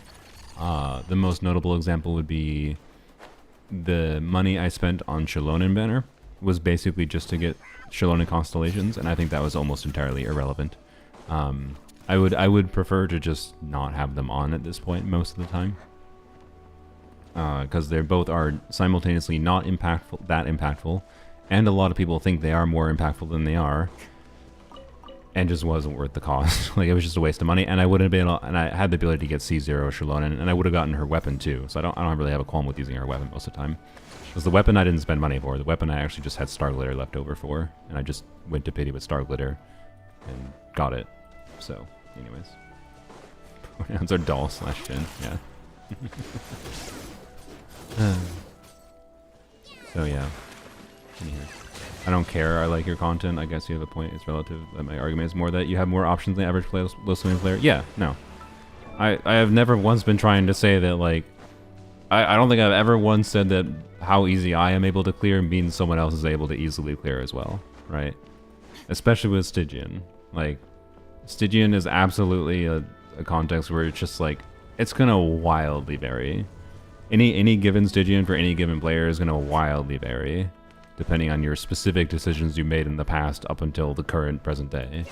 So like, it's why like I can't really give any real recommendations to people without like directly seeing the state of their account and what their investment is on their builds and what characters and 4-star constellations and 5 stars characters, and if they have any 5-star weapons. Like, there's way too many contextual factors for me to possibly be like, oh yeah, just use this team in Stygian, right?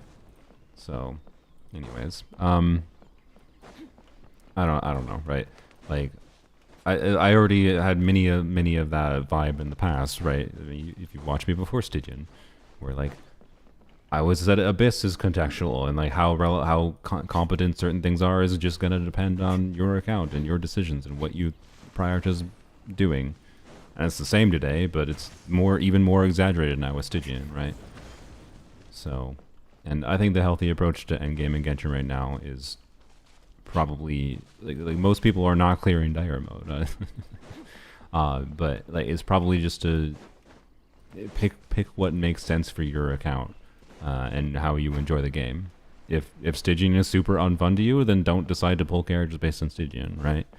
Just pull characters what you think is fun to you. I think Abyss is still a much more fun game mode because it offers much more freedom, even with it being as restrictive as it has been lately. Offers much more freedom to do different things. So, yeah. Anyways, can I use Jade Spear on an Effa? Yes, but if you have Skyward Spine, you want to burst every rotation on an Effa if you can. Fab is better than Jade Spear. So, you know, is Jade Spear fine if you have no Fabs available because they need to be on other units? Yeah. Because you can do an ER timepiece on her. It'll be fine. If you need the ER. And you might be able to do a build with Jade Spear without an ER timepiece, mind you.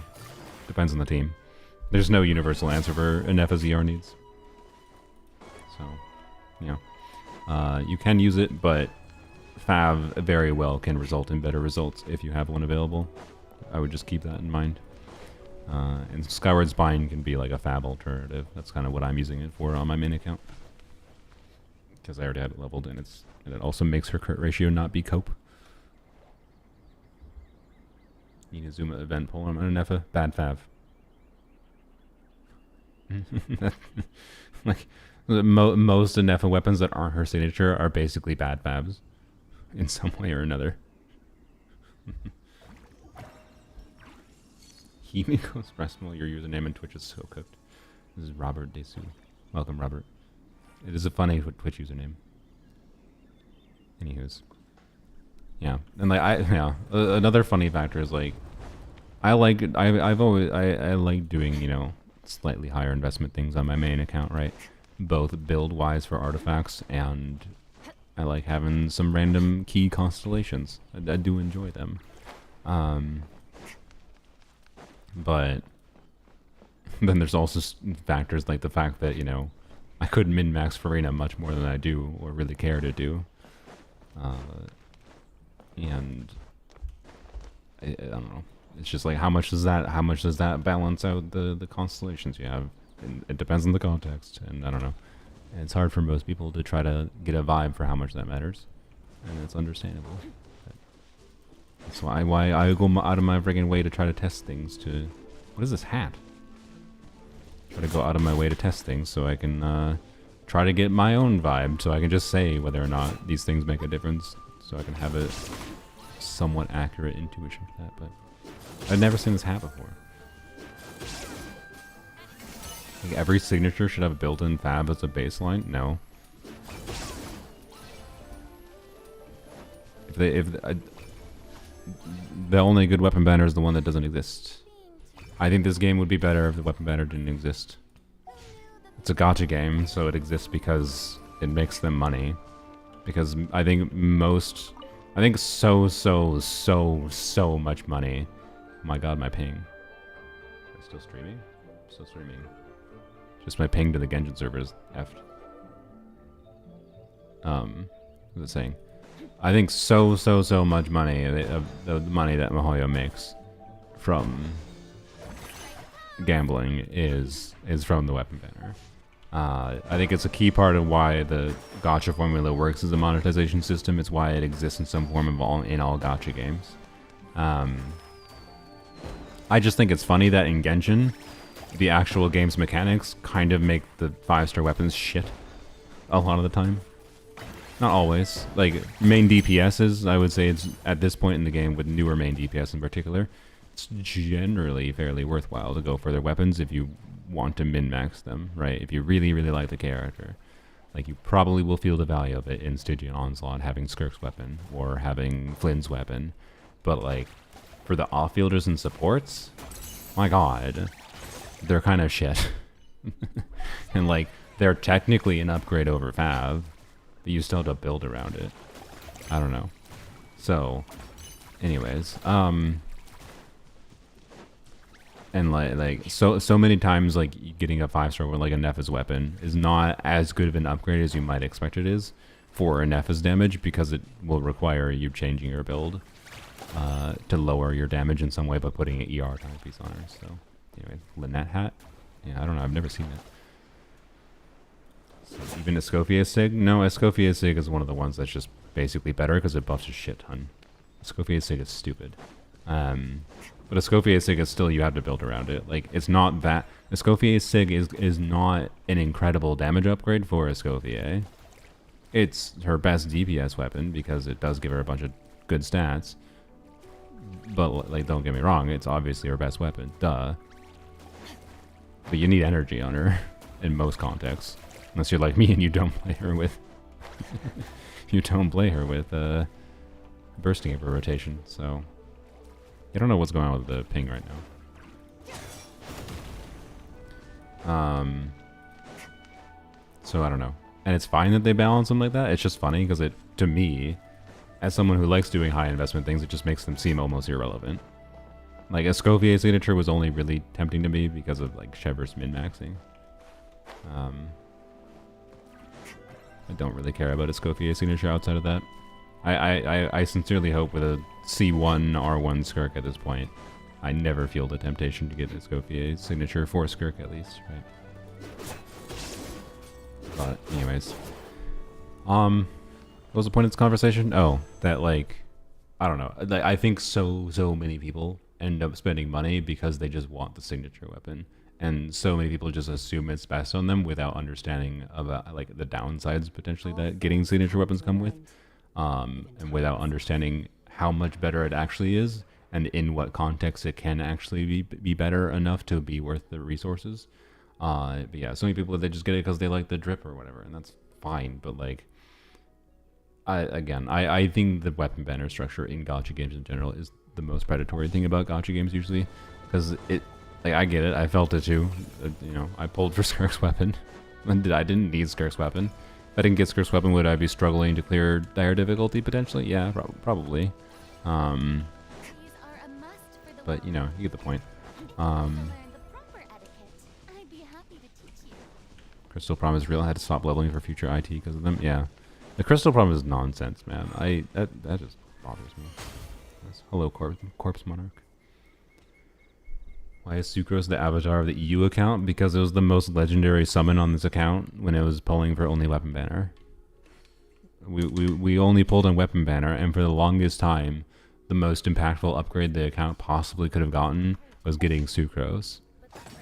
And Sucrose showed up the literal moment I said, boy, I would like to get a Sucrose. And as I said the word Sucrose, or the name Sucrose, Sucrose appeared. And since then, she deserves to be the avatar. And I think I've gotten more copies of her since, yeah. I don't remember where they were from, actually, but... I think one was standard banner, one might have been limited banner, but...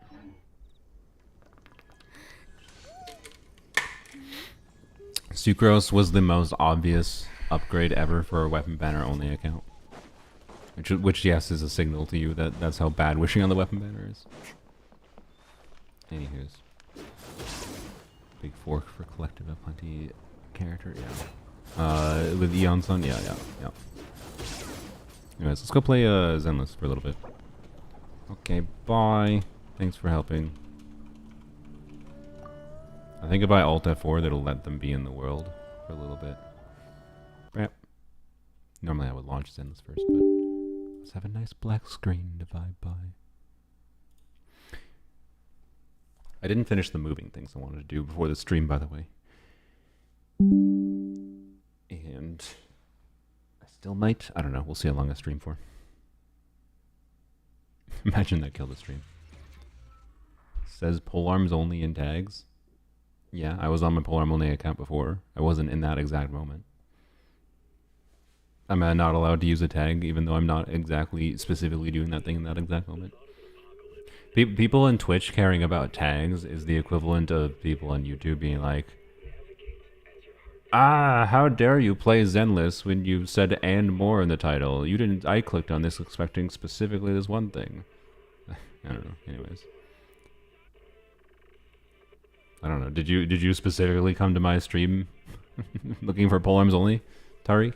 I do polearms only. I have, I think, the most, like, I believe I put the most, like, time into any only series account that I've seen from any Genshin player. Most streamers just update the stream title. I mean, I'm going to shortly, but, like, I was just doing Stygian things and then yapping about Stygian and then yapping about gotcha things for a while. I don't know, like I don't know. I don't get Twitch people and caring about the tags. I really don't understand it. Because as far as I can tell, the tags don't matter. But that's why I was asking. Did you specifically find my stream? Like you found a polearm only tag and you're like, I want to watch this stream because of the polearm only tag? If so, that's valuable information to me. I'm new to Twitch. I don't understand people's behavior on Twitch that enough, I guess. So I'm open to learn. I just think it's funny. Like I learned on YouTube that okay, I'm going to present things differently on YouTube to avoid this annoying problem of people being upsetty spaghetti when I did something that was different than what the thumbnail and title had, right? Which they're might get annoyed when they click on this right now for me because I didn't put ZZ in the title. But anyways, I don't know. Like clarify for me, Tariq, please clarify for me. You just came into my chat, said the first message you've ever sent in my chat, and said it says polearms only in tags. I was on polearms only before. I talked a bunch about polearms only. It was not a bunch, a little bit. I don't know. Like, do I seriously have to every freaking time I stream on Twitch change my tags? Like, I play polearms only pretty much every day to some extent. So, anyways, like every time I dare change like what I'm talking about, do I need to change my tags? If I switch my Genshin account, I need to change my tags. I will change my category here for Zenless, obviously. That's a no-brainer.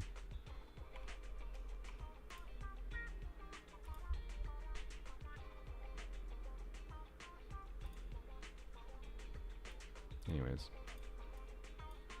What is my title? Oh, I forgot to change the title for Twitch when I started. That's an oopsie on my part. I didn't even realize that. Anyways.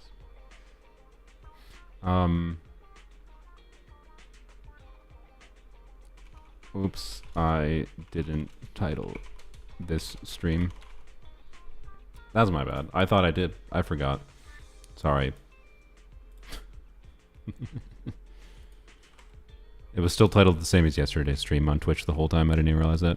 I literally thought before I started the stream, I was like, I'm going to name the Twitch stream just like the variety stream or something. And I didn't rename it. I just forgot. Oopsies. First time getting one guide in Twitch, kind of nervous. So I don't know. Anywho's. I think about the SIG weapons in ZZ compared to Genshin. They're a lot easier to get, but they also, I don't know. They could go farther with pushing them than they do. I would say they're mostly tolerable, but still the only good weapon banner is the one that doesn't exist. So yeah, I don't know. Like, it's mostly just the same experience as Genshin, but they're easier to acquire. But it's the same story of, like, but, like, they might be easier to acquire and you get more pulls than you do in Genshin. Like, more free-to-play pulls. But they also release more characters. So, you feel just as constrained in resources, just in a different way, assuming you're getting more characters. But if you're more inclined doing high investment things and you're willing to skip more characters in ZZZ, like let's say you get 1 out of every 4 new characters released, then you can be pretty free to get weapons without a problem, I would say. Whereas that is not exactly the case in Genshin. I mean, it kind of is the case in Genshin, but the difference in Genshin is they release 4 new characters in 4 patches, whereas they do 4 new characters in 2 patches in ZZZ. So I don't know. It's just kind of the same, but slightly different. And I can tell you that the fact... it's slightly worse in some ways in the fact that the game gives you more resources for free, such that you end up feeling like you're more free to make mistakes. If that makes sense. Like you feel more tempted to go and like spend summons on the engine banner because of the fact that you get more summons and it just feels like you have more resources, right? Whereas like Genshin's being so stringent makes it like easier to skip things because you don't feel like you have as much, and it's less likely you get it. So it just feels like I don't need that. I don't need that 20-30% DPS upgrade from my Skirk, right? Whereas in ZZZ, you're like, I have 50 pulls. The base rate of acquisition is 1%. There's a very good chance of earlies, and it's a 75-25 instead of a 37.5. Like, and like I know I'm gonna get a bunch of pulls still this patch still. Like I still know there's like 50 more pulls for me to get, kind of thing, right? You get the point. I like the effects they give. As far as drip goes, I like the drip aspect of the things more. Like I will not lie, a big part of the reason we need to go to HA Club. Actually, wait, no, we need to go here first. I will not lie, a big part of the reason I felt it like I wasn't fine with it. I didn't want to, but I spent money for Yuzaha engine was because of the fact that her engine her engine gives her a bunch of rainbow little like twirlies in her hair, and I was like, worth. Not just for that. I also wanted it for min-maxing her build for her anomaly build-up thing, but So anyways. Yeah, I sincerely wish Zenless had capturing radiance. I would have triggered capturing radiance, I think, 3 or 4 times. I'm not kidding. I'm pretty sure if it existed in Zenless, I would have triggered it 3 times at minimum. I've had that bad of 50-50 luck in this game. You want proof? You want proof? You want proof?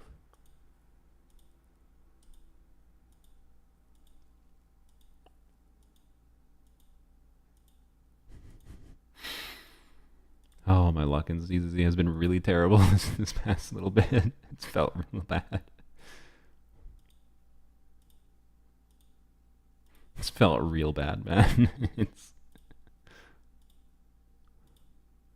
You lost 5 50-50s in a row? Yeah, I feel you. I don't know what my longest streak was. I think it might have been 7.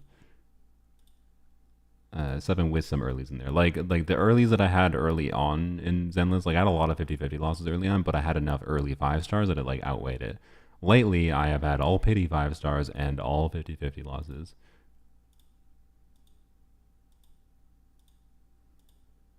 Which is exactly the situation you don't want. Because if you get 50-50 losses but you get earlies, doesn't feel that bad. If you win 50-50s but don't get earlies, doesn't feel that bad. Look at Grace. That's what I wanted. Like, bruh. Bruh.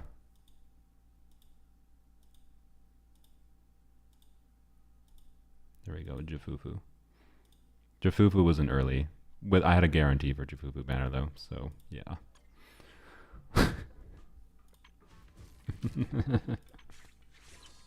Why did I have a guarantee for Jafufu banner? What mistake did I make that I had a guarantee? I forgot why. What did I wish on that I had a guarantee for Jafufu banner? Oh yeah, I was on the Astra Yixuan banner. Duh. Yeah. Because I wanted Panda. Yeah. Anyways. Let's go level Alice a bit.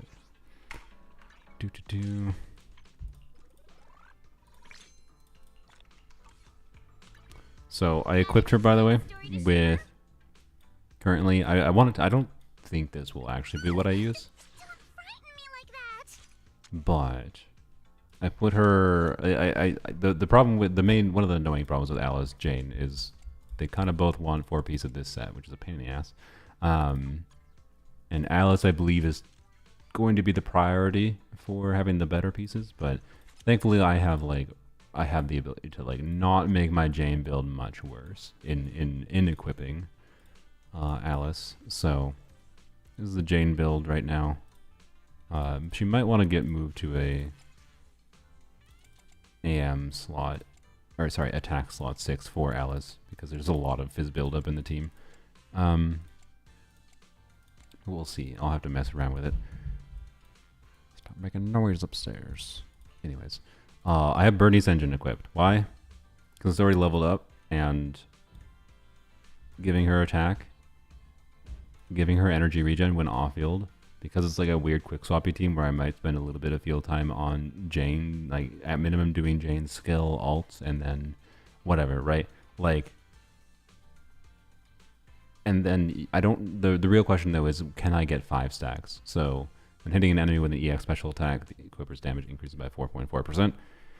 If I can get 5 stacks and get the anomaly proficiency bonus, I think this might actually be the best option I have for her.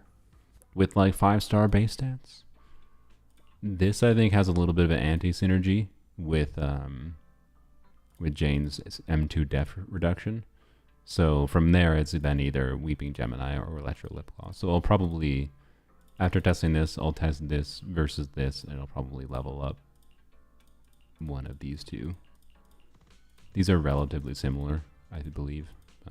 Like the Battle Pass weapon is really shit, by the way. Like this is one of the best Battle Pass weapons, and it's generally speaking worse than the craftable. Slightly. With 5 copies of it. Like they did a terrible job designing the Battle Pass weapons in CCC. It's just funny. They just didn't understand exactly how their game worked, I think, when they made them. So they're really garbage. Okay. Did I complete my? Yeah, I did. Okay. Cool. Don't know how long that takes. Yes, let's do farming. The can't see value in the Zenless Battle Pass is still valuable, I think, for being able to level up characters. Like, I would have to farm a lot more Denny's and other things than I have had to if I didn't buy the Battle Pass. So I have been buying it, but that's just because I keep on leveling up new characters, right? If I hadn't been leveling as many characters as I have, then it's pretty easy to get to a point where you just don't get much value from the Battle Pass. Best Battle Pass is the game support one, yeah.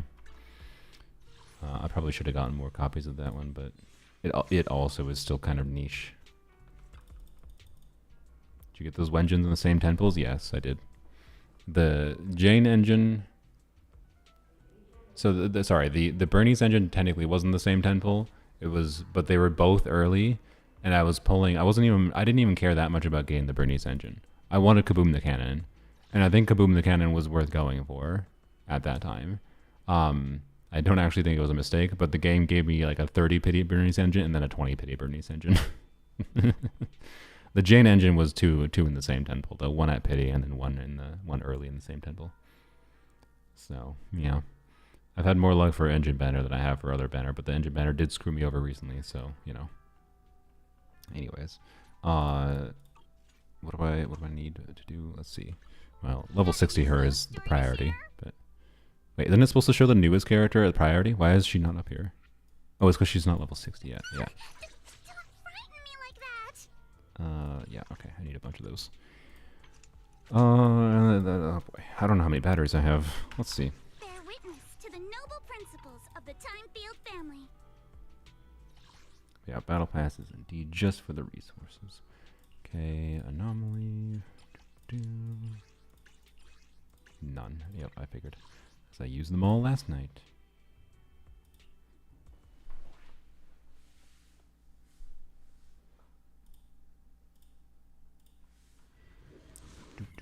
You know, one thing I really don't like about like Twitch's like partner and affiliate thing, Hit him where it hurts. they want you to have. Oh, did I just cancel? I didn't know you could do that. That's interesting. You can cancel her thing.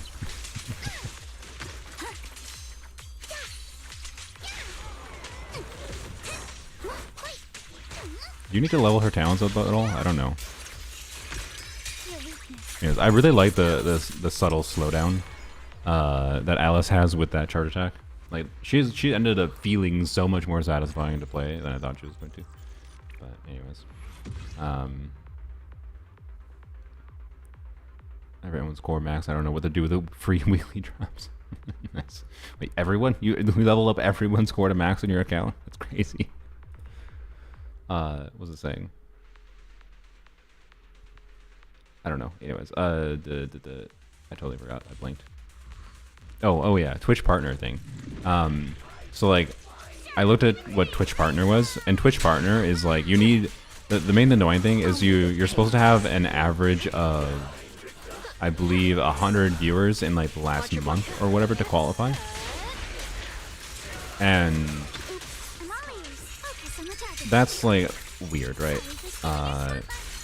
In my opinion, because needing to have a certain average of viewers, because like live stream dynamics, like right now, I don't know if you guys on Twitch might have noticed my viewer count.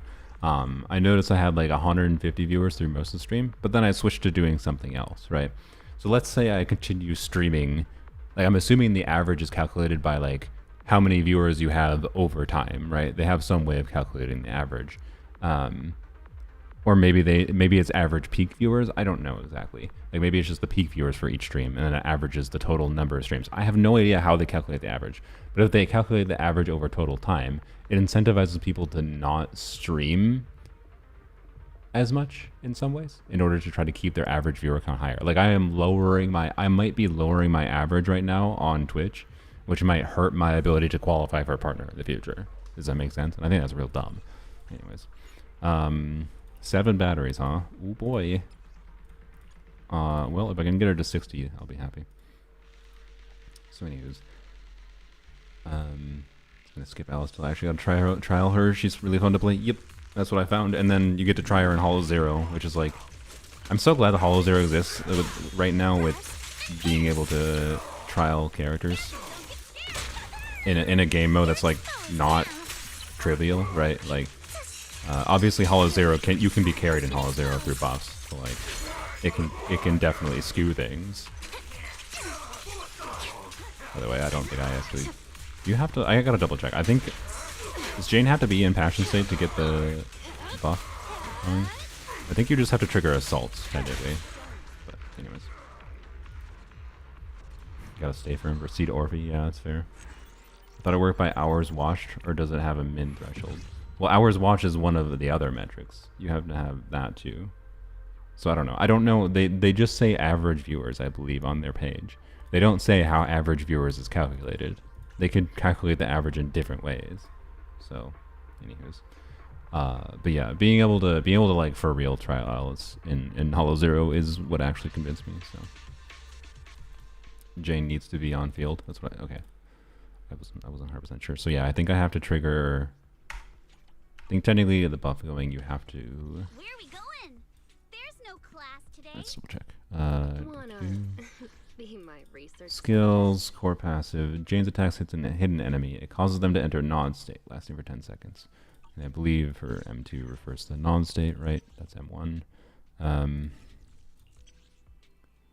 Yeah, when Jane's attacks hit an enemy in the non-state, or when any squad member triggers assault in the non-state, 15% defense is ignored, and then, yeah, okay. So they have to be in the non-state. And non-state happens when Jane hits an enemies at all. And then if any squad member triggers assault in the non-state, okay. The flinch effect happens. And then the flinch effect duration is extended by 5 seconds with assaults. Okay. Assault damage has a chance to trigger a critical hit in non-state and a base chance of, yeah, okay. Jane's build up is increased. Okay. So technically she does, you have to switch on, you don't have to trigger an assault with her though. It's not bad to trigger an assault with her. Yes, I have M2 Jane. I don't think I would have been seriously tempted to get Alice if it weren't for having M2 Jane.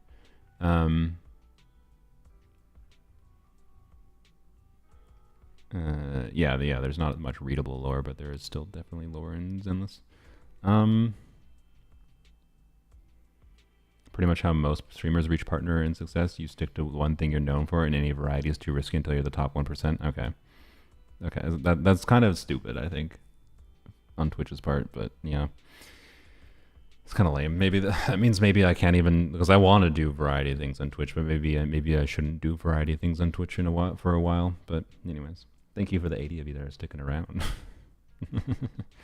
Because like I'm right now like on a borderline of like with some sustained decent viewership on Twitch, I might be able to get partner, which would be cool. But I don't know. Anyways, we'll see. And then if I get partner, I can do whatever the fuck I want.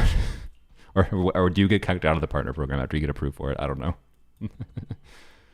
Anywho's, so you just have to hit with Jane technically. Yeah, and I know it's quick swappy, so you want to swap to Jane relatively often because I did notice in Hollow Zero it's pretty easy to lose the buff from Jane if you spend too much field time on Alice. But I don't know. I did like the quick swap dynamic, and I was getting a feel for it. Still, but Be my research subject. this also can happen from anyone as long as she's the active character. Where are we going? What do you mean? There's no. Which alias should I use this time? This is any squad member triggering assault in the nod state and causes the flinch effect.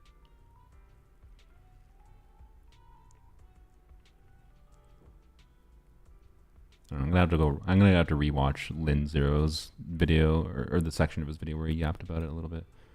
I have to clarify some things for me. It's my reading of this. You just have to be on field with Jane to trigger the nod state.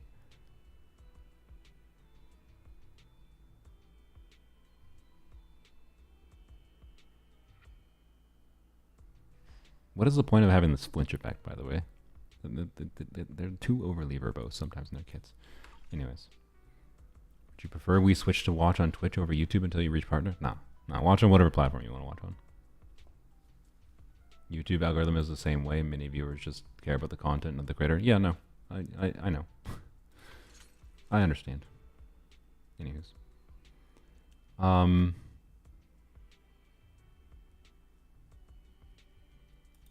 anyways. I don't know. Okay. Which alias should I use this time? Everyone did indeed come from a niche, but the struggle is trying to break free of the niche to not be trapped by only one thing, like being reliant on one video game for income, right? Okay, anyways, let's try to finish this.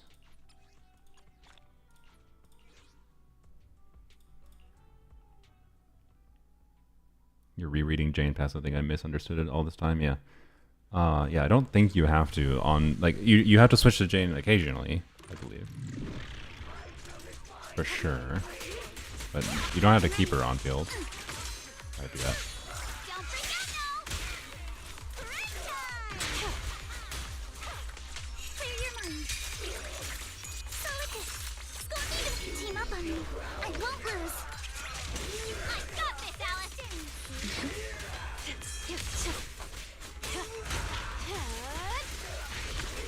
I'll handle it.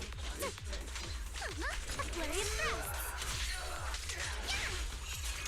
No time to do it. A little unnecessary. Oh, she's invisible. Nice.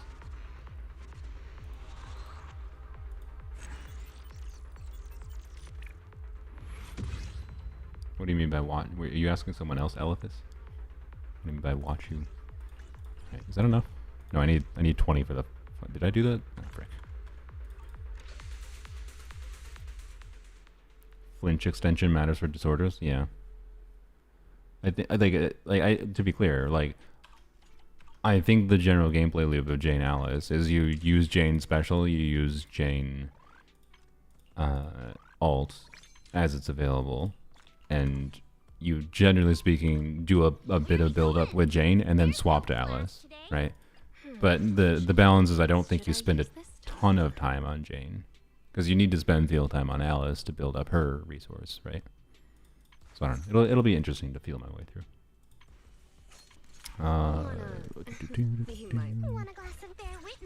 And I think I will enjoy that gameplay dynamic. This is my vibe in Hollow Zero, at least. I think. I didn't. Okay, shoot. I think I will enjoy that gameplay dynamic more than I will. Oh, we have enough. Nice. No, we don't have enough. Well, technically we do have enough. Benefit of the battle pass, yay! Save me a little bit of resources there. How exciting! Okay, claim. And 3k attack at level 60. Not bad.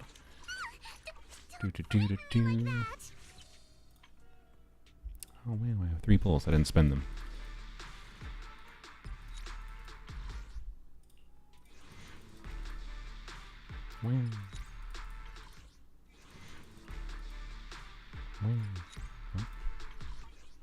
Okay. Oh, I just got your pun swing. Jane do whatever. Jane do whatever. Yeah, I get it. Okay. So yeah, I don't know if her talent matters, but let's level up her core. Do I have enough of... Oh, of course I don't. Frick. God damn it. Wait. Can I... I don't want to teleport. Can I thought you can activate that without teleporting. I don't know if I bought those yet. Where is it? There, it's somewhere here. There we go. Yeah. I didn't... yes. Okay. You don't get 3 though, and you need 9, of course, but...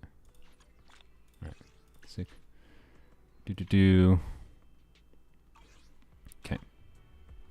And what's your material? Need 60 of these, which is where most of the battery's gonna go. Well, we might not be able to do the final one, so it might not matter. We need at least 30. We'll get the 30, and then we'll go from there.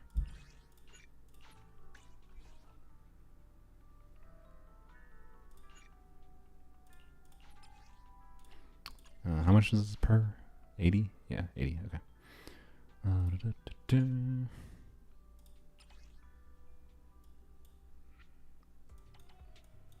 Oh, sad part about getting Alice is I think my favorite Jane team now includes Alice, most likely, instead of Seth. Because I was playing this team with Seth, Yuzaha, Jane. I think I will probably like Alice more. I suspect. Sorry, Seth. I'm sure I'll play you sometime if I feel like doing weird, stunning min-maxing. Because that's the most interesting nuance of Seth with Jane is, like, can you get extra stuns from Seth? Kick Yuzaha? Maybe. Let's make this quick. Time for a surprise! Thrust and pierce! Clear your mind. Solid hit. Score one. Nice.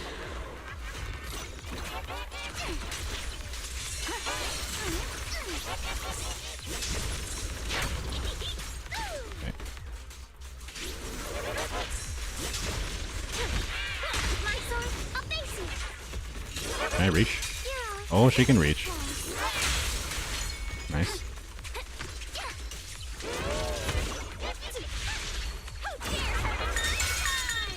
Nice green truck. Can I hit you? God damn it. Can't hit you. It's time to settle this. I don't think I can hit you like, at all right now. Okay. That ult didn't hit at all, at least. That's gonna kill you though. Alright. Yeah, I like Alice's sneakers too. Her design has grown on me, having seen it in motion in-game more actively. Alright.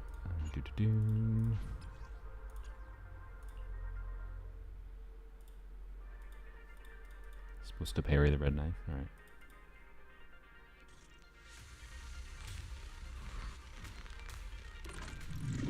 Yeah, real shoes.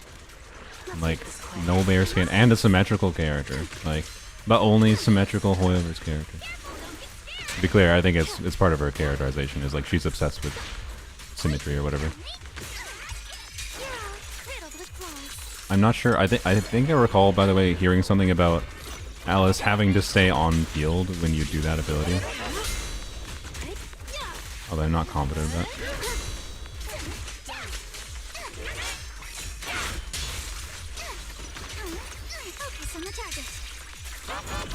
Like, you can swap out, but I think you might lose... You lose a bunch of damage, I think, if you swap out and don't let it finish. I'm not 100% on that, though. I might have been misremembering that. Oh, good job.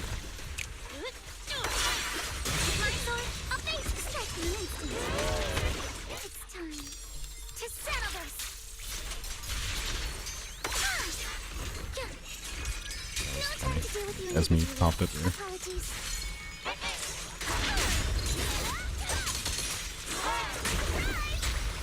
The final act begins now. Bye-bye. But heterochromia? Yeah. Which I think is a nice touch. I think it's a nice touch giving the character that is obsessed about symmetry heterochromia. I think it's just funny. Alright, goodbye all my batteries. The real reason to buy freaking the battle pass. I'm not gonna lie, I might buy the battle pass just to finish leveling her core. Seems silly, I know, but we'll see where my resources are at. I'll make it hurts. I'll handle it.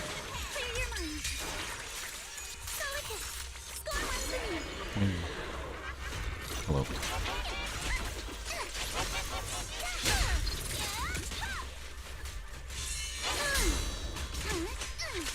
I see your weakness. No time to do it individually. Apologies. Oh, you actual butthole. You dodged. Look at that. Oh my god.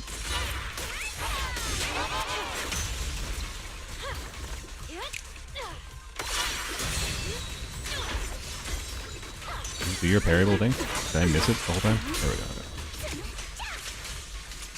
For the time field name, I will never lose. Here, can I do this? Found your weakness. Nice. I think you can swap out. It seemed like that was full damage, or did I don't know. I gotta watch for the polarity. Maybe it's the polarity thing. I don't know. I thought there was something that was said that Alice's ability doesn't proc if she's off field. Like you can swap off field, but it doesn't actually proc. But let's see what we get. Is the Favonia's D2D of Zenless? Oh, is there one? Kaboom the Cannon, maybe. Yeah.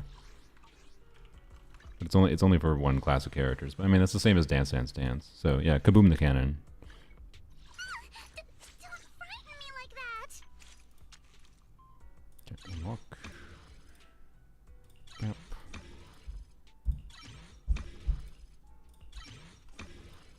Okay. Need to get one more of these.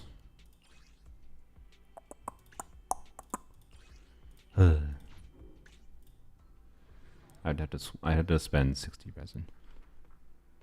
60 battery charge, whatever. Or I can wait 3 whole days.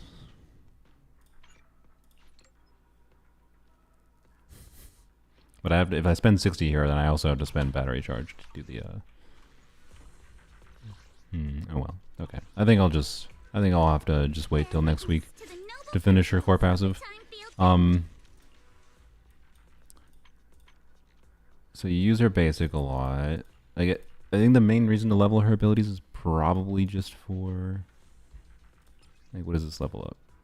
Days multiplier, damage, and days multiplier. Damage and days multiplier. Damage and days multiplier. So probably the main reason to level up her abilities is just for extra days.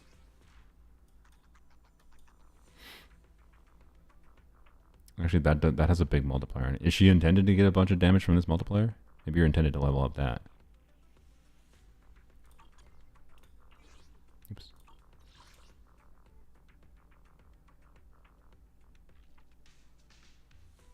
Okay.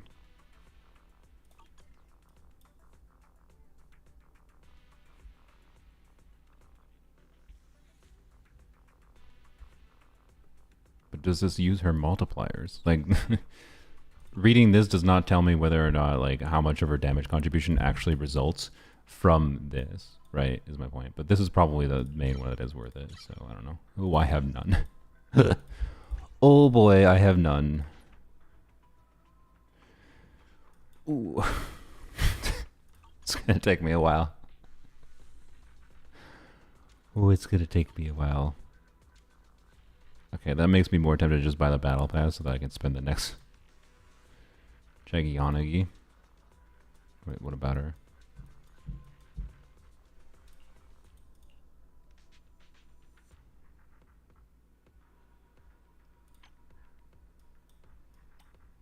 I don't know what you mean, sorry. Alt text. Okay, yeah. Yeah, that says a percentage, yeah. So you're talking about the green text. Yeah, I'm aware of that, yeah. But I don't think there is any green text in any of her kit. Yeah. She's got no green text for something that scales with that. So it's just whether or not I think this multiplier damage is relevant. Most likely. Yeah, I think she's more like Jane. But a little bit of days and not bad, but anyways. We'll see how she is for like this. I'll leave her on Bernie's engine for now.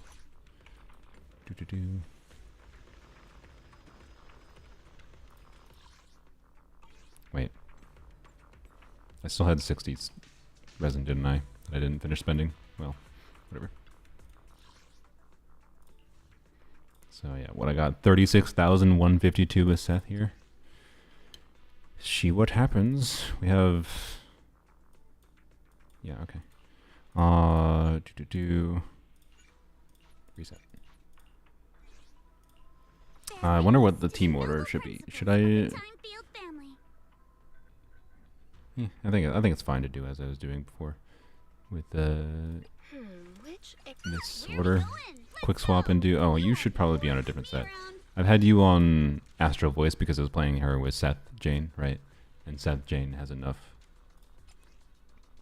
quick assist procs that it does make sense to use Astral Voice, but honestly at this point it's whatever. Could put her on the chain set, whatever, yeah, yada yada. Just gonna leave her like that for now. So do Miyabi engine. Miyabi engine on who? What?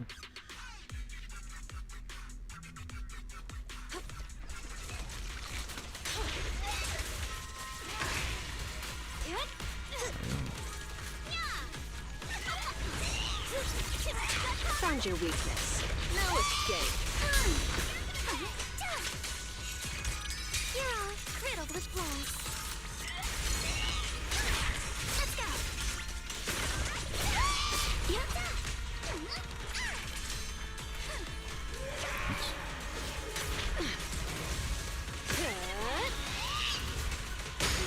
Oops.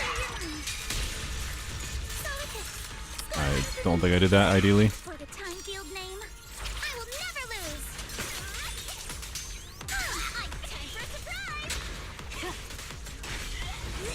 Here's a taste of the abyss.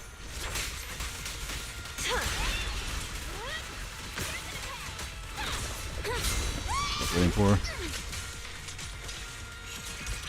Your weakness has been exposed. I see your weakness. Come on, don't be nervous. Hit him where it hurts. I'll make it painless. Strike in an instant. Adjust your breathing. Oh, you. Oh, I didn't realize I was doing that.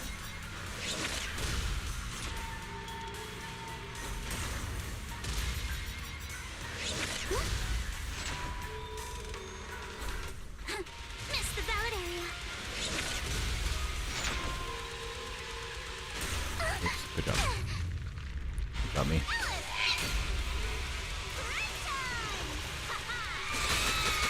Ow. No, don't give me. Easy.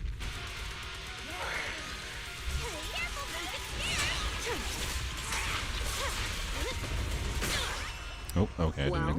wasn't paying attention. Okay. Yeah, this, yes. Prey. Ah, frick. My sword Oh, that, it did. Okay, it did. Do this. to settle this.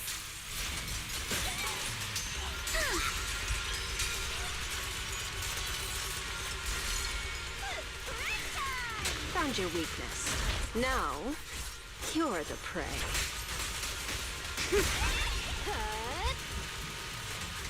Attack me. Okay, I thought it was going to attack me sooner. I was going to parry, but...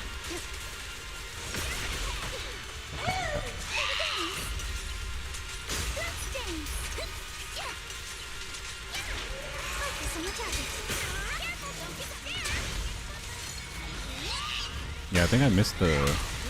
Oh, I let use a hot die. Whoopsies. Okay. Redo. I'm getting a feel for it. When you swap, you do charge attack just like Miyabi do. I think there's some form of... I could have sworn there was some form of damage that's missed, but I don't know. Yeah, let's try swapping. I'll try to pay attention to it more. No, what's the key?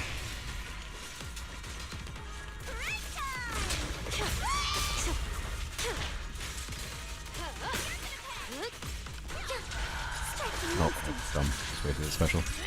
Your weakness has been exposed.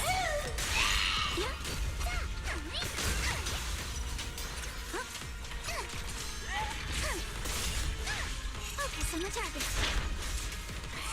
Okay, I feel like I need to swap from Alice into Jane. With my sword, I'll face you. Or yeah. Yeah.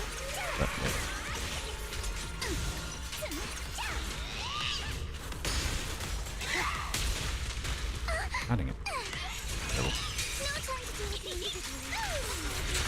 Found your weakness. No escape. It's time to settle this.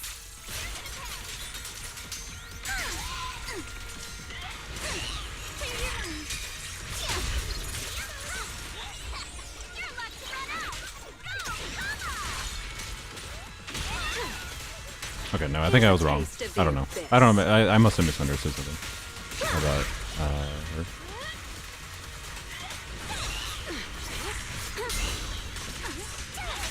Here to dance. Move with the blade. Yeah, okay. Oops. Oh, terrible. Oh my god.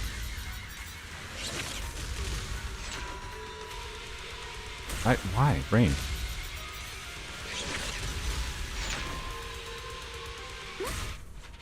Miss the ballad area.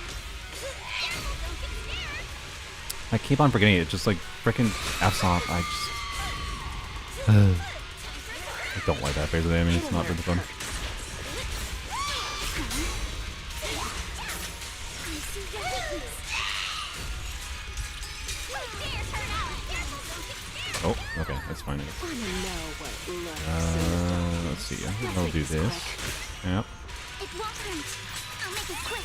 Behold, the most symmetrical swordplay. Trying to kill? I mean, I'm just using Alice for the first time ever. With Jane. Play it fast. I do not have a proper feel for how our proper gameplay looks at all. Your weakness. Come on, don't be nervous. Found your weakness. Now, you're the prey. Strike in an instant. I see your weakness.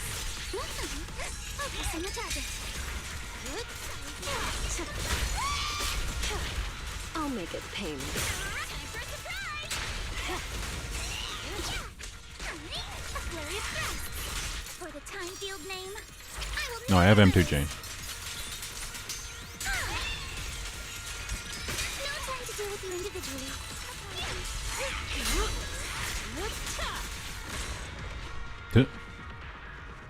Why does it wig out like that? They still haven't fixed that. Rich people? I mean, I didn't spend money for M2 Jane. Other than my common sense. Yeah, that performed pretty well, and I don't think that gameplay was very good. Yeah, I don't think Jane Alice combo is anywhere near as good without M2 Jane, from my understanding. So, anyways, every clear you watch was swapping. Yeah. I don't know. Can I get the kill with my investment? Maybe. I'm not sure. But yeah, I don't know. I did still like the dynamic there. Getting a feel for it. That did pretty similar to Vivian. Nice. Well, okay, Vivian with M2 Jane though? Question mark. But I suspect, yeah, that I will be happy with this as an alternative to Vivian, and I think I like this dynamic a lot.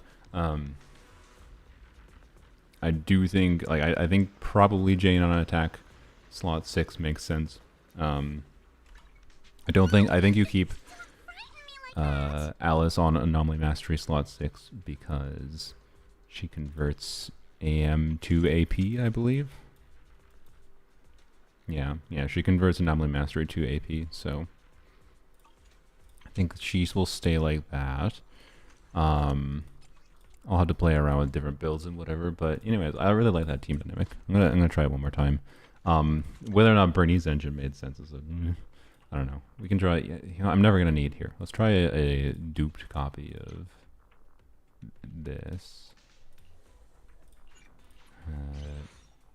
and see Just trying this. This has like the slight anti-synergy with the def reduction, right? But has it might be equivalent still or better, maybe question mark than these. I don't know. We'll see. Less attack, but that makes sense because lower base attack and pen ratio. We'll see. I think you're supposed to do extra EX specials, I guess, because you can not EX specials, extra just special attacks in general to get the AP buff for this. All right. Don't frighten me like that.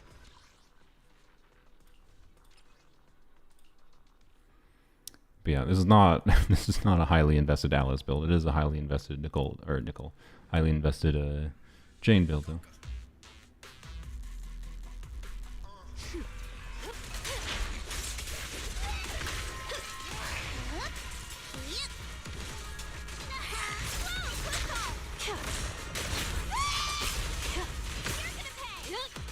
I'll make it painless. I did it again. Sorry for stealing your spotlight. Who dares hurt Alice? I see your weakness.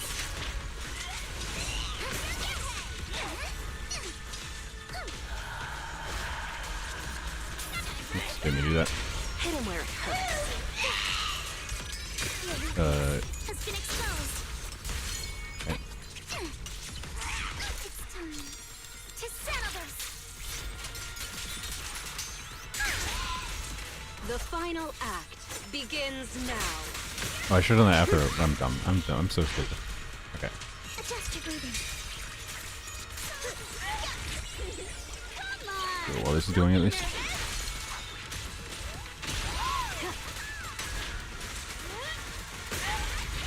Hurts, don't it?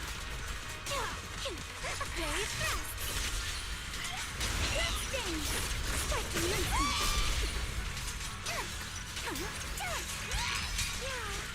No, why? Whatever. Your opponent is me.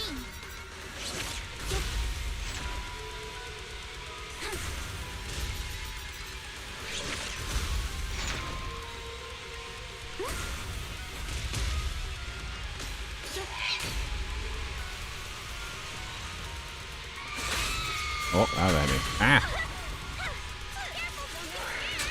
Found your weakness.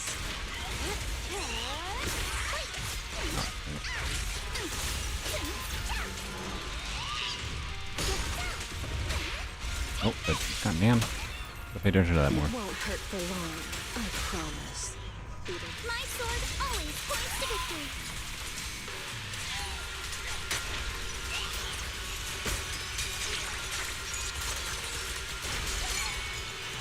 Don't get sloppy. For the time-field name, I will never lose. Oh, that was dumb. Really dumb. Accidentally held there before it made sense to. Focus on the target. Now, you're the prey.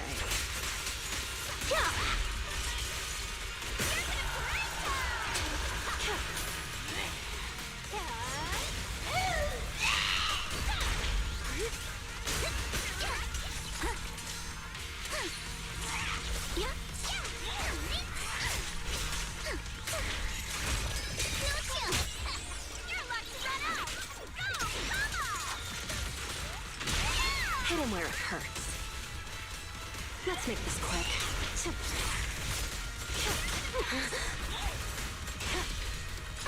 Shouldn't have spent that long on Jane, but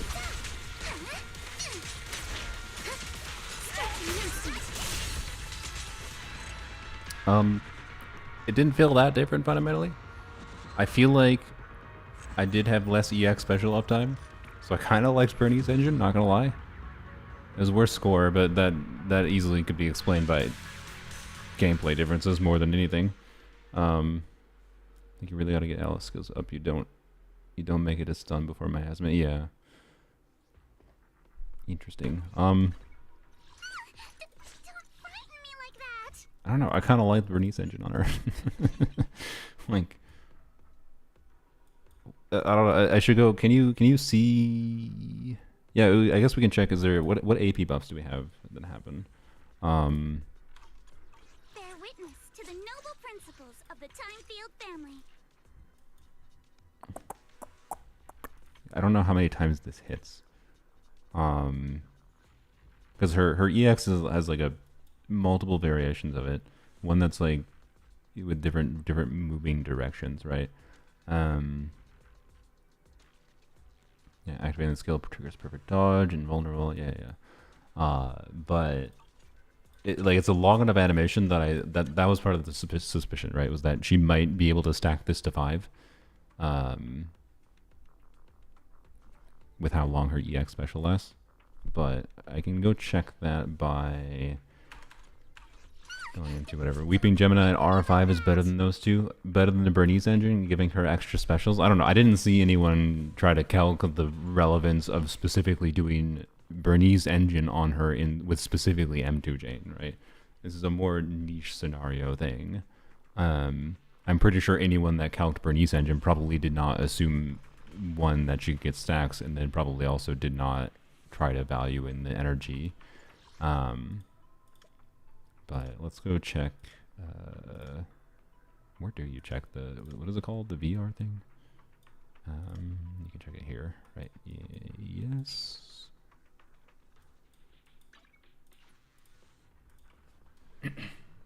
Forward and backwards the EX. Okay, that's what it was. Okay. I wasn't sure which direction specifically, but thanks for clarifying. No, not what I meant to do. I mean, I should do more of those because apparently I'm gonna need the resources because I also still kind of want Seed and Orpheus. I'm doomed. I'm actually doomed. Okay. Anyways, is Jane, just to make sure. So you buff AP. Yeah, all squad members AP increases by 60. So we should have the 60 AP buff from you.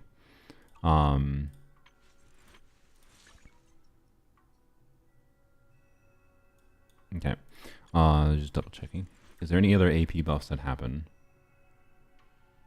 That's not an AP buff. Because I'm just looking for it in the stat screen to make sure I can see whether or not this triggers. I don't think you have any other AP buff. I think it's just attack, anomaly, disorder bonus.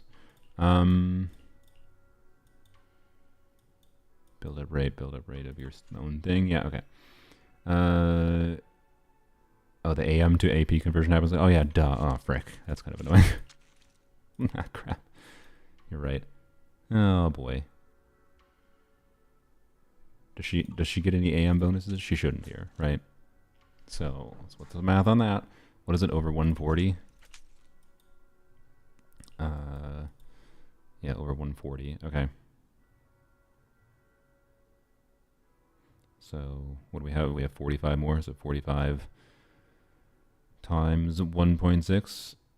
Okay, that's 72. Okay, so 72 plus 60. We're getting 132 bonus AP from her core passive, I believe.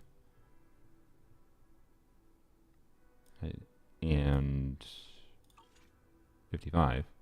Oh, yep, you're correct. Why did I... Yeah, I can math.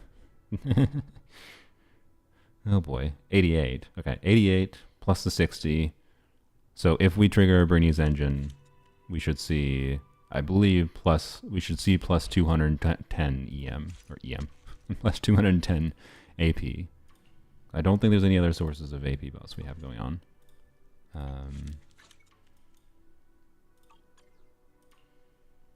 I think. Yeah, there's no team AP buff. Okay, okay. Wanna be my research subject? Which AP? Where are we going? Come on! Let's show them what we've got! Oh, never mind. What do you mean, never mind? Wait, what? I think you're correct, right?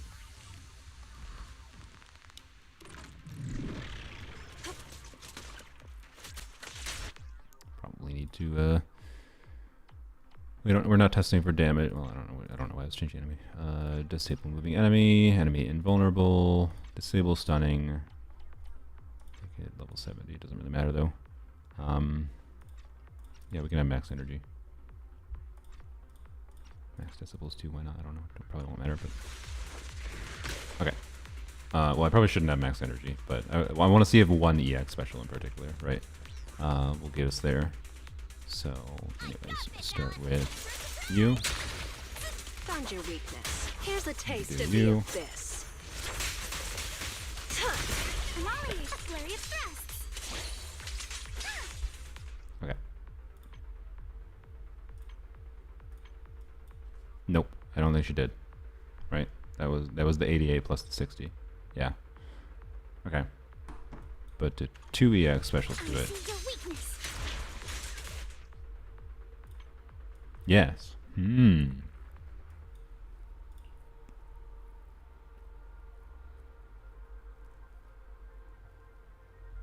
Yeah, Jane's AP is only herself.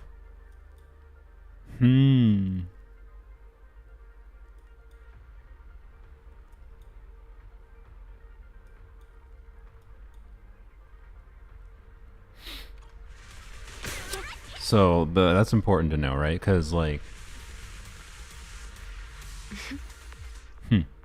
So 2 EX specials. So let's let the buff expire. 2 EX specials is what we need. Here, turn off limit energy.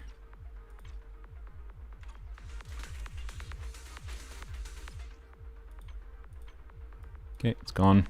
All right. Careful, don't get scared. This. The This. final act begins now. I'll head for the Okay, time this. field Start. now. Why? I don't know. I just felt like it, I guess. Assume.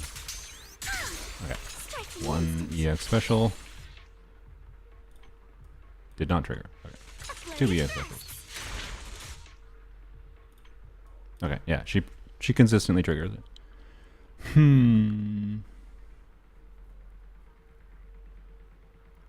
Interesting. Keep it up. Adjust your breathing. Blink your What's she strength. aiming there? That's weird.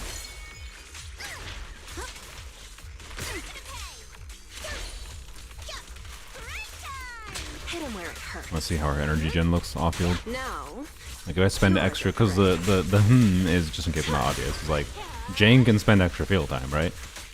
here's a taste of the Like I can abyss. choose to spend extra field time here. Yeah, okay. Do this. Behold, the most symmetrical I don't think that made blood sense, by the way. But it's fine. I flow. don't know. Your weakness. I don't know how often I'm actually going to do 2 EX specials in a row, right? I really have no idea. Let's just go try to pay attention to it in Deadly Assault. I do have Esme. Esme is giving me some energy back. And she moves a whole bunch that I think she might be able to pick up the things kind of automatically. Maybe. Interesting. Interesting. Yeah, I wish they would add more, bosses and different enemies to that training ground. I also wish the UI showed what element they're weak to, because I've gone there to test damage, and it's just been like, well, I have to look up the enemy manually to see if they're phys weak or whatever. Let's start again.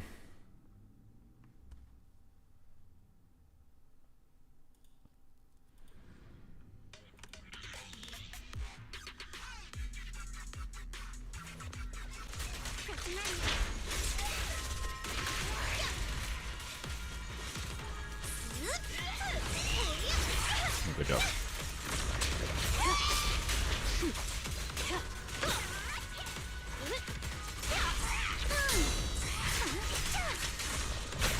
Now, God.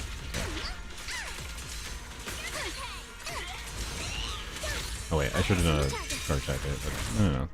I mean, I got the buff up, mind you. That's what I was thinking. I was like, yeah, I'll get the buff up, but no, getting the buff up there didn't make sense. Because you start with max stacks on it, so I should use that first.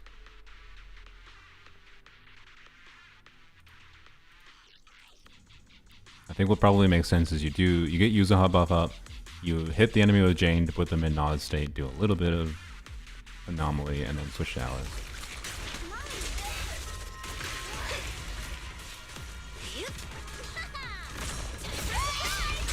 Hit him where it hurts.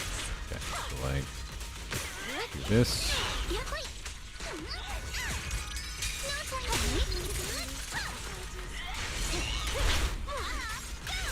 I'll handle this. Here it begins. A flurry of thrusts. Blood stains.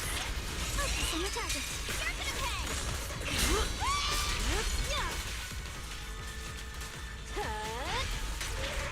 final Yes. act begins now. Behold, the most symmetrical swordplay. Ow.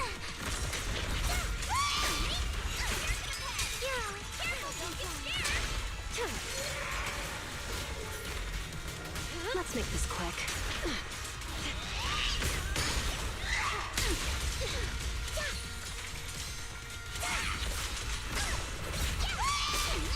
Clear your mind. Don't get scared, no. Found your weakness. Oh, we stunned. Interesting. Careful. I bite. Don't wanna mess with me. My sword always points to victory.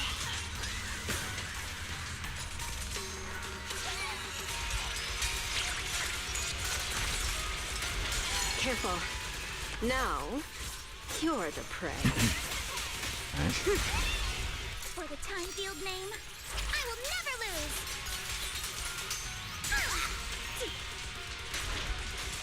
Adjust your breathing. Not again.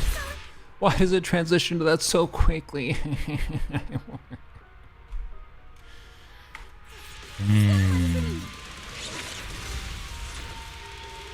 What? Why did that move over there?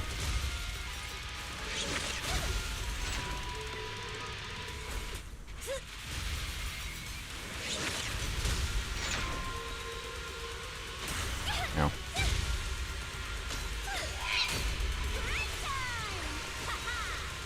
Oh, what am I doing? Yep, I realized I was being stupid. No, don't kill her. Okay, we're fine.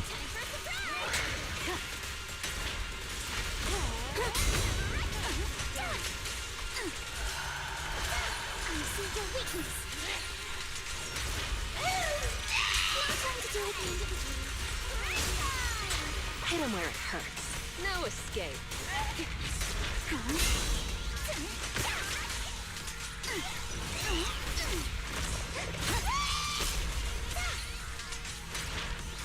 Focus on the target.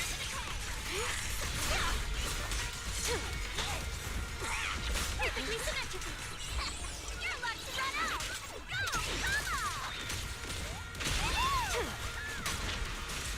Let's make this quick. I guess. To settle this. Yeah, M2 Jane I think might be better than Vivian. Is this gonna? This might have an issue triggering the polarity disorder. Okay, no, it did. So there's some like nuance to okay. Oh man, you know what's funny? You see how close we are to getting a second stun?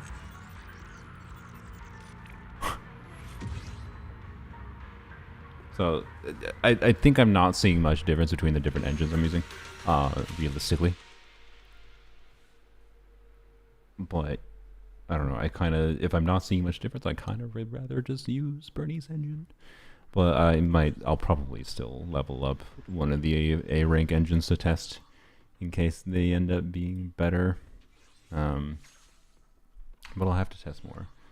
Anyways, 60k is super reachable on this just level Alice days. Yeah, oh yeah, that's true. Derp. Hey, you're right. Duh. I don't have to. I was gonna say something really silly. I was gonna say, since Anomaly Mastery slot 6 isn't necessary on Jane, maybe I could do Impact slot 6, which I think I could. That would be funny. But realistically, no. I think you're correct. And just leveling the talents a little bit more so that she gets more days in particular would make sense. So this is in Stygian. I spent Stygian I was doing Stygian for like 3.5, 4 hours. You can figure it out. You can rewind, Xander. I believe in you. Sorry for being nitpicky. I don't know. It just you can rewind. You can rewind. I did say we were gonna grind in the title, and I believe I put just, what did I put in the thumbnail? Let me check. Where's my thing? Where's my thumbnail? I said and more question mark. Guess what and more is right now. Anywho's, would Stun or Jane work? I don't know. I gotta play around with a couple different build configurations, but first I'm just gonna get used to how the team feels to play, generally speaking. Well, I'll probably switch you to, yeah. Let's see, what do I have? I had that. Yeah. My attack slot 6 piece is kind of sad. But probably worthwhile. Yeah. I don't know. Anyways, interesting. Okay, we'll end the stream with trying attack slot 6.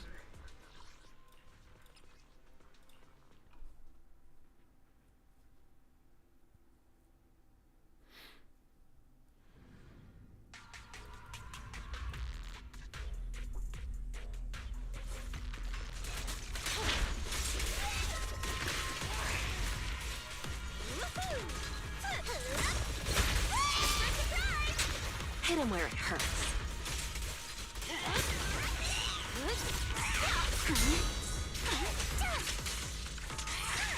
Focus on the target.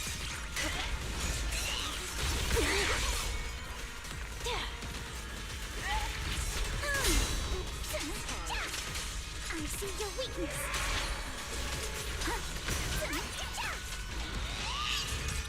You're all riddled with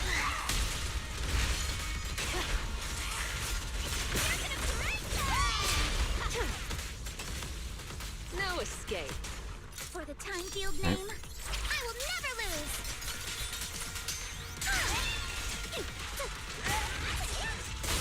Oops. Ow. Clear your mind. The final act begins now. Striking instant. A flurry of threats. Ow. God damn it. Move with the blade. No twist here. Ow. Oh, frick you. Come on. Don't be nervous. Found your weakness. Oh, of course.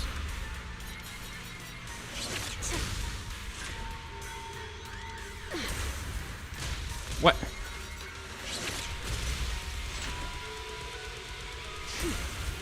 Business as usual. Oh my god.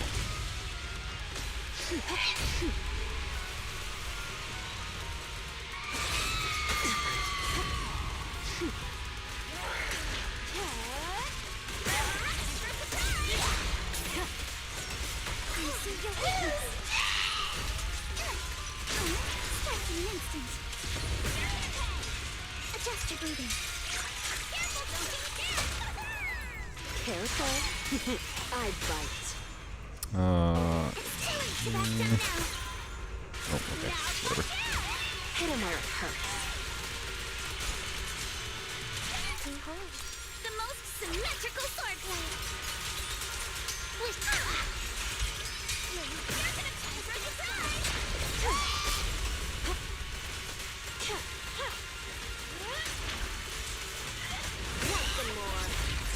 Now, you're the prey.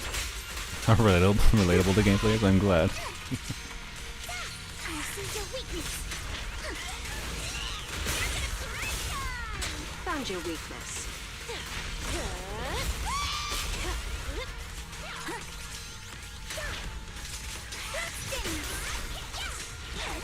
Focus on the target. I got this now, don't get scared, no!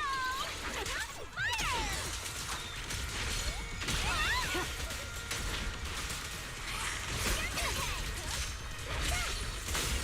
Oh my god.